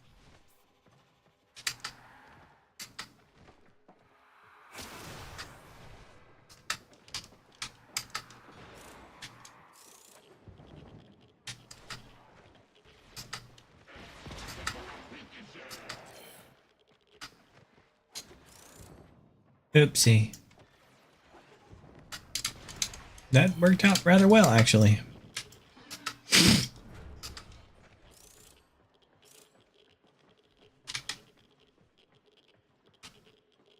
Stay focused. There's a heavy unit approaching.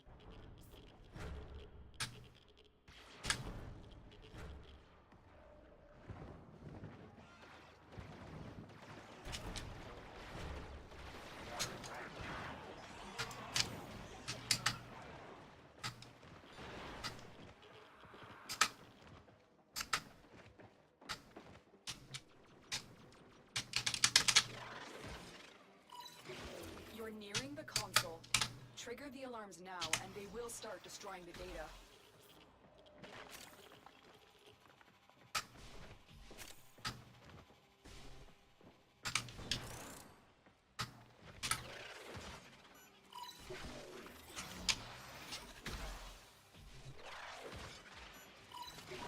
Data extracted. They won't even know it's gone.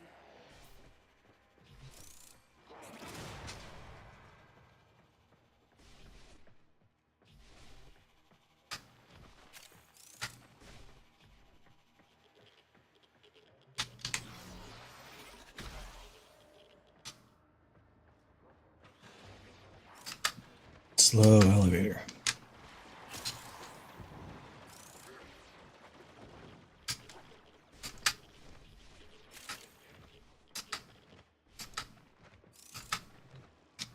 Okay.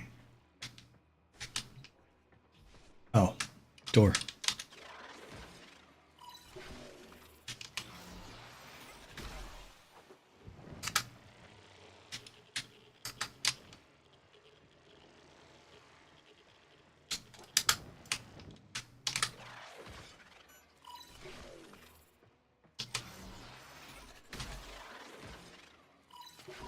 Data extracted. They won't even know it's gone. We have everything we came for. Get to extraction.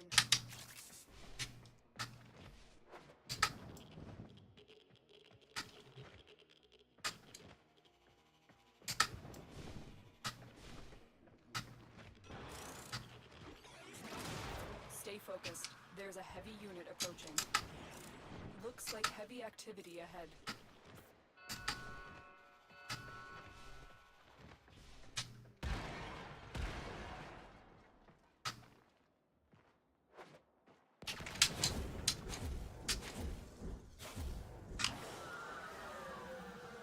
A job well executed.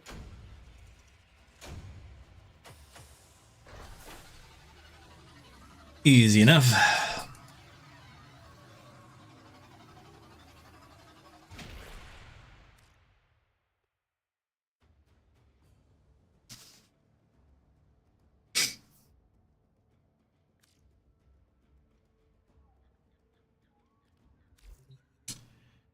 And the last one is a murder mission.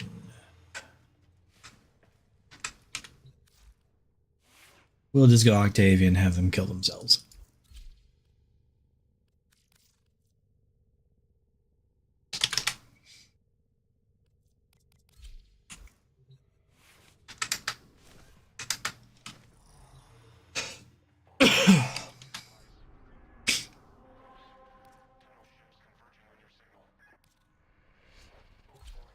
Good old, would you please just kill yourself?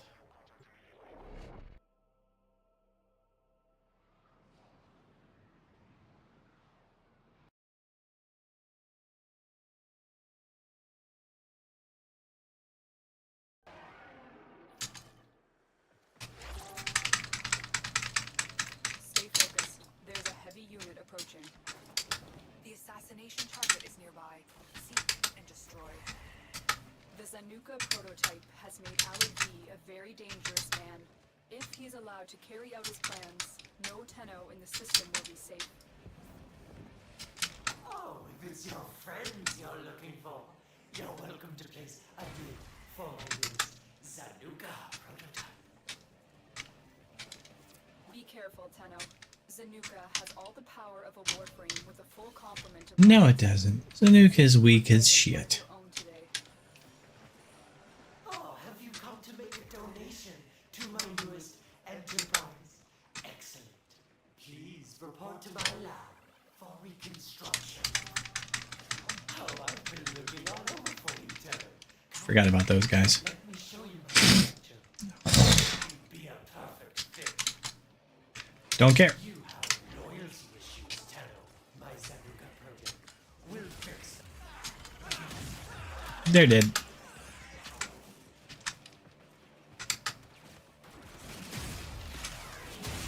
Target down. Assassination contract complete. Great work, Tenno. Target spotted. Stay sharp. This one is a handful. Whoops.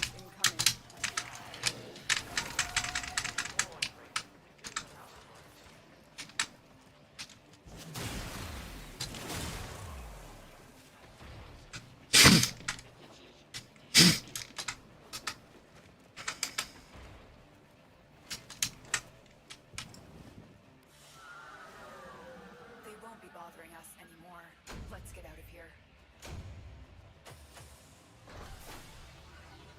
Endo. Well, I mean, it's a thing.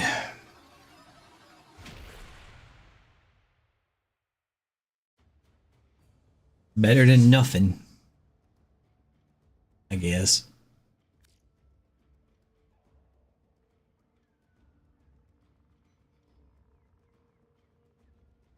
It's 3 o'clock.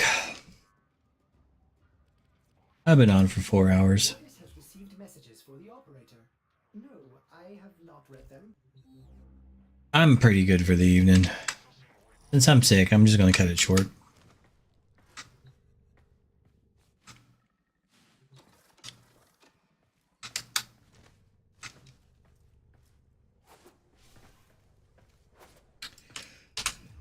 Okay.